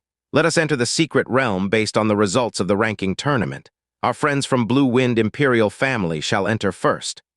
Of the Blue Wind Imperial Family's representatives, only Qin Wusheng proceeded. Xia Yuanba's cultivation was too low, and he would only be seeking death if he had entered, as much as he was curious as to what was within. Kang Yue's cultivation was too low as well, but she had no interest in the Heaven Basin's secret realm to begin with. Both of them remained at the villa to take care of the heavily injured Yun Qi. As such, only Qin Wusheng represented the Blue Wind Imperial Family and entered the Heaven Basin's secret realm. Palace Chief Qin, go ahead. Ling Yuefeng was naturally aware of the circumstances. He didn't say anything unnecessary and just led Qin Wusheng towards the entrance. HMPH, as expected, he really did not show up. What a waste of my time. Fen Jucheng coldly remarked. At the same time, he took a quick glance at the nearby Mu Tianbei. Mu Tianbei looked similarly upset. It's okay. When I'm done exploring the Heaven Basin's secret realm and leave the Heavenly Sword Villa, I'll be able to kill him any time I want. The one who said this was Fen Jubai. After a few days of recuperation, his injuries could be said to be roughly half recovered. However, the after effects of damaging his blood essence were still there. Currently, he could only display half of his strength at best. However, this was his only chance to enter the Heaven Basin's secret realm, so he couldn't give it up regardless. Not only did he get heavily injured from Yun Qi's attacks, he had also lost all of the face he had, and he would inevitably be punished upon returning to the Burning Heaven clan. He had completely remembered all of the above as debts that Yun Qi owed him, and he would make sure to collect them. His desire of wanting to kill Yun Qi wasn't less than that of Fen Jucheng's. It's not the same. Fen, Jucheng whispered. Killing someone in the Heaven Basin secret realm will not give us any future troubles. Once the Heaven Basin secret realm closes, there will be no traces of evidence left. Having gotten first place in the ranking tournament, Yun Chi's fame has gone through the heavens. He's not someone we can kill whenever we want. It'll be very difficult to kill him without leaving behind evidence, much more difficult than doing so within the secret realm. Besides, although Mu Tianbei bears a similar grudge towards Yun Chi, he wouldn't dare to strike outside of the secret realm. At that moment, someone hurriedly shouted from the distance, "Hey, Palace Chief Qin, wait for me." The crowd turned their heads, and surprisingly they saw a Yun Chi anxiously running towards them. After the ranking tournament, towards the 17-year-old youth capable of destroying a domain to obtain first place, the younger generation only had faces of awe and respect. The current Yun Chi didn't look very well. His face was a serious illness's pale white, and his steps were weak. From time to time, he revealed marks of bandage-wrapped indents on his body. Although the distance from Heavenly Sword Villa to this place was far, to someone who was able to achieve top 10 in the ranking tournament, even if they had ran at top speed, it wouldn't take much effort. But when Yun Chi had come dashing here, he was out of breath, and his breathing was unsteady. Looking at his condition, he only had 20 to 30% of his usual strength. Compared to what he was like 5 short days ago, his recovery speed was almost miraculous and very shocking. "Yun Chi, why have you?" Yun Chi had given Qin Wusheng a huge shock. Yun Chi waved both of his arms and calmly said, "Rest assured, Palace Chief Qin, my injury is already about 60 to 70% recovered, and I've regained some of my profound energy. Furthermore, this is a rare chance. Forget about me being able to freely move. Even if I had to crawl here, I wouldn't miss it." Qin Wusheng looked at Yun Chi and helplessly said, "Since you're already here, so be it." Yun Chi, the Heaven Basin secret realm is not as its name makes it out to be. It carries significant danger within, and you have to be extremely careful, especially with your current condition. Don't force it, Ling Yuefeng reminded. "Amen, thank you Villa Master Ling for the reminder." Yun Chi nodded. He glanced around him and saw Ling Jai and Ling Yun. Ling Jai made a "it's okay, I'll protect you" gesture. When he looked at the group of 5 from Frozen Cloud Asgard, Chu Yuechen had already looked away. Lastly, he took a glance at the people from Burning Heaven Clan and Heavenly Spear Thunderfire Fortress before he followed Qin Wusheng through the entrance to the Heaven Basin's secret realm. When Qin Wusheng and Yun Chi's visages vanished through the entrance, Fen Jucheng couldn't control his laughter anymore. "The heavens gave you a path, but you chose to barge through hell instead." Yun Chi was no stranger to the feeling of spatial travel. This was the exact feeling he had when he had entered the Dragon God trial grounds. Very quickly, the mysterious feeling vanished and an ice-cold air assaulted him. He involuntarily shivered. He opened his eyes and couldn't help but stare at what was before him. The bone-chilling cold wind blew snow to fill the entire sky. A mirror-like smooth ice field continually extended beyond what he could see, and giant mountain range of ice stood erect before him like steep cliffs. Unable to be seen, the highest peak towered beyond the clouds and radiated coldness even in this thick, cold climate. An uncountable amount of hail that had been broken by cold wind pelted down. When it hit the face, it caused severe pain. If people with lower cultivation were to be here, they might have already been covered with bloody holes just the hail. "This is the Heaven Basin secret realm?" Yun Chi murmured in a daze. What was before him was nothing compared to what he had imagined. Looking at the nearby Qin Wusheng, it would seem that he too was shocked. Behind him, the spatial vortex constantly distorted, and each time it distorted, someone else was sent here. When they opened their eyes, their reactions were even more exaggerated than Yun Chi's. Nobody had expected the legendary Heaven Secret Basin to contain a snow-white world. Ling Yuefeng was the last to enter, and he said, furrowed brows, "Looks like we are very unfortunate this time, to have drawn Heaven Basin's secret realm's harsh winter climate. This is the worst and most dangerous condition. However, this should be favorable to our friends from Frozen Cloud Asgard. Yueli, let's go." Ling Yuefeng's words were unable to affect Chu Yuechen at all. Without making eye contact with anyone, amongst the fluttering cloaks, she had already left into the distance. Her figure soon changed into a strip of white in the winter sky, looking at home with the blowing snow. "Wushwang, Zuxin, you should both travel together. Qingyu, you should travel alone. It'll be up to your abilities to obtain benefits here." After a short exchange, Chu Yueli also vanished into the winter sky, following Chu Yuechen. Ling Yuefeng helplessly looked towards the direction Chu Yuechen left in before floating up and said, "It is time that we left too. Let the younger generation choose where they want to go. They will have to depend on themselves for everything from now onwards." Without saying a word to Ling Yun and Ling Jai, he too vanished far into the winter sky. The regions that the older generation explored could not be compared to those that the younger generation did. The rest of the elders did not object to what Ling Yuefeng had said, and had only given at most simple instructions before leaving in different directions and quickly disappearing from their line of sight. If they had stayed out of concern to protect the younger generation, it would cause more harm than good. All that was left were the people of the younger generation. Among the younger generation, other than the disciples who had participated in the ranking tournament, there were other outstanding individuals, such as Xiao sects Xiao Quanjiu and Burning Heaven clans Fen, Juchang. All of the sects had left at least 3 younger disciples, and at most 5 members except the Blue Wind Imperial family. Therefore, Yun Qi was especially awkward amongst the group of young disciples. Him being alone was secondary, because due to his placing in the ranking tournament, most of the other disciples were eager to travel with him. But the problem was, due to his injuries, he was only able to display 20 to 30% of his strength. Without doubt, the current him was going to be a burden to whomever he went with. The instant Ling Yuefeng left, Ling Jai took a big stride to Yun Qi's side.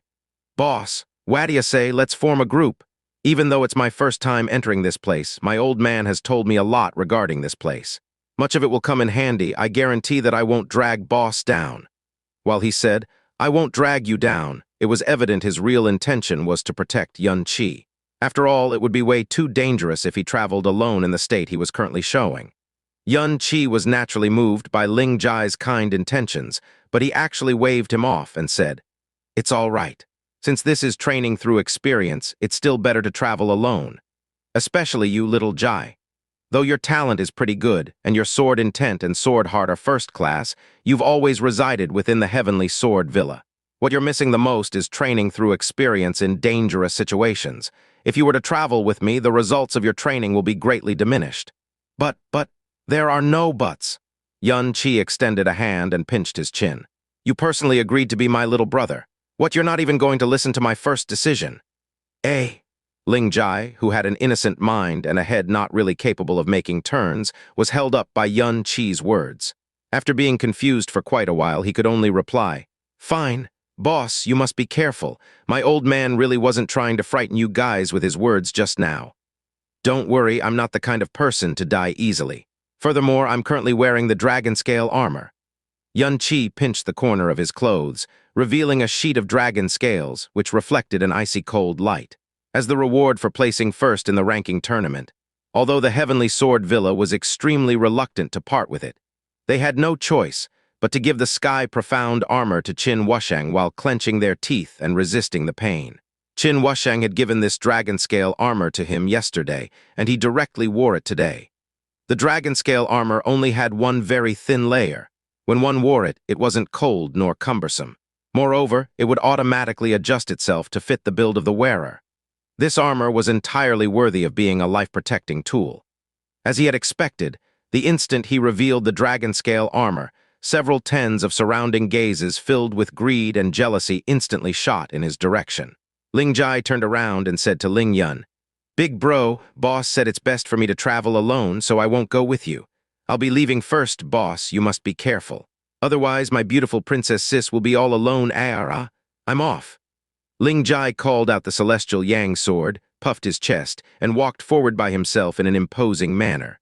Ling Yun nodded at Yun Qi, and his gaze seemed to inadvertently shoot towards Xia Qingyu's location. He walked forward a few steps, finally took a small breath and walked in front of Xia Qingyu and said politely, "Xia Fairy, would you like to form a group? I came here 3 years ago, so I'm somewhat familiar with this place. This place is extremely dangerous, but we should be able to handle any dangers if we travel as a group, and we'll also be able to travel much farther. If we discover any treasures, Xia Fairy will also have the priority in selecting them. How does that sound?" Not far away, Fen Jucheng and Xiao Quanjiu's faces both revealed strange expressions. They had also entered the Heaven Basin's secret realm 3 years ago, and at that time, Ling Yun had left early by himself, giving no one any chance at all to partner with him. But now he had actually taken the initiative to travel with someone else, and his words even carried a sense of entreatment. Only idiots wouldn't be well aware of his thoughts. I thank young Villa Master Yun for the good intentions, but King Yu has already decided to travel alone. Faced with Ling Yun's voluntary invitation, Xia Qingyu nevertheless directly rejected his offer without any hesitation at all. The number of people Ling Yun had voluntarily invited before did not exceed 5, and this was the first time he had been rejected. Ling Yun's expression didn't change. Without any more insistence, he nodded. If this is so, then Xia Fairy must be careful. After he finished speaking, Ling Yun also left by himself, and his silhouette rapidly disappeared into the flurry of snow. Even Ling Yun had been rejected, so Xiao Quanjiu, who had originally been eager to give it a try, also clenched his teeth, and after struggling for a long while, decided to give up as well. As for the other people, not one even dared to go up and try. Even Xiao Quangle, who was also the current Xiao sect master's son, could not gather the courage to talk to Xia Qingyu. With the strength she had displayed in the ranking tournament, she handily surpassed them by an entire plane. The status of these disciples from the large sects may be exceptional elsewhere, but in front of Xia Qingyu, they couldn't even bring themselves to lift their heads up. Disregarding everything else, just on the basis of strength, they didn't have the qualifications to travel with Xia Qingyu. The lone Yun Qi swept his surroundings with a glance. Without greeting anyone, he casually selected a direction and began walking at a leisurely pace. Junior Sister Xia will be off now. You must be careful. Shui Wushwang and Wu Zuxin bade farewell and left together. Xia Qingyu nodded. She watched them leave and accidentally glanced at the direction Yun Qi had walked, causing a complicated expression to flash in her eyes. After, she began walking north alone. The entire world had been covered with snow. The only thing that could be used to distinguish direction was that single icy mountain which reached into the clouds. As Yun Qi traveled forward, even though he had profound energy protecting his body, he was still chilled to the point of non-stop shivering. Where there isn't ice, this place is filled with snow. As for that heaven basin, I can't even see its shadow. And how can this kind of place contain any heaven-quality items? Even if there were any, they definitely have long since been buried under the icy snow. Huff, how cold. Yun Qi walked for more than an hour. He only saw the boundless plains of snow and snow-filled sky, and nothing worthwhile at all. This was completely different from the rare and exotic flowers and plants, with strange stones and spirit jades aplenty within a scenery filled with high majestic mountains and jungles he had envisioned. Furthermore, after walking for such a long time, he had yet to see even the shadow of a profound beast. How is this a search for rare treasures? I simply came here to suffer. The existence of this little world is really strange, Jasmine muttered to herself. Strange? This little world was indeed made by humans. Furthermore, its level of power is extremely high, and it must have existed for a very long time. So the appearance of a few heaven-grade treasures isn't strange. What's strange is that this kind of small world shouldn't appear in this sort of location, because it's simply not something that can be created with the strength of this plane. It's probably something a strong expert left a very long time ago, Yun Qi said without thought. He wasn't concerned about the origin of this heaven basin secret realm at all. As he was walking leisurely, he suddenly said, Jasmine, how many people are following me right now? 4, Jasmine responded. 4, Yun Qi was startled. This number didn't match the number he had in mind. There will never be a shortage of enemies that want to kill you by your side. Have you ever wondered why this is so? Jasmine said coldly. No, these people can't even be considered my enemies. Yun Qi wagged his finger and said with a cold smile, They're nothing more than a bunch of stepping stones seeking death. Of these 4 people, 3 of them should be here to kill you. It seems the other person isn't. On the contrary, this person might be here to save you. Jasmine said, MN, save me, who is it? You'll know in a bit. Yun Qi's footsteps gradually grew slower. After muttering to himself for a while, he said, Jasmine, in a bit I need your help to kill a person. Okay. Yun Qi froze for an instant because Jasmine had agreed too quickly. Every time Jasmine attacked, the toxic poison in her body would spread. So if it wasn't a life-or-death matter or an opponent Yun Qi definitely couldn't contend against, she definitely wouldn't strike out. But this time she had directly agreed just as Yun Qi began to open his mouth. Yun Qi couldn't help but feel nervous and asked weakly, could it be that you have some other, additional conditions? Of course I do. Jasmine's voice gradually became more cold and stiff. You should be clear about the state of your body right now. This small world is the perfect place to kill people. You should also be clear about who might try to kill you in this place. Yet you still dared to come here just because of my existence. I must kill whoever you want me to kill, otherwise you will die, which means I will die as well. I remember you once said that you definitely weren't willing to become dependent on my strength, but you seem to have completely forgotten your words. In a lot of the things that you do, when you consider your capability, you will also include my strength within your calculations. When I can use my power in the entire profound sky continent, it's impossible for you to encounter any risky situations. The hidden dependency in your thoughts will greatly restrict your growth. Jasmine spoke every word with extreme seriousness. Her tone of voice was just like a great master who had experienced countless dangers, instructing a disciple. Xianxia actually approved of a small portion of what Jasmine had said. For example, this time, he didn't want to give up the chance to explore the Heaven Basin secret realm. If it wasn't for Jasmine's existence, he definitely wouldn't have entered this place in his current state. Contrary to what one might expect, Fen Jiucheng was actually of secondary importance. The crucial point was that he had also detected killing intent from Mu Tianbei's body.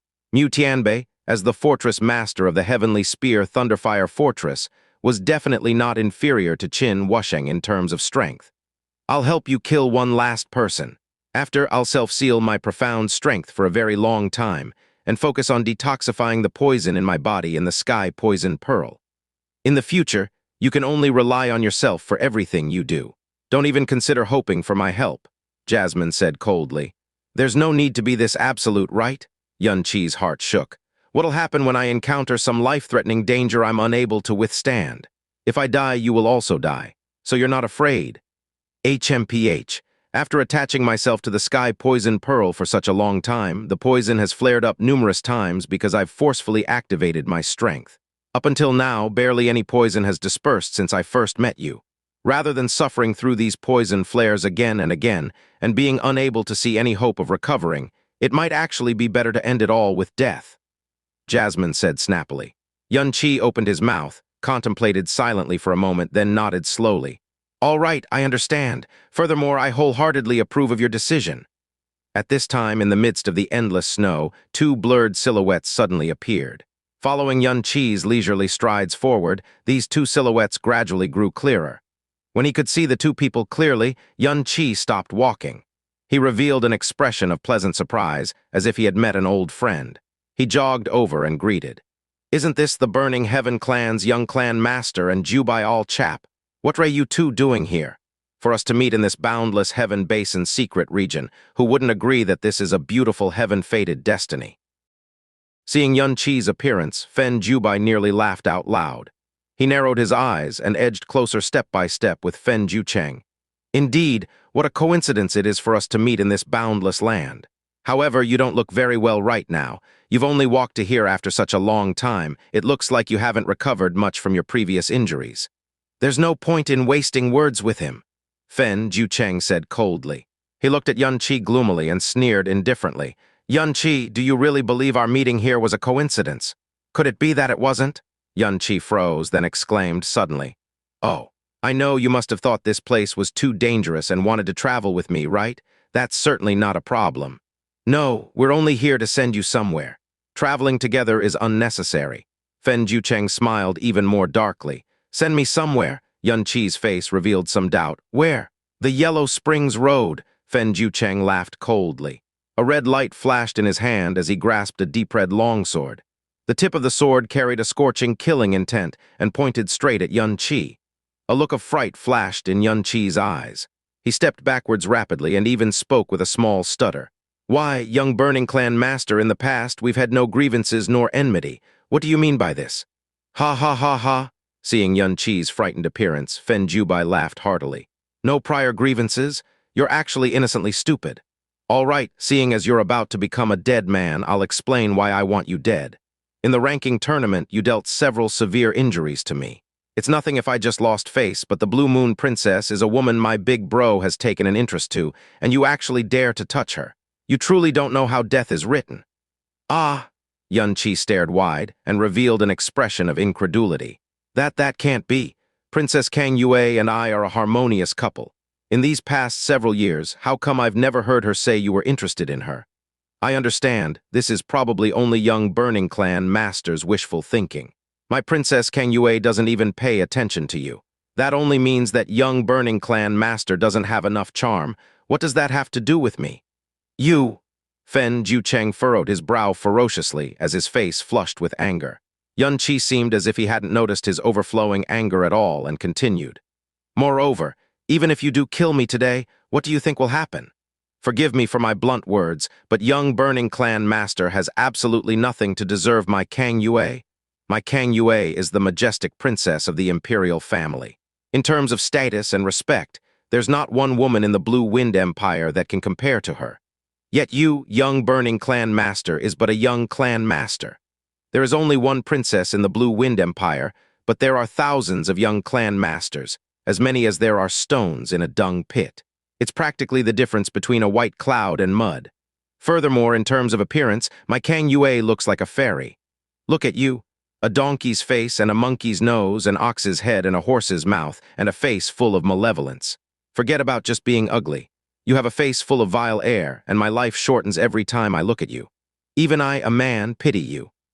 Moreover, in terms of accomplishments, I'm 17 this year, yet I have already defeated someone at the 3rd level of the Earth Profound Realm and placed first in the ranking tournament.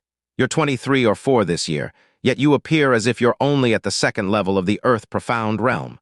This disparity is a bit too great. Between you and me, only someone blind would pick you. Some time ago, I heard Happy Marriage Courtyard's Little Red, Little Green, and Little Purple mention that young Burning Clan Master's little wee-wee is only half an inch long, and is as thick as a hemp stalk, tusk. With your situation, even a 40-year-old widowed aunt wouldn't be interested in you, let alone my Kang Yue. As a man, I pity young Burning Clan Master's situation, which is like turbulent river water. Since he could remember, Fen Jiucheng had been fully aware that he was a dragon among men. In the younger generation, he stood at the highest level, so much that he could show disdain to everyone. But just now, Yun Qi had practically called him a good-for-nothing. Fen Jiucheng wasn't easily angered, but Yun Qi's were just too malicious. He was well aware that Yun Qi was deliberately humiliating him, but his face still turned the color of a pig's liver, and killing intent several times stronger exploded out. You're courting death, Fen Jiucheng's fury erupted. A blue fire ignited on his sword, which stabbed straight at Yun Qi's chest. Fen Jiucheng didn't hold back at all in this strike, and even threw in the fury that filled his heart. Under the might of the Earth Profound Realm, the nearby snow turned into water vapor in an instant. Even the thick mantle of snow underneath subsided at a terrifying pace. As the sword pierced forward, Yun Qi's mouth revealed a cold smile. He grasped Dragon Fault in a flash, and immediately smashed straight at Fen Jiucheng's flaming blade. An enormous sound erupted, and blue flames flew in all directions, spewing the snow on the ground 10 feet high into the air, completely veiling one's line of sight. Fen Jiucheng's entire body shook as both his arms felt a numbing feeling, and the flaming blade flew out from his hands. His heart grew alarmed, and his mind calmed a bit later, but all traces of the Yun Qi in front of him had vanished. Without any hesitation, his body flashed, leaving behind a crimson silhouette, and retreated 30 steps. At this time, he heard Fen Jiubai scream miserably.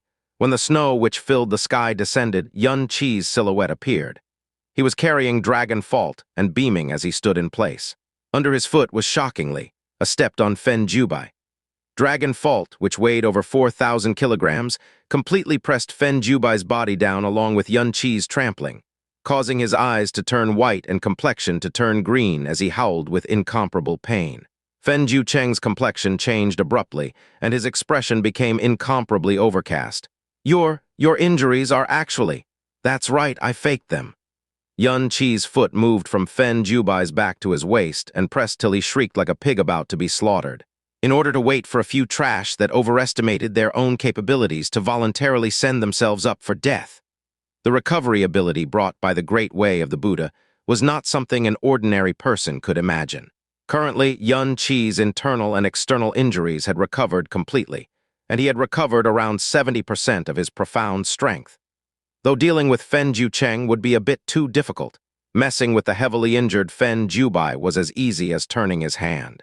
Of course, scaring Fen Jiucheng for a bit would be sufficient. Yun Qi had even defeated Xia Qingyu, who was at the 3rd level of the Earth Profound Realm, So Fen Jiucheng, who was at the second level of the Earth Profound Realm, wouldn't be naive enough to think of himself as Yun Qi's opponent. Impossible. I heard that not only were your injuries extremely grave, your profound strength had also diminished completely. It's simply impossible for you to recover in 5 short days. Furthermore, how did you know in advance that I was coming to kill you? Fen Jiucheng said while clenching his teeth. Although he had said impossible, his heart had been completely shocked. The numb feeling he had received from Yun Qi's strike still lingered. If his strength hadn't recovered, how could he have attacked with such a frightening strike? Hey, Yun Qi began laughing with ridicule. That's why I said that young Burning Clan master is nothing but a mere idiot who believes he is infallible.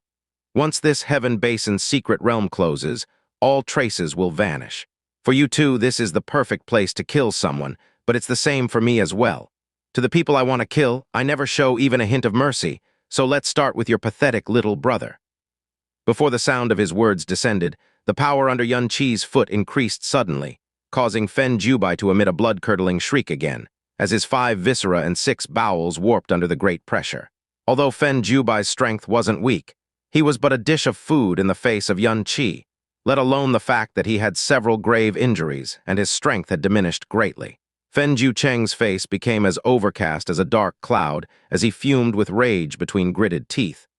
Then let's see you try to attack. To guard against any accidents, before we entered the Heaven Basin's secret realm, Great Elder left a special soul imprint on his body. If he were to die, Great Elder will immediately know who killed him.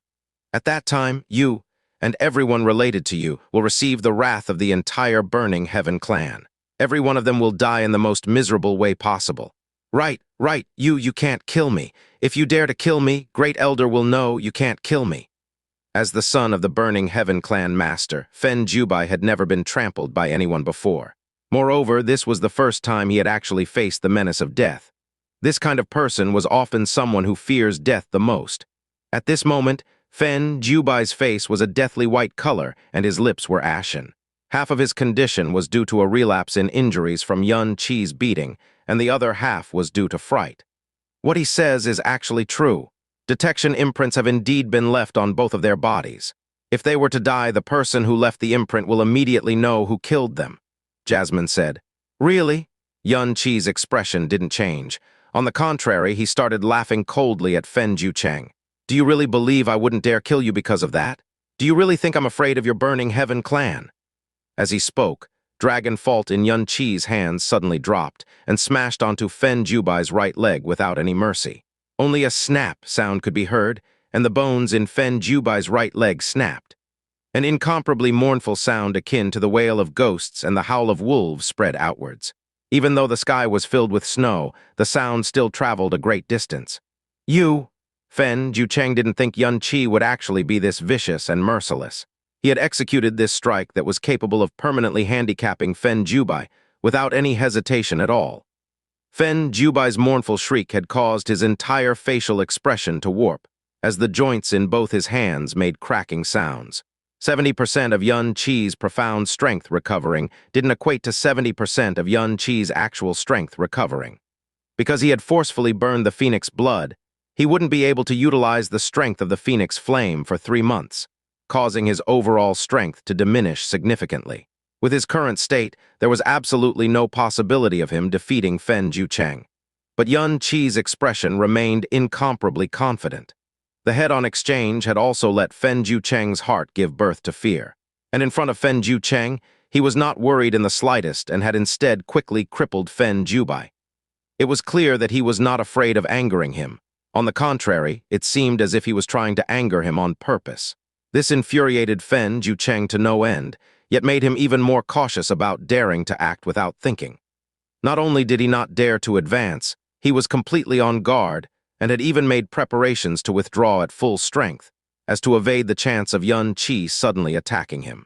Snap, Yun Qi smashed down with his sword again, directly snapping Fen Jiubai's left leg as well. Amidst Fen Jiubai's blood-curdling screams, Yun Qi slowly raised his head. A sneer and a provocative smile hung on his face. This smiling expression caused Fen Jiucheng's scalp to feel numb for a moment. His body retreated backwards uncontrollably, and his sudden howl charged into the sky. "Fortress Master Mu, what are you doing? Why haven't you attacked yet?" Just as Fen Jucheng's voice fell, the snow diagonally above Yun Qi suddenly became chaotic. Amidst the chaotic snowstorm, a silver-colored spear shot out with an incomparably terrifying screeching sound. Wherever the spear went, the snowstorm was roughly split open. From a distance, it was like a dazzling silver-colored line that was drawn on a sky sealed with ice and snow. The aura of death brought along by the spear instantly made all of Yun Qi's hair stand up. However, his expression was nevertheless still incomparably tranquil. Instead, the corner of his mouth curled into an evil smile as the dragon fault sword easily swung down and suddenly smashed onto the ground. Boom! Following Yun Qi's strike, the snow on the ground rose in excess. Aside from the snow being raised, Fen Jubai's body had also been lifted. Before Fen Jubai, who was jolted into the air, had time to react, his chest was pierced through by a silver spear. This was a fatal strike from a sky-profound expert, so how could its strength not be terrifying? Before Fen Jubai, who had been speared through the chest, had time to let out a wretched shriek, his body had immediately exploded open, bursting into more than 10 lumps that scattered into the distance. The silver spear continued downwards, pierced through the after-image Yun Qi had left with star-god-broken shadows, before burying who knows how deep into the ground. Heaven Basin's secret realm, northwest direction. Boom! The mountain was directly blown apart, revealing large chunks of soil and rocks that were buried under the snow and ice. According to the previous experiences of those who entered the Heaven Basin's secret realm, some unusual stones tend to frequently be laid beneath the mountain. However, after blowing the mountain apart, Fen Moli did not advance. Instead, his entire body trembled and froze on the spot, and he wore an extremely ugly expression. The middle-aged man that was beside him immediately asked, "Great Elder, what's wrong?" Fen Moli's expression slowly turned incomparably gloomy. The anger and murderous intent that were being released from his body caused the middle-aged man to tremble with fear. After quite some time, he then said with a low voice, "Jiubai has died." "What?" the middle-aged man exclaimed. Not even 2 hours had passed since they entered the Heaven Basin's secret realm. Before they even reaped any rewards, they had instead received such a grievous news first. He asked in alarm, "Great Elder, you had left a soul imprint on Jubai's body. Who is it? Who is the one that had such nerve to actually kill Jubai?" "It is Mu Tianbei." Fen Moli tightly clenched both his fists and nearly crushed his hand bones. Suddenly, he let out a punch, releasing a path of purple flames in front of him that directly blew the small mountain in front of him into rubble. A roar filled with extreme anger came from his mouth. "Mu Tianbei, there are no grudges nor enmity between you and my burning heaven clan, yet you actually committed such an evil act. In the span of 1 month, I will definitely erase your heavenly spear Thunderfire fortress from the face of this world, forever." On the other side, Mu Tianbei descended from midair and looked towards the dismembered body of Fen Jubai that was all over the ground. His body spasmed a bit, and his face turned ugly, as if he had swallowed a dead fly. Fen Jucheng's expression was 10 times uglier. A face that was originally handsome and outstanding was now distorted to the point that even his biological mother would never be able to recognize it. Fen Jubai died. He had just used the existence of the soul imprint to threaten Yun Qi. But now Fen Jubai died in the blink of an eye. He didn't even die in the hands of Yun Qi, but died because of the fatal blow Mu Tianbei was preparing for Yun Qi. Bang, bang, bang, bang. Light and brisk clapping sounds echoed from the side. Yun Qi had a face full of schadenfreude. His gaze shifted towards Mu Tianbei as he gratefully said, "You are worthy of being called the Fort Master of Heavenly Spear Thunderfire Fortress. That strike of yours is so fleeting, transcendent, and incredibly exquisite. This junior didn't know that you were still brooding over the clash he had with the young Fort Master Mu from before, and still had some problems with it. Not only were you prepared to hit a person who was already down, you had the indifference of a bystander. You stuck by your actions and killed the second young master of the burning Heaven clan. This mind, this spirit, this boldness, makes this junior feel shame and admiration at the same time. I heard that Fen Jubai carried the soul imprint that Fen Moli left for him on his body. Right now, Fen Moli should already know about Fort Master Mu's impressive feat of having killed his clan's second young master in one spear strike. He must be angered to the brink of life and death by now. Ha ha ha ha ha." After Yun Qi's sarcastic ridicules, he didn't forget to let out a burst of mad laughter. Mu Tianbei's complexion went from clear to black, then black to white. The anger he held within his belly narrowly avoided exploding his stomach. He clenched his fists and angrily roared. "Little Junior, young Burning Clan Master would naturally resolve this matter for this fort master. Death is close at hand, yet you are still able to laugh. Just watch as one of my strikes ruthlessly break the bones in your body." Mu Tianbei angrily rose and charged toward Yun Qi. His right hand became a claw that grabbed straight towards the top of Yun Qi's skull. Yun Qi stood motionlessly in place as he gazed at Mu Tianbei's approaching right claw with ridicule. This reaction immediately made Mu Tianbei's heart waver as his movements slowed. But at this exact moment, an extremely cold air suddenly assaulted him from ahead. A few specks of cold bristles shot right toward his eyes, and Mu Tianbei's figure stopped to grab those incoming things, which were in fact icicles that released a bone-chilling coldness. But at the same time, a long strip of white ribbon shot out from within the wind and snow. It wrapped around Yun Qi's waist and brought him flying along with it. On the other side of the long ribbon was the fine, snow-white figure of a female. "Qingyu," Yun Qi looked at Xia Qingyu, who had suddenly appeared. He never thought that the fourth person who was following him, whom Jasmine mentioned, was actually Xia Qingyu. "Don't say another word. Let's leave quickly." Xia Qingyu's crescent eyebrows furrowed tightly. She took Yun Qi with her as she moved forward through the snowstorm at an extremely fast pace. Under these kinds of situations, the movements of other profound practitioners would be greatly hindered. For her, not only would there be no harm, on the contrary, she could draw strength from the ice and snow to quickly recover her profound strength. Therefore, even if she brought along Yun Qi, her speed was still extremely fast, as the two quickly disappeared into the wind and snow. Mu Tianbei had also obviously recognized that it was Xia Qingyu. He flung off the icicles on his hands and did not pursue them. Instead, he stopped in place and did not move for a long while. Only his expression was constantly changing. "Fort Master Mu, what are you still standing there for? Quickly go and kill him!" Fen Jucheng anxiously yelled. Mu Tianbei still made no movements. He breathed in a large breath of air and said, "That person is Frozen Cloud Asgard's Xia Qingyu. When Yun Qi was just by himself, I obviously wanted to get rid of him to save trouble in the future. However, Xia Qingyu is by his side now. If I kill her, Frozen Cloud Asgard's people will know. If news got out that I, the great fort master of the Heavenly Spear Thunderfire Fortress, killed Yun Qi within the Heaven Basin's secret realm, how can I still stand up? Then go kill Xia Qingyu along with him," Fen Jucheng said with a sinister face. "Whoa, what?" Mu Tianbei's was suddenly shocked. What kind of person was Xia Qingyu? She should be considered the most talented disciple in all of Frozen Cloud Asgard's history. If by chance Frozen Cloud Asgard knew about it, then the issue would not be about whether or not he could stand up. Instead, the entire Heavenly Spear Thunderfire Fortress would become Frozen Cloud Asgard's mortal enemy. Against their extreme rage, his sect's hundreds of years of foundation would be pulled up by its roots. The consequences were something he absolutely could not bear. "Why is this something to hesitate about?" Fen Jucheng said with a loud voice. "After killing those two, and once the secret realm closes, this matter would become top secret. The matter regarding my second brother, I'll explain it clearly to my great elder. If you let them go like this, the fact that you took action to kill Yun Qi would spread out anyway.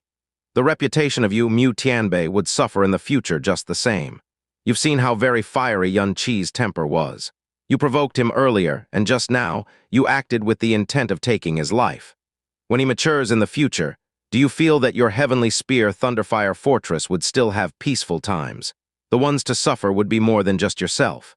If you still can't think it through," Fen Jucheng started to have a threatening voice, "then I won't feel like explaining the matter regarding my second brother to my great elder, hee. Do you want to make matters worse and kill me as well to make Burning Heaven Clan despise you even more?" Mu Tianbei's entire body froze. After a twitch of his face, the ice and snow beneath his feet suddenly rose up. He chased in the direction of where Xia Qingyu and Yun Qi left like a hawk. "Qingyu, why are you here?" The speed of their pace was too fast. When Yun Qi opened his mouth, large amounts of wind and snow poured into his mouth. After making the effort for quite a while, he was able to finally ask a question, which had a very obvious answer. Xia Qingyu said nothing. It was unknown whether it was because she didn't hear it or that she was too worried about Mu Tianbei chasing up to them. She didn't dare to be distracted in the slightest. Earlier, before Yun Qi had left, she quietly changed directions and followed behind him because she feared Yun Qi would run into some danger. In an environment filled with wind and snow, it was very easy for her to conceal her aura. Therefore, whether it was Xianxia or Mu Tianbei, none of them found out that she was always in their vicinity. As for why she was unable to control herself from following him, she gave herself the reason that since Xianxia's injuries were caused by her, she was responsible for protecting his safety in this dangerous place. Only she didn't think that Fen Jiucheng and Fen Jiubai would take advantage of this situation to kill him, and expected the sect master class Mu Tianbei even less. Xianxia's eyeballs shifted as his body tilted and his head fell into the ice and snow. Then he was miserably dragged across the ice and snow by Xia Qingyu. She stopped right away and hurriedly asked, "Are you all right? Hurry up and quickly get up. If Mu Tianbei catches up, it'd be a disaster." Xianxia straightened his upper body, shook the ice and snow off his head, and miserably said, Qingyu, my wife, my internal injuries seem to have worsened. I already can't run anymore. You should leave, don't worry about me. The one he wants to kill is me. As long as you get far away from here, he won't do anything to you. Cough, cough, cough, cough. Xianxia coughed for a while to forcefully cough out the ice and snow that had previously poured into his stomach. Xia Qingyu nervously looked back. Without caring about anything else any longer, she retracted the Ice Phoenix Snowflower ribbon, put her right hand under Xianxia's ribs, and supported him up. "Hold onto me tightly. In this environment, it's not impossible for us to escape." This time, Xianxia had indeed swiftly reached out to hold onto Xia Qingyu's soft and slim waist. Just by holding it, it was hard to imagine that this body, which was seemingly as weak as a willow, could unexpectedly release a heaven-freezing, earth-sealing power. Once Xianxia held on to it, he couldn't bear to let go. It was comforting to the point that he almost let out a groan. Having her body touched and held by a male caused a deep and peculiar feeling to flash within Xia Qingyu's heart. She immediately activated the full power of her Frozen Cloud arts to use Frozen Cloud Asgard's exclusive profound movement skill, Frozen Fantasy Snow Dance, and moved towards the north at an extremely fast speed. "Juniors, where are you running off to? Prepare to die." Mu Tianbei's roars suddenly sounded from behind them. Xia Qingyu quickly looked back, only to astonishingly discover that within the wind and snow behind them, the figure of Mu Tianbei appeared and was gradually approaching. Cold light concentrated within Xia Qingyu's beautiful eyes. She extended her left arm, and a ball of icy blue light danced about. The flying snow in an area of a few hundred meters around her all became under her control and flew towards Mu Tianbei. Bang! After a huge sound, all the flying snow was easily dispersed by Mu Tianbei. Mu Tianbei was Heavenly Spear Thunderfire Fortress Fort Master with a profound strength that had surpassed the 5th level of the Sky Profound Realm. His total strength seemed to not be inferior to Xia Qingyu's teacher, Chu Yueli. He was someone that Xia Qingyu had absolutely no chance of defending against. Even if she forcefully activated her Frozen Cloud domain, it would basically be ineffective against him. At the moment, Xianxia comfortably held Xia Qingyu, and his hands rubbed her slender waist from time to time. He wasn't satisfied at all because Mu Tianbei stubbornly came and disturbed them as he chased closer when he got into a distance where he could attack them. Xianxia bore his teeth in quite a bad mood and lightly muttered, "Jasmine, kill him!" Bang.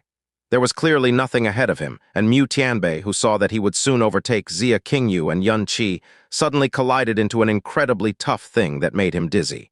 Only after he spun a few circles in midair did he steady his body. He shook his head and looked up front again, but any traces of Xia Qingyu and Xianxia had long since been lost.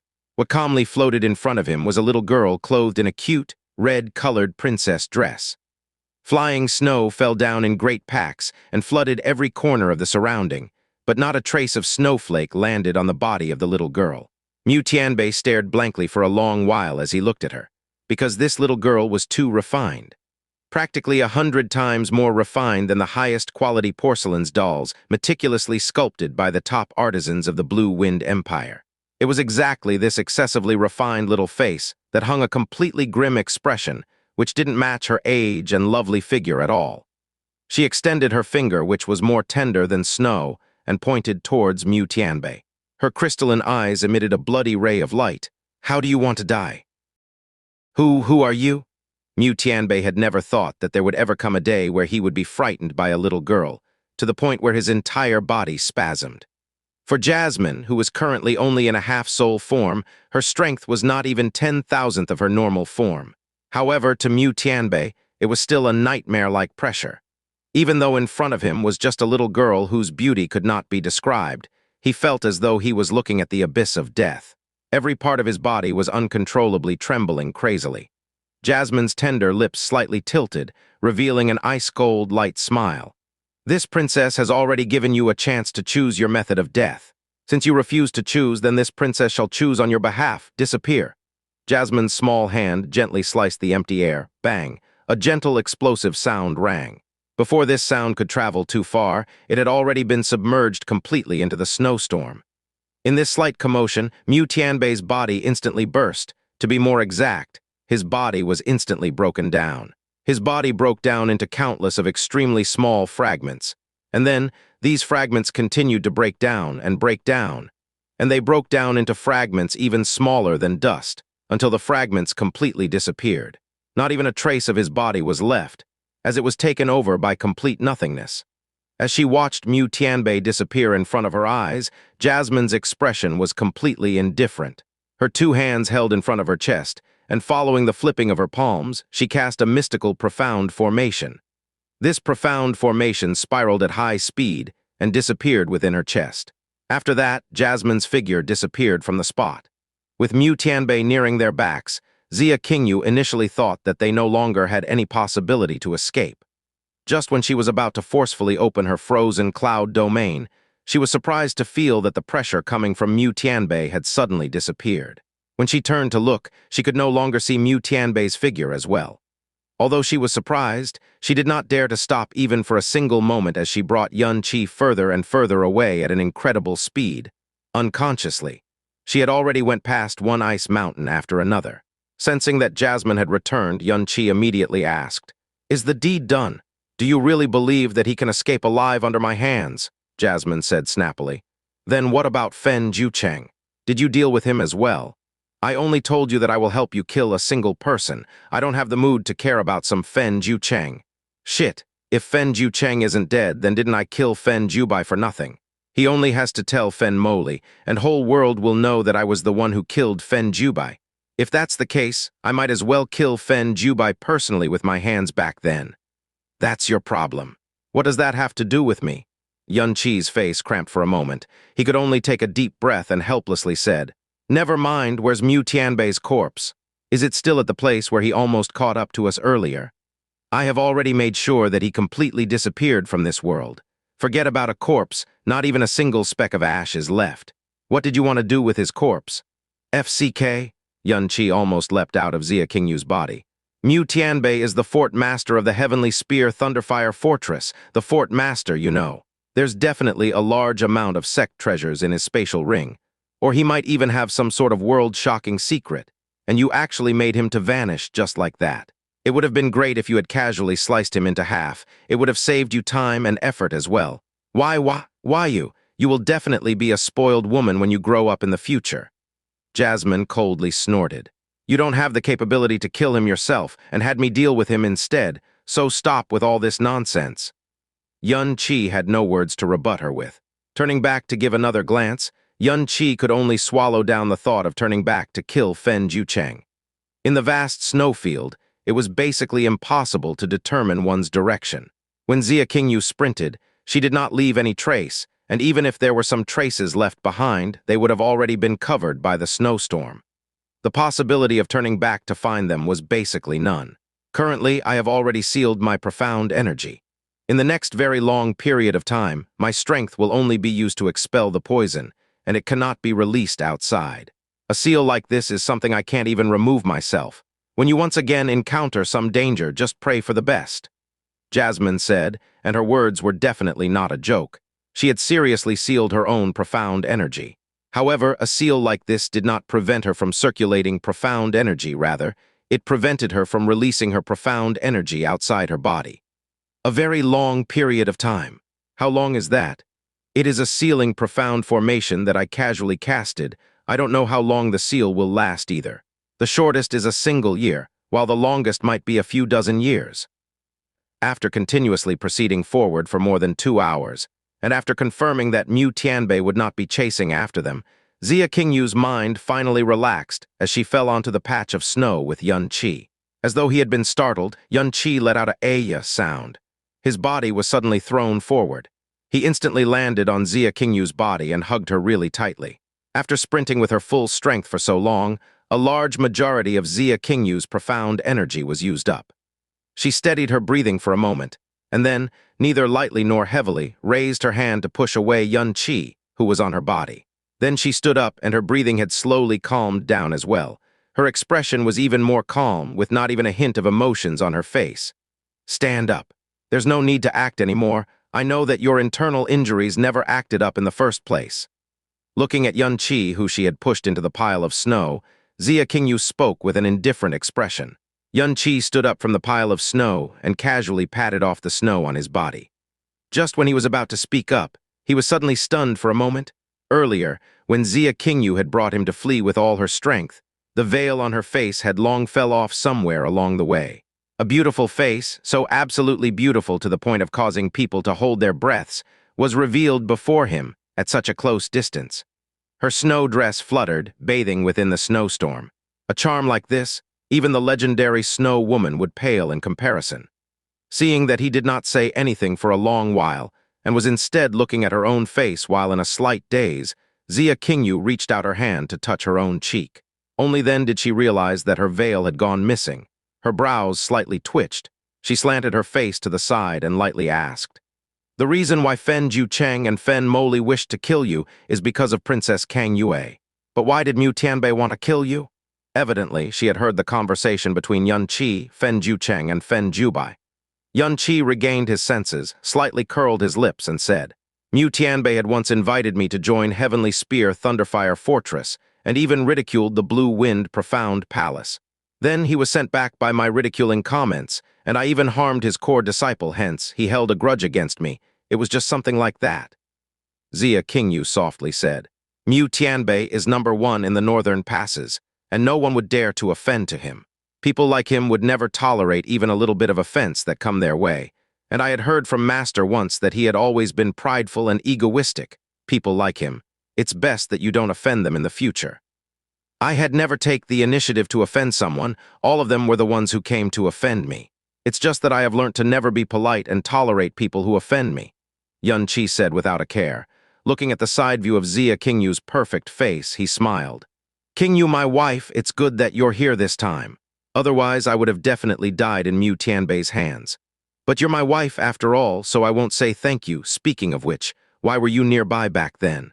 You couldn't have seen that I had yet to recover from my injuries, was worried about my safety, and have been sneakily following after me, right? I just happened to pass by." Evidently, Xia Qingyu was not good at lying. When she said those words, her tone and demeanor was very unnatural. She shifted her gaze away as well, not wanting to make eye contact with Yun Qi. She turned to the side and coldly said, "Mu Tianbei should have lost us. It's nearly impossible for him to think of finding you in this secret realm. Your injuries have already fully healed, and your profound energy has already recovered by at least 70%. It should be enough to fend for yourself in this place. Take care." After saying that, Xia Qingyu's snow dress fluttered and she was about to leave. Hey, wait a minute." Yun Qi hurriedly stepped forward and blocked her front. "You can't really be leaving like this, right? In truth, earlier those words were used to fool Fen Jiucheng. My wounds are basically not fully healed at all. At most, I'm only 50% healed, especially my internal injuries right now. They're still cough. My profound energy has only recovered by 30% at most. Really, if I'm once again found by Fen Jiucheng and Mu Tianbei without you by my side to protect me, then wouldn't it doesn't matter if I die, but to burden you to become a widow. How could I bear such a thing?" Xia Qingyu's beautiful brows evidently twitched for a moment. "Besides, we are a legally wedded husband and wife, and since we're husband and wife, we should live together on the same bed, die together in the same hole, share our blessings, and depend on each in times of crisis. Now that I'm currently troubled by various things, as my wife, shouldn't you do your part as what a wife would do, and take up the responsibility to protect me?" Hey, don't go back then, when Yun Qi's meridians were crippled. Facing Xia Qingyu, who was too high for him to reach back then, he would frequently say these cheap words, causing her to feel angry and helpless. Currently, in terms of strength, Yun Qi could not compete with Xia Qingyu. But in terms of persistence, Xia Qingyu was definitely unable to compete with Yun Qi. Hence, the two of them were basically 6 of one and half a dozen of the other. When Xianxia spoke with Xianxia, naturally, he would not have any sort of scruples at all. Xianxia did not bother to pay attention to what he was saying as she directly circled around him and lightly stepped on the snow as she headed towards the north. Xianxia stood at the same spot and said very resentfully, "You can't really be leaving me here alone like this, right?" Xianxia did not answer. After walking very far away, she suddenly stopped her steps and said with an extremely soft voice, "What are you still standing there for? Hurry and catch up to me." "As you command." Xianxia instantly grinned from ear to ear. With a slight tap underneath his feet, he caught up with Xianxia's side swiftly. He did not look as though he had not fully recovered from his heavy injuries at all. The two of them headed northwards, and very quickly they disappeared within the snowstorm. In regards to Xianxia appearing and saving him, it was impossible for him not to feel grateful in his heart, because the person he faced back then was Mu Tianbei, an extreme expert of the sect master class. When Xianxia saved him, she undoubtedly carried the same risk of dying under Mu Tianbei's hands, together with him. And at the same time, he was very puzzled. When he encountered Xianxia again at Heavenly Sword Villa, he could only feel indifference from her body. Not closeness, not rejection, not coldness, but just the form of indifference that he could extremely not bear at all. The few days after their marriage, he worked hard to plant his figure into Xianxia's heart. But such a long period of separation was evidently enough to completely disperse his shallow figure in Xianxia's heart. Also, to a certain degree, he believed that currently in Xianxia's eyes, he was nothing but a normal existence whom she was binded with a marriage certificate. Someone who could she do with and could do without. But today, when Xianxia followed him to protect him and came out to save him, he was once again confused.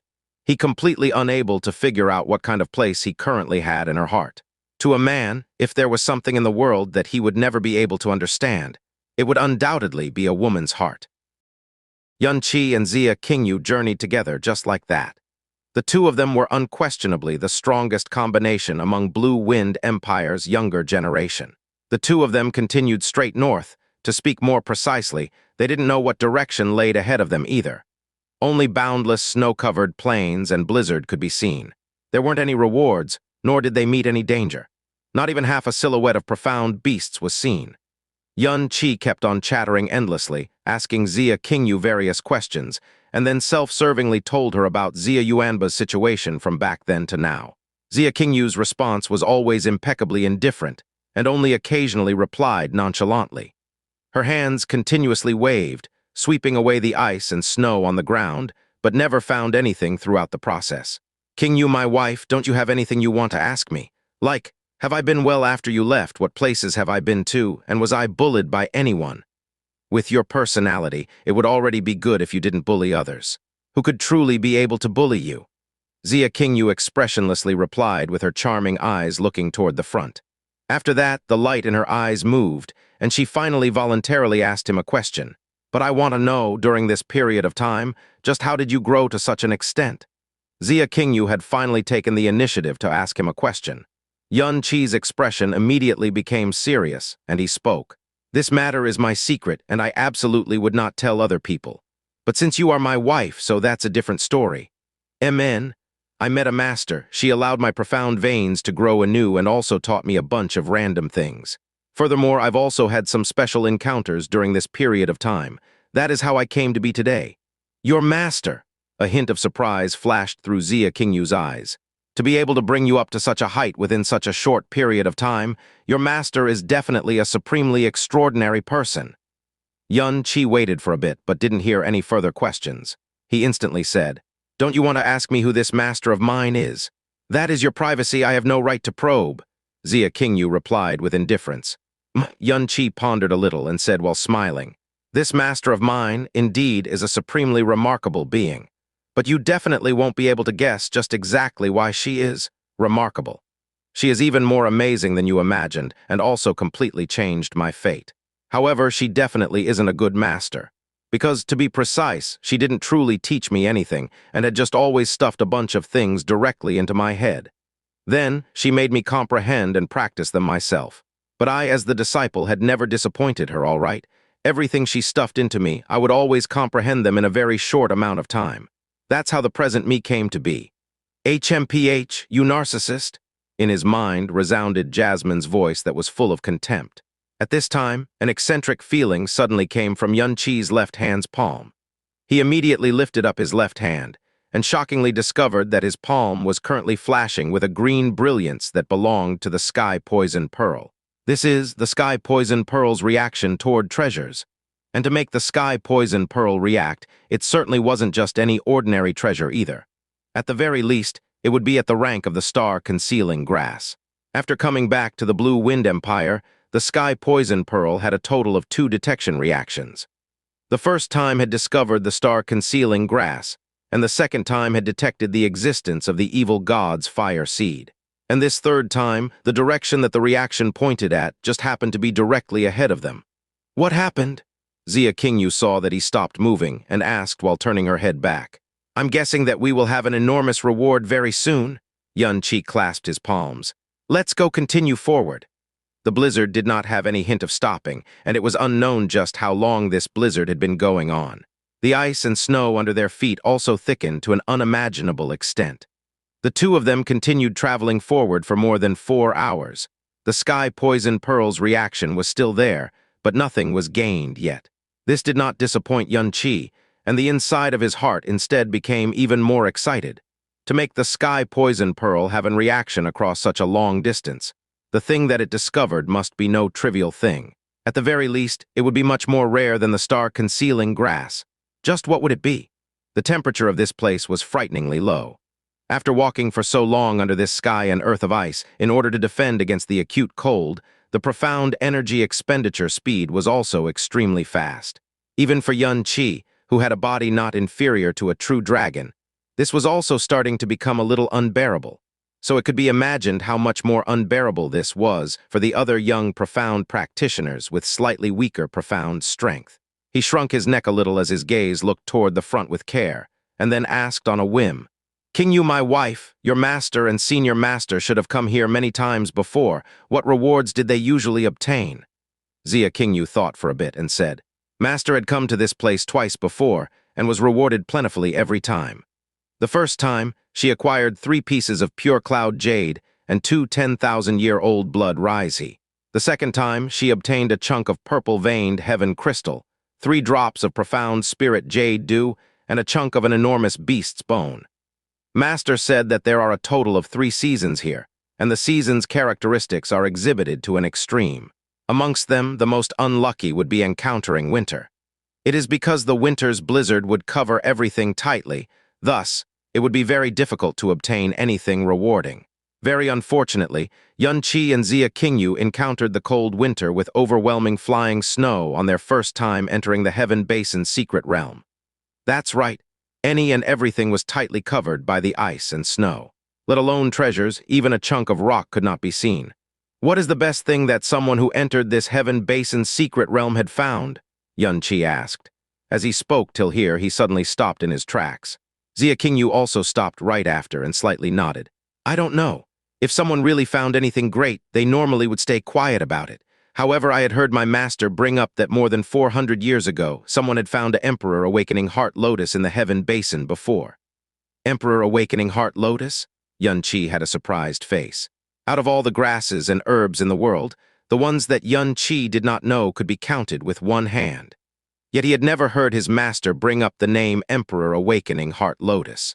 Today was actually the first time he had heard of it. Xianxia slightly lifted her gaze and slowly spoke. The Emperor Awakening Heart Lotus is a type of sacred object that's recorded in my sect's Frozen Cloud Sacred Book, and the other top sects also has records of it. In the records, it is a sacred object gifted by the heavens, and is also a kind of object which shouldn't exist in the mortal world because it opposes the heavens. Legends say that one appeared long ago and never appeared again afterwards. It only existed within the many records that spoke about it. 400 years ago, a senior of the Zio sect had used spirit sound transmission and told everyone who were in the Heaven Basin's secret realm at that time that he found the Emperor Awakening Heart Lotus, which was exactly the same as in the records. However, those were his last words. After he spoke those words, there was no further contact from him. He never could walk out of the secret realm and fell there. Sacred object gifted by the heavens, object that opposes the heavens.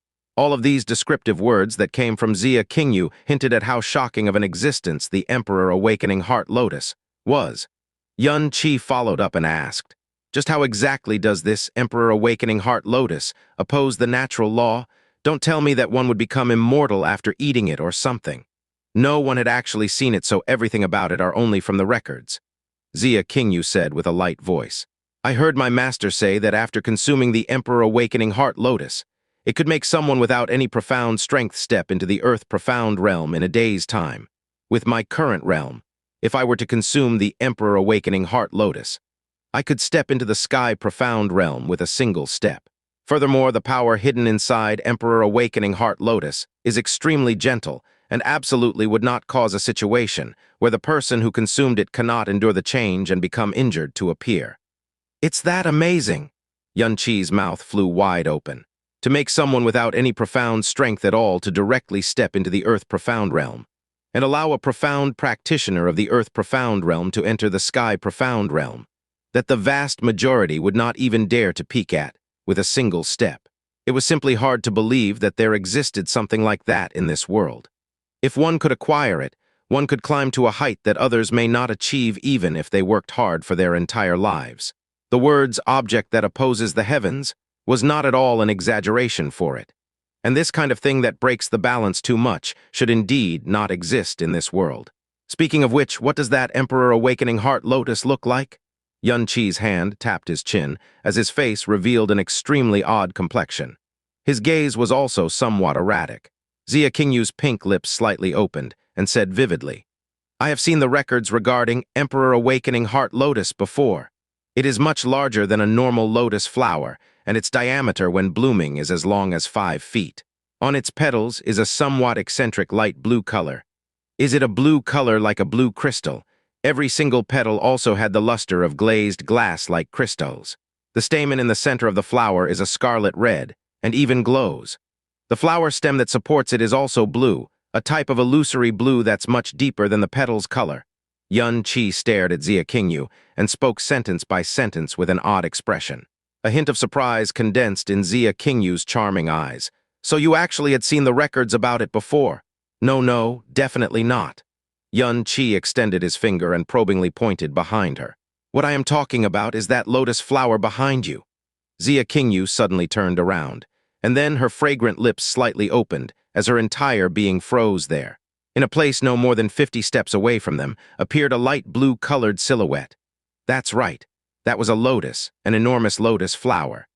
Its diameter was as long as 5 feet. It had an illusory blue-colored jade-like flower stem and light blue flower petals that flowed with fluorescent brilliance. Yet its stamen was like a red-colored starry sky that had gathered together and flashed with a mysterious and eccentric light. A lotus ought to bloom in the summer with a scorching sun, yet this lotus had lofty bloomed within the blizzard. The wind howled and the falling snow flew about, so it would be difficult even for an ordinary person to stand upright under this kind of blizzard. Yet this lotus flower unyieldingly stood there. Neither the petals or the stamen had the slightest of waver. It was as if none of its petals could possibly fall even if the blizzard was 10 times stronger. Under the snow, the entire land was even submerged underneath. Yet only this lotus flower was not covered. On the petals, even a trace of the drifting snow could not be seen. In this world of overwhelming blizzard and snow, it became the only and also the most blinding existence. Emperor Awakening Heart Lotus. Xianxia was completely stunned. That lotus flower in her sights and the Emperor Awakening Heart Lotus from the records were exactly the same. None of the characteristics were any different. The color of its unique petal, its radiance, and furthermore, it was being battered by the elements, yet still had the attitude of arrogance towards all living things on heaven and earth. All of this proved that this was absolutely an extraordinary object. Only at this moment, Xianxia had a look of disbelief in her eyes. She didn't dare to think she could inadvertently and unexpectedly encounter such a divine existence from the legends and records. Could that really be the Emperor Awakening Heart Lotus that you mentioned?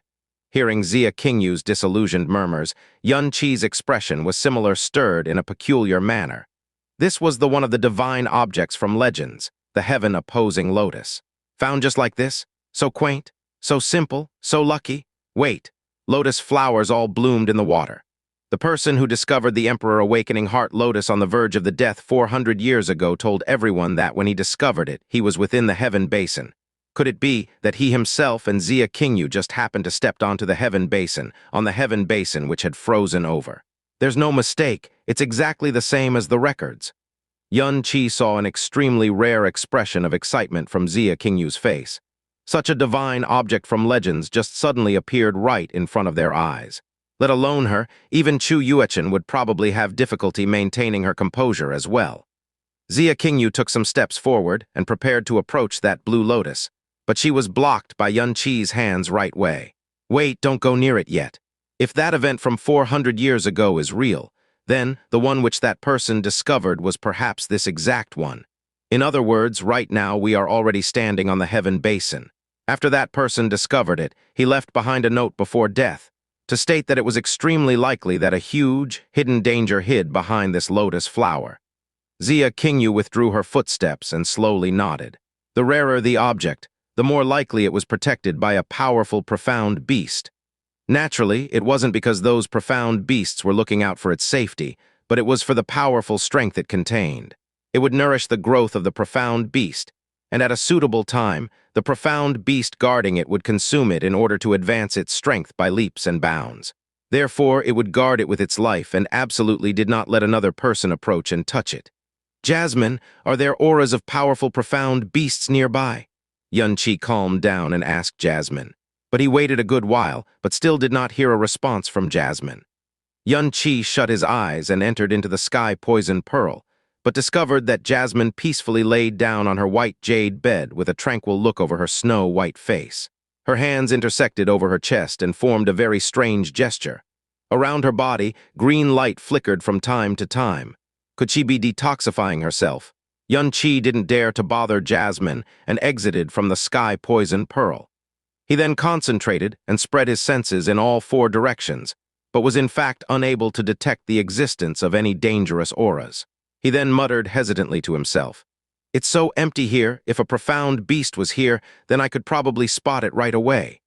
Additionally, if we stepped into the Heaven Basin, and the Heaven Basin had been iced over a long time ago, all the profound beasts would naturally be sealed under as well and would probably not come out.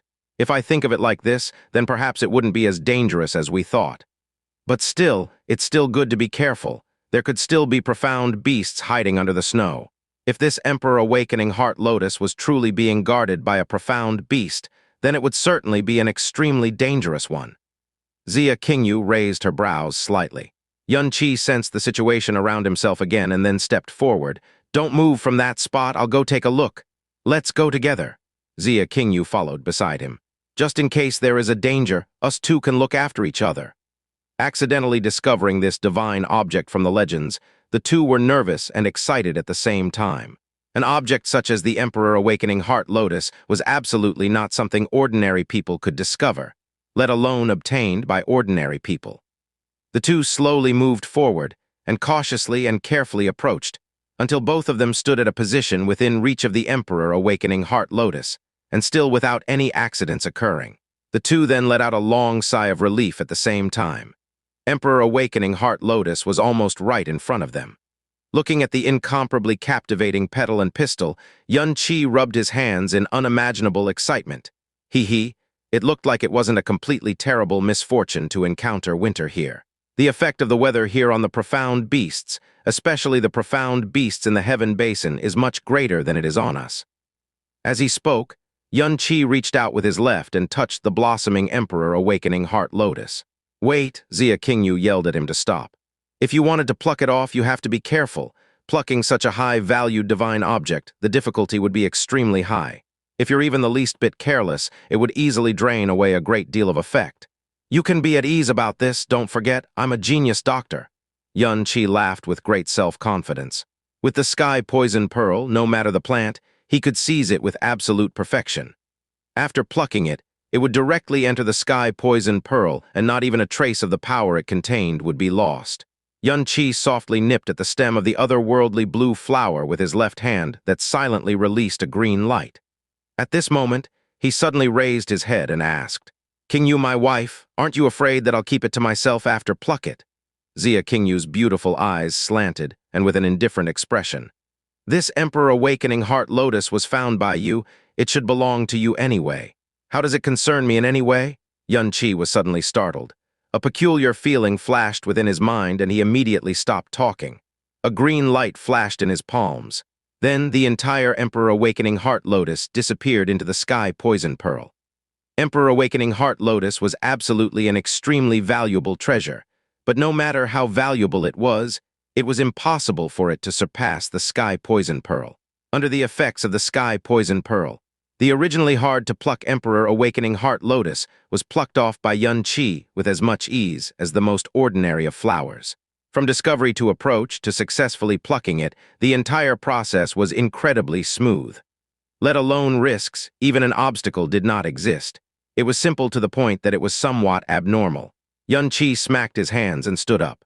Just as he was about to speak, an incomparably muffled sound like a roar originating from the endless abyss suddenly echoed past. The source of that sound seemed to come from underneath his foot. Then a faint vibration occurred beneath them that gradually intensified. Yun Qi's expression suddenly changed.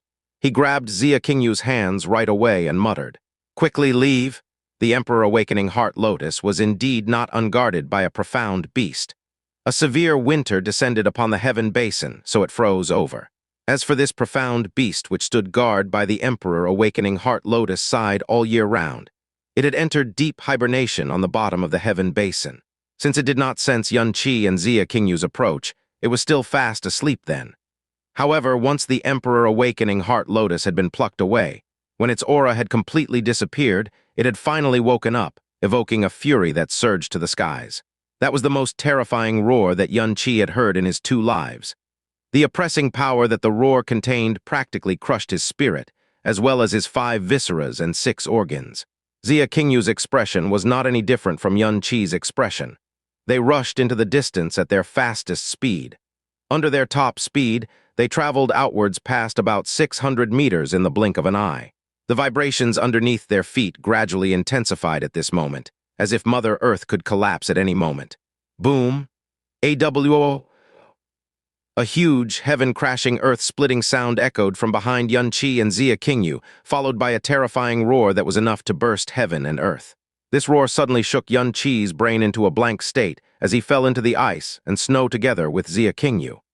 Then, they subconsciously looked back at the same time and discovered the most shocking scene they had ever seen in their lives.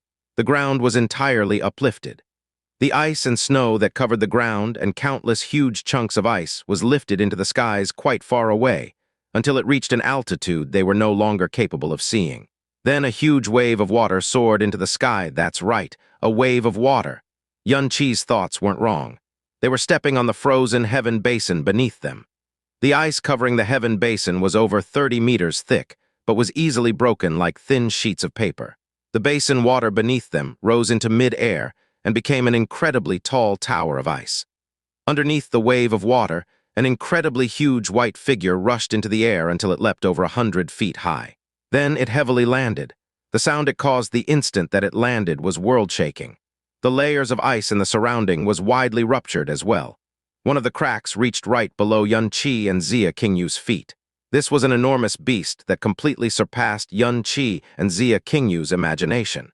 It was around 300 meters tall and white hair covered its entire body. It had a human-like body and a vicious wolf-like head with scarlet-red eyes. When it landed, it was like a small mountain that blocked a huge amount of light from the heavens, and the aura it released was way more terrifying than over 10,000 mountains. In front of its huge body, Yun Qi and Xia Qingyu were as insignificant as 2 little flies. The distance they ran with their fastest speeds to escape was covered by its feet in merely 2 steps. In between 2 icy mountains, Ling Yuefeng finally found his first reward from an ancient forest that wasn't completely covered in ice and snow. Just as he was about to pluck that pitch-black risey, the sound of a profound beast suddenly echoed from the distance. The place it came from was very far away, so the sound wasn't very loud, but it indeed shook Ling Yuefeng's entire body. His face showed an incredibly shocked expression, and even his soul was unexpectedly trembled by the roar that originated from far away. This is the power of a tyrant profound beast. Ling Yuefeng looked in the distance, and an uncontrollable fear loomed over his face. Inside the Heaven Basin's secret realm, there was actually a tyrant-profound beast. Wait, this cry is filled with anger. Could it be that someone stepped into its territory or provoked it? While thinking about these things, Ling Yuefeng's expression kept changing. The power that this sound contained could send him, a throne, into deep fear. He felt that the owner of this sound could destroy him effortlessly. Tyrant Profound Realm, a level never before seen in Blue Wind Empire, because in the history of Blue Wind Empire, there never was a true overlord. Throne was already the peak and limit of the Blue Wind Empire. Titles like Overlord and Monarch could exist only in the fantasies of Blue Wind Profound practitioners. It was a level that they absolutely could not comprehend and imagine. The person who offended this tyrant profound beast, he would turn into dust particles in the blink of an eye. It was impossible for there to be a second outcome. Ling Yuefeng subconsciously retreated 2 steps, and then flew towards that roar in the distance. Right now, he could only deeply pray that the ones who offended this terrifying tyrant profound beast wasn't a part of his heavenly sword villa. That roar transmitted an extremely terrifying pressure and penetrative power into every corner of the Heaven Basin's secret realm. It completely overwhelmed the most powerful experts of the top 10 sects with shock, and made each of them retreat from the source of the roar. They simultaneously thought that death would be inevitable, but none of them could have imagined that the people who encountered this terrifying, profound beast were the 2 most talented people of the younger generation. Jasmine, who was concentrating all her energy on detoxifying herself, was suddenly startled by the terrifying aura. Her severe and astonished voice echoed within Yunqi's mind. "What's going on? You guys actually provoked a tyrant profound beast." "Tyrant profound beast?" Yunqi was terrifyingly alarmed. The oppressing feeling that this incredibly huge beast gave Yunqi was far superior to that Emperor Profound Flame Dragon, but he never could have thought that this was a tyrant profound beast, since the level of Tyrant Profound Realm was never before seen in the Blue Wind Empire. It was a fantastical existence only told in legends. The powerful pressure from the Tyrant Profound Beast caused Yunqi and Xia Qingyu's bodies to stiffen. Their 5 visceras spasmed, and their heartbeats practically halted. To defend against a Tyrant Profound Beast or to escape from underneath its claws was undoubtedly just a crazed dream. Yunqi clenched his teeth and said, "Jasmine, is your strength truly completely sealed off, and you can't utilize even a bit of it?" Jasmine remained silent for a long time and furrowed her delicate eyebrows. She never could have thought that not long after she sealed off her profound strength, Yunqi would provoke such a terrifying guy. But according to her, because she sealed herself, she could not unseal herself. The sole hope that Yunqi had to avoid this critical situation was already completely broken. As matters stood, Jasmine was also beginning to have some regret. "This time you are surely going to die." Every one of Jasmine's words were incredibly solemn. "No," Yunqi suddenly shook his head. "I still don't want to die. I can't die. Qingyu, let's escape quickly." Yunqi clenched his teeth and shouted loudly. He got up with incredible difficulty under that incredible mountain-like pressure. He grabbed Xia Qingyu's hands and fled away with all his might. "Roar!" Their movements invoked an angry roar from that huge beast. The giant beast lifted up its right arm and smashed downwards, towards the direction they fled in. The sound of wind that whistled from behind Yunqi made him subconsciously turn around. That huge fist wasn't attacking them, rather it fell beneath that huge beast's own feet, but it still caused Yunqi's pupils to suddenly contract. He grabbed Xia Qingyu with one arm and used all his strength to leap high in the air. Burning Heart opened, and following the crazy surge of profound power, a translucent barrier suddenly appeared around him and Xia Qingyu's bodies. Sealing cloud-locking sun? Boom. Like a heavy hammer that came from heaven, it smashed the ground viciously, causing the entire Heaven Basin to vibrate. If it wasn't a state of severe winter right now, but a summer day instead, perhaps a great amount of the Heaven Basin's water would quake into the sky. Feeling a great danger from beneath him, Yunqi carried Xia Qingyu and leapt high in the air as he fiercely inhaled. Using Star God's broken shadow, he instantaneously pulled even higher into the air. Then he flipped over facing downwards with his back to protect Xia Qingyu with the front of his body. "Yunqi!" When Xia Qingyu cried from shock, it was immediately drowned out by the sound of that heaven-shocking, earth-shaking explosion. After all, this was an indirect attack from a tyrant profound beast. Even though Yunqi had leapt high into the sky a long time ago, The shockwave from the impact of the attack was still something he was incapable of resisting. His sealing cloud-locking sun was instantly broken through, and a chunk of broken ice and fine snowflakes struck him on the back. Yun-Chi's eyes bulged outwards, and his face suddenly turned deathly pale. An arrow of blood sprayed out from high up in the sky, and a small bit of landed on top of Xia Qingyu's clothes, dyeing her snow-white cloud dress into a patch of red. Without the protection of sealing cloud-locking sun, that single instant was already enough to kill Yun-Chi. He violently bit the tip of his tongue to prevent himself from fainting. He channeled his profound strength vigorously and activated sealing cloud-locking sun once again. However, this time, an extremely terrifying scene appeared within Xia Qingyu and his line of sight. They saw an incomparably large head that was still more than 30 meters away from them, but it already covered their entire vision range. On its head were two eyes as scarlet as blood, and the two bloody eyes were focused entirely on them. Following that, it opened its large, deep as the abyss mouth towards them and spread forth an incredibly powerful suction force. The solid ice, the flying snow, and the embracing Yun-Chi and Xia Qingyu were absolutely incapable of resisting the suction force, so they flew toward the middle of that wide, open mouth. Yun-Chi and Xia Qingyu suddenly shouted out instinctively, and Yun-Chi suddenly realized during this exact moment why the attack of the huge beast smashed the ground instead towards them. It was because that huge beast knew that Emperor Awakening Heart Lotus had been seized by them and was bound to be on their body right now. If it destroyed them, then the Emperor Awakening Heart Lotus would be destroyed as well. However, if it shook them high in the air and sucked them inside its stomach, it was equivalent to swallowing that Emperor Awakening Heart Lotus that they had on their body. When he noticed this, a strand of hope flashed across Yun-Chi's eyes. Under the tremendous suction force, Xia Qingyu and himself gradually neared that deep abyss like huge mouth. Even if Xia Qingyu and himself used all their power, they still did not have even the slightest chance of breaking free. Yun-Chi unwaveringly stared forward while maintaining sealing cloud-locking sun with all his power. Both his hands embraced Xia Qingyu tightly, and he loudly yelled over and over again, "Hold on to me tightly, hold on to me tightly. Don't let go, hold on to me tightly." Before Yun-Chi and Xia Qingyu's eyes, everything suddenly became pitch black as the large mouth of that enormous beast finally closed. The sound of the wind still whistled beside their ears. The moment they entered inside the mouth of that huge beast, Yun-Chi felt himself enter a dark and icy purgatory which possessed a freezing sensation that dug into his heart and pierced his bones. The temperature of this huge beast's body was unexpectedly much lower than being within the realm of heavenly snow invocation. Under those huge, impulsive movements, his body unceasingly collided with the surrounding as they rapidly advancing forward.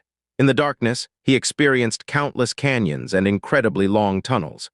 He closed his eyes and maintained sealing cloud-locking sun with all his strength during this process, because this was the only thing they could rely on to not be smashed to bits during these courses of events.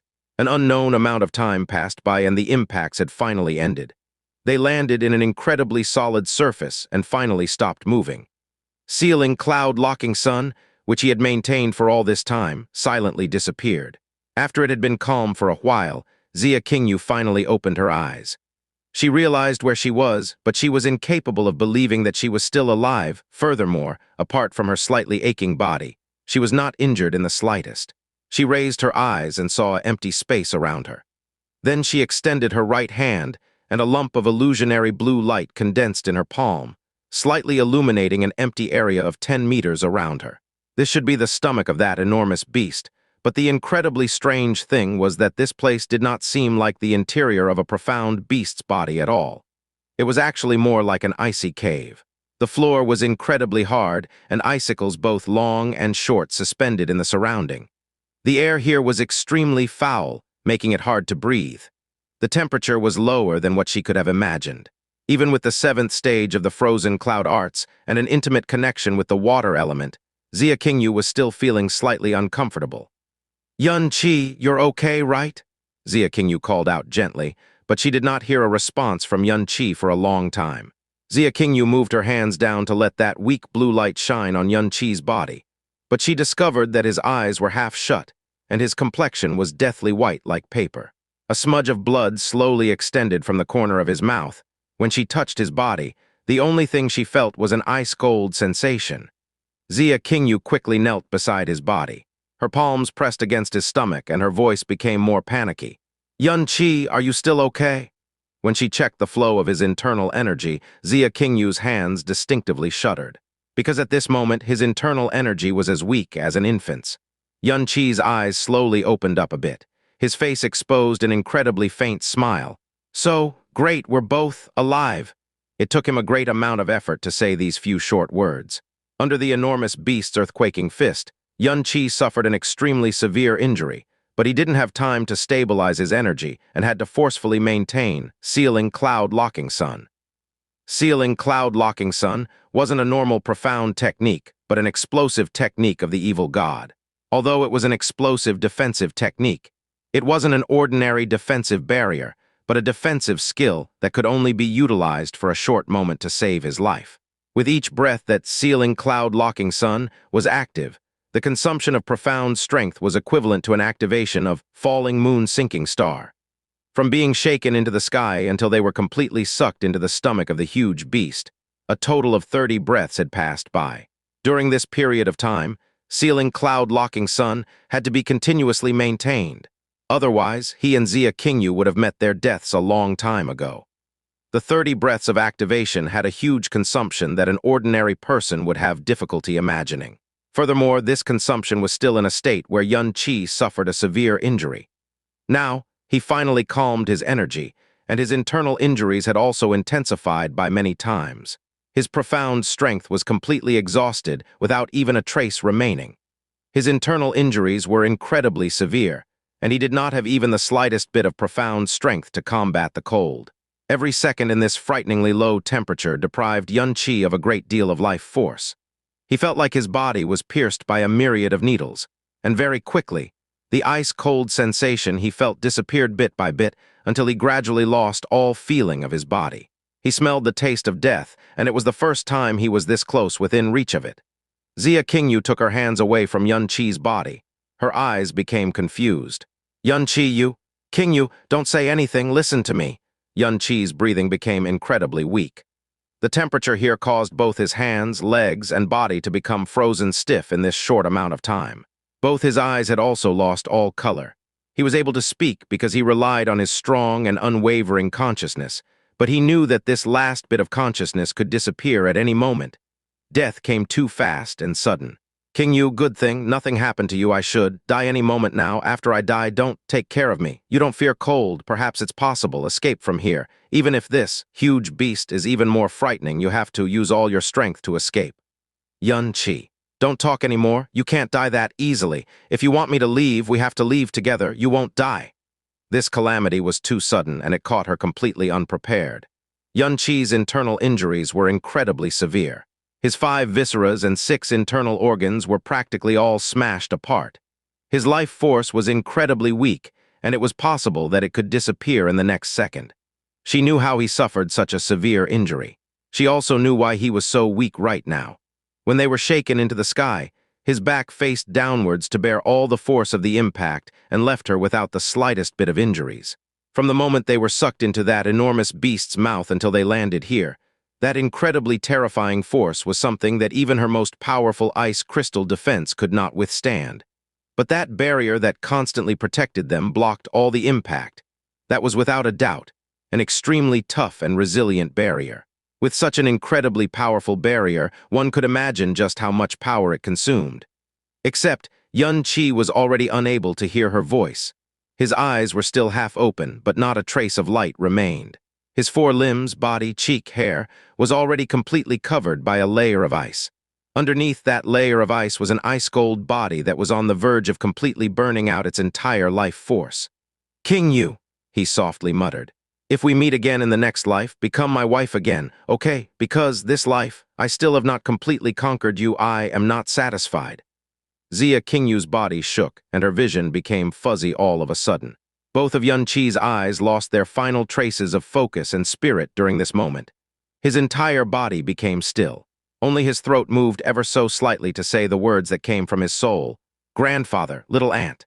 Senior sister Zuruo, Jasmine, I'm sorry. Linger, I'm coming for you, Linger.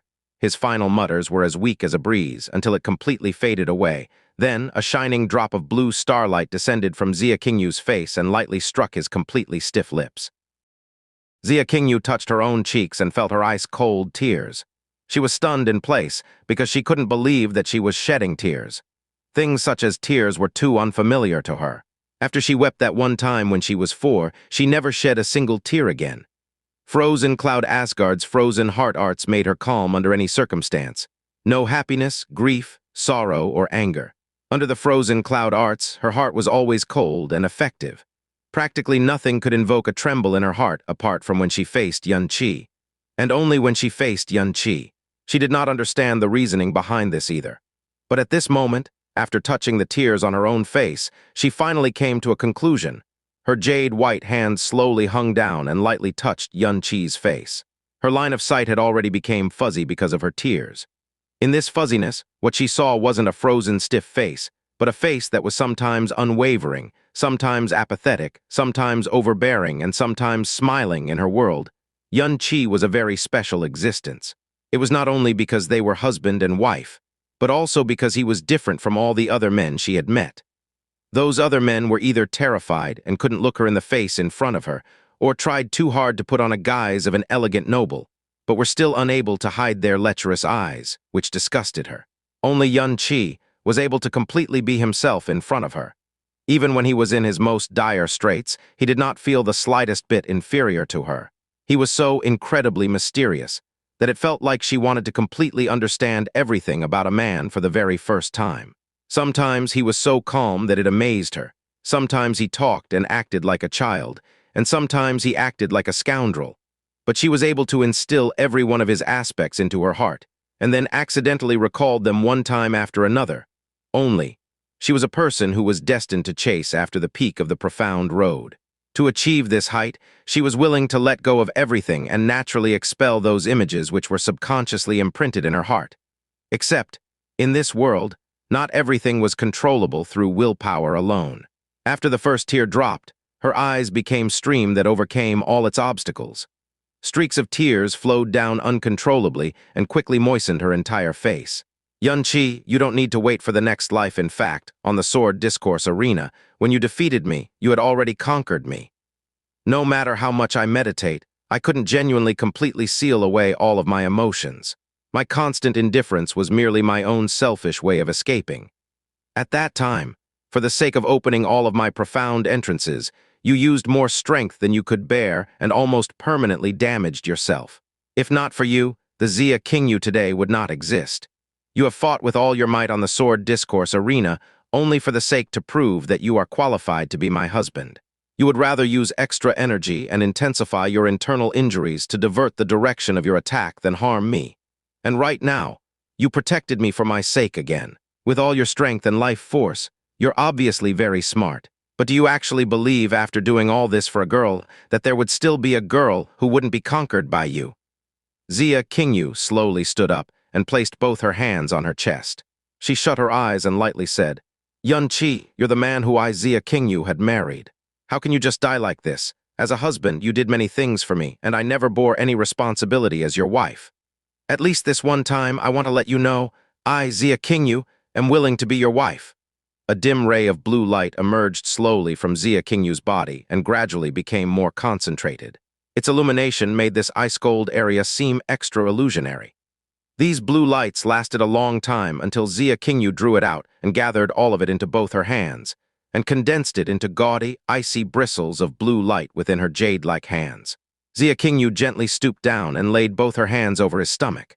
She had a bewildered expression as she silently watched the blue light flow out like water onto Xianxia's stomach enter within his body bit by bit. Very quickly, a layer of dim blue-colored halo of light appeared over the surface of his body. When the light dimmed, a weak and gentle light illuminated the incredibly tranquil face of Xianxia. She lightly shut her eyes. At this very moment, she was indescribably beautiful. Xianxia had already fallen into the abyss of death. Before the moment his consciousness had completely faded, he believed that he would never wake up again. But under the abyss of death, he suddenly started sensing the existence of his body. The ice-cold sensation on the surface of his body became clearer and clearer, and was no longer as unbearably cold as before. did I arrive in an icy hell. Before he died, he killed many people. After death, he was going to go to hell no matter what. Xianxia felt a sharp pain slowly being transmitted from his chest that made his consciousness become increasingly awake. Little by little, he opened his eyes and barely caught a glimpse of a few weak rays of blue light. You're finally awake, HMPH. You didn't die even like this. Your life is really tenacious. The sound of Jasmine's voice echoed by his ears. Although her voice was panting with rage, it was still unable to conceal the sound of joy and relief. I didn't die. Xianxia made great effort to open his eyes and said with a tone of disbelief. Although his internal organs were still in pain, it wasn't like the shattering pain from before. The air was ice cold, but it was no longer a bone-piercing cold. On the contrary, a feeling of warmth spread over the surface of his body. His 5 senses had been restored to normal, and his 4 limbs had also regained their sensations. His originally completely exhausted body had also regained some strength. You should have died, but that girl gave all of her profound strength to you, sealed your internal injuries and isolated you from the cold air, so that you can temporarily regain consciousness. However, this is the inside of a tyrant profound beast's body. It's simply impossible for you two to leave. Therefore, you two will still die in the end. The only difference is that the order is inverted. She's going to die before you. It was Qingyu, her profound strength, she gave me all of it. Xianxia was astonished. He clenched his teeth and suddenly supported himself up. Under the weak blue light, he saw Xia Qingyu peacefully crouching over his body. Her snow-white face was incredibly calm and peaceful without a trace of emotion, but it had a slight trace of an incomprehensible satisfaction. Qingyu. Xianxia's hand touched Xia Qingyu's hand. Then he withdrew it like lightning with a look of horror on his face. Because she cultivated in frozen cloud arts, Xia Qingyu's body was slightly cold already. However, it wasn't a freezing cold, but a rather refreshing cold. But now, Xia Qingyu's body was as cold as profound ice. She used all her profound strength to moderate your internal injuries, help you withstand the cold, and restore your vitality. She doesn't have any profound strength left to protect her own body, and simply cannot withstand the cold air here. If it wasn't for her body being accustomed to the frigid cold all year round, then she might have already froze to death before you woke up. However, right now she is at her last breath. This is an ice-attributed tyrant profound beast. The cold air within its body is severe. It is simply something you two cannot hope to resist, Jasmine said coldly with furrowed brows. Yue. Xianxia got up with great difficulty and slowly touched Xia Qingyu's cheeks with his hands. His movements were very, very soft since the Xia Qingyu right now was like an icy beauty that would break on contact. It made one's heart ache and suffocate. She, who was obviously cold and detached towards him from the start, was willing to quietly protect him before his severe injuries had healed, and when he met great danger, was willing to leave with him. Now, she was willing to risk her own life in order to save him. He never understood why she was cold and indifferent towards him all the time, but right now, he clearly saw through her true intentions under the surface of that frozen exterior. Qingyu, wake up quickly. Qingyu, wake up.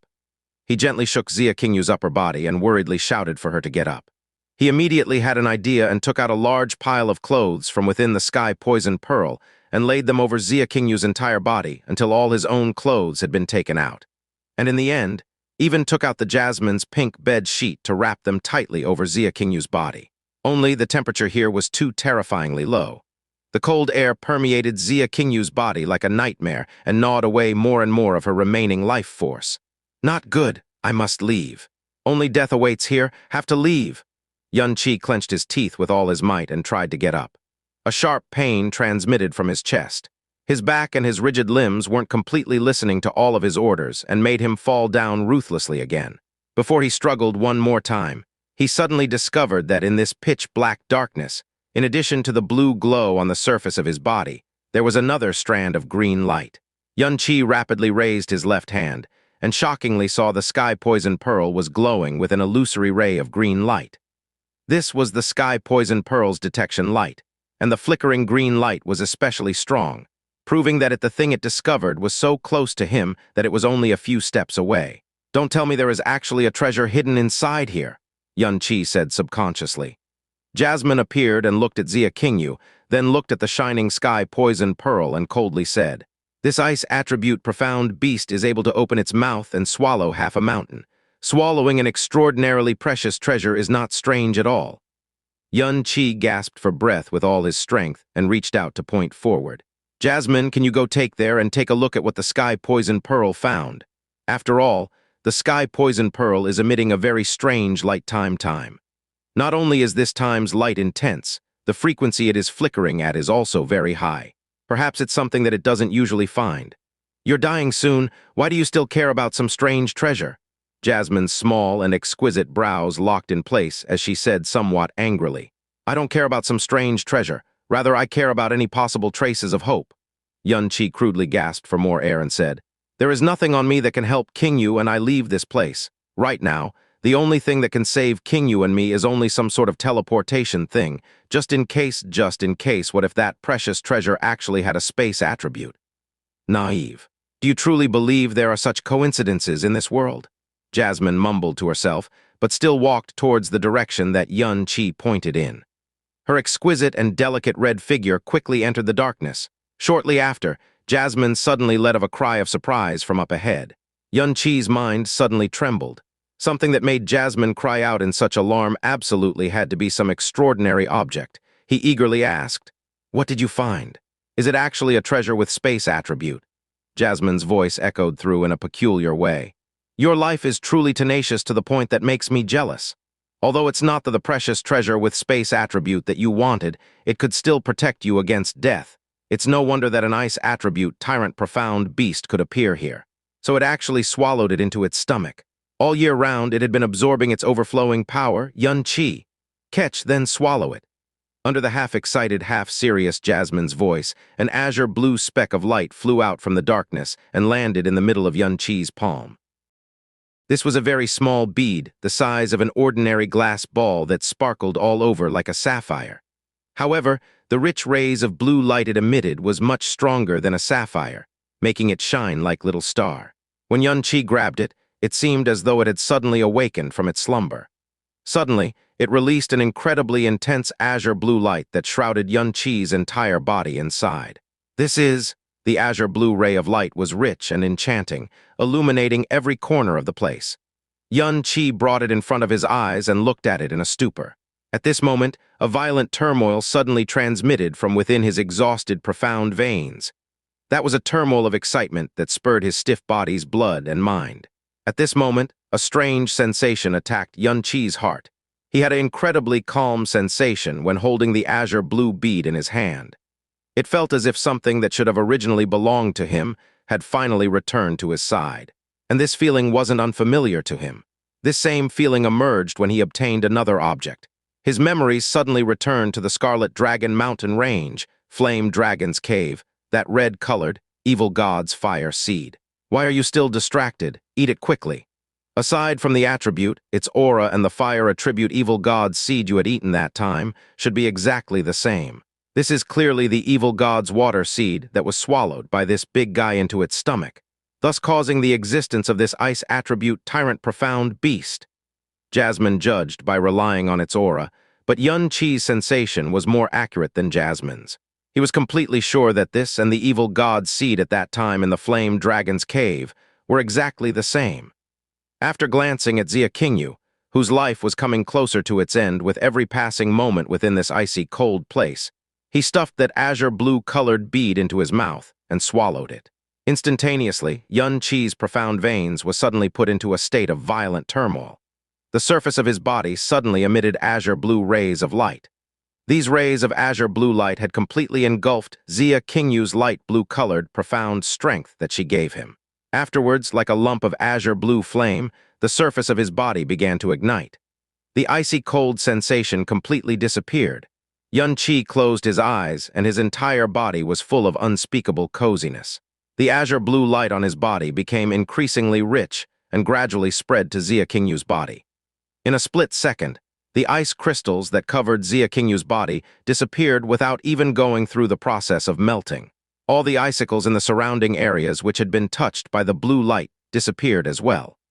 The extremely frightening cold air within the tyrant profound beast's body was unexpectedly unable to exist underneath the azure blue radiance. During the frantic turmoil of his profound veins, a profound strength that seemed to have come out of nowhere rapidly surged forth. His profound strength in his originally exhausted profound veins began to recover at a rapid pace. With the warm strength that came out of nowhere, his practically broken internal organs were also healing at an amazingly quick speed. The profound strength within his profound veins gradually increased and reached its capacity. Yet it still did not stop. A soft sound rang, and Xianxia heard a faint noise of something breaking. At this moment, the sensation that a hurdle had been directly overcome was transmitted from his profound veins. The blue rays of light that had shined for a long time over his body had also finally burned out at this time. During that split second, Xianxia clearly felt as though his profound veins had evolved. The profound strength it held condensed into such a density that he could hardly believe. His perception of his own body and his surroundings also changed immensely. His entire body, soul, and profound veins were all suddenly reborn and became anew. Xianxia raised his head and slowly exhaled. A sudden surge of profound strength, many times more tyrannical than what he had before, dispersed from his body. The aura of this kind of profound strength had already broken through the true profound realm and stepped into spirit profound realm. Even his internal injuries had all healed. Xianxia silently inspected his interior, and he saw his originally crystal-like body so vividly that it seemed as if it was see-through. His original profound veins, which were as crimson as flames, were now transformed into a mix of scarlet and blue. Each of his 54 profound entrances all flickered alternatively in blue and scarlet rays of light. Not only his profound veins, even his channels, plasma, and cells all had a hint of an azure blue to them now. The scarlet and the blue colors weren't completely separate, but they weren't completely fused either. They were somewhere in between, all mixed up in a mess without repelling each other in the mess, without intruding upon each other's independent existences.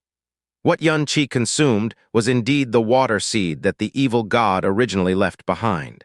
When he ate the fire seed back then, Xianxia's profound veins gained a fire attribute and gained the ultimate affinity with the fire element. He was also able to control fire to a certain degree, and could not be harmed by fire in any shape or form. Now that he consumed the water seed, Xianxia's profound veins gained both water and fire attributes. In nature, water and fire were two incompatible elements, but these two attributes coexisted perfectly within the evil god's profound veins. At the same time, what Chu Yuechen left behind that time, the frozen cloud arts that had to be sealed up because of incompatibilities with the fire attribute profound veins, had also completely awakened. Xianxia opened his eyes and rubbed his hands. An azure blue barrier spread outwards to completely isolate Xianxia's body from the cold air outside. The miraculous power of the evil god had completely healed all of his injuries, restored all of his profound strength, and let him break through from the true profound realm right into the spirit profound realm. All of his nervousness, apprehension, and worries had also completely faded away, as his heart became incomparably tranquil, because his soul had also risen to a higher level. Xianxia extended his hand. With a thought, a small chunk of ice crystal solidified in his palm. Then this piece of ice crystal became water, then snow, then into mist. Using just his thoughts, he was able to change its form however he pleased. Now his body was completely familiar with the water element. Along with fire, any form of water-attributed power were also unable to harm him anymore. Jasmine returned to his side. Although her expression was unwavering, the burden in her heart had been lifted. You really do possess some powerful luck. For the sake of finding the evil god's seeds, I came to the profound sky continent but didn't find anything.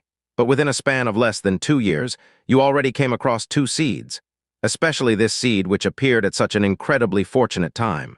The evil god's seeds contains powerful elemental strength. Right now, not only can you control the water element, you also gained an absolute immunity to it. The cold air here is now completely harmless to you, but this doesn't mean I can get out alive. Xianxia clasped his hands tightly. His eyes shifted toward Xianxia's body, which still had an incredibly weak aura and was still as cold as before. I have to take her and leave this place as soon as possible. Otherwise, it'll be difficult for her to continue on.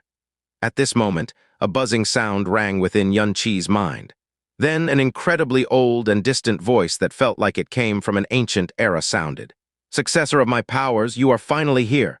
This voice is Xianxia quickly shut his eyes. As he concentrated his mind, he tried to respond with his thoughts. You're the evil god. That's right, the seed you had just consumed contains a fragment of my soul that I left behind. I waited many years within this small world, and finally waited until your arrival." Xianxia's heart stirred and then blurted out his thought. "Could it be that the small world that I'm in right now is something you established back then?"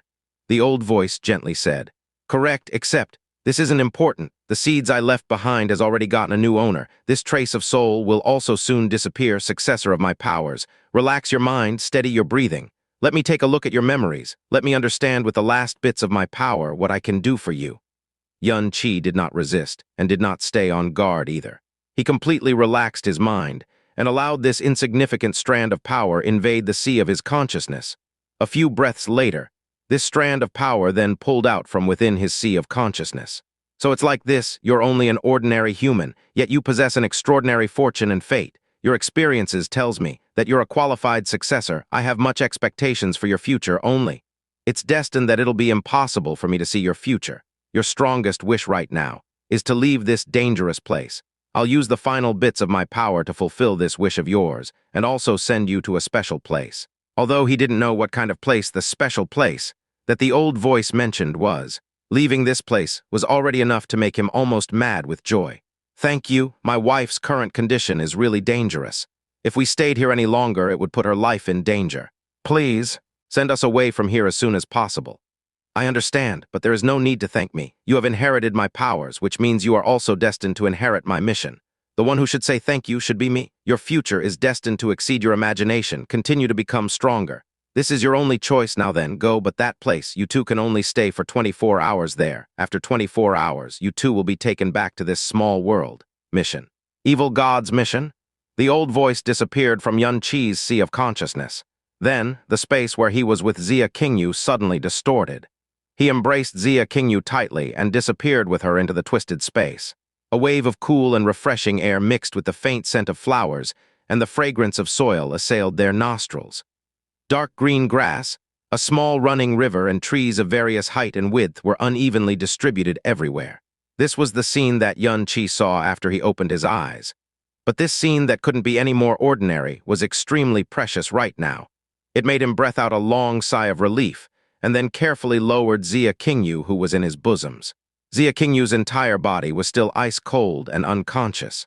Her aura was still delicate, but this change of environment alleviated a great deal of tension from her serene face.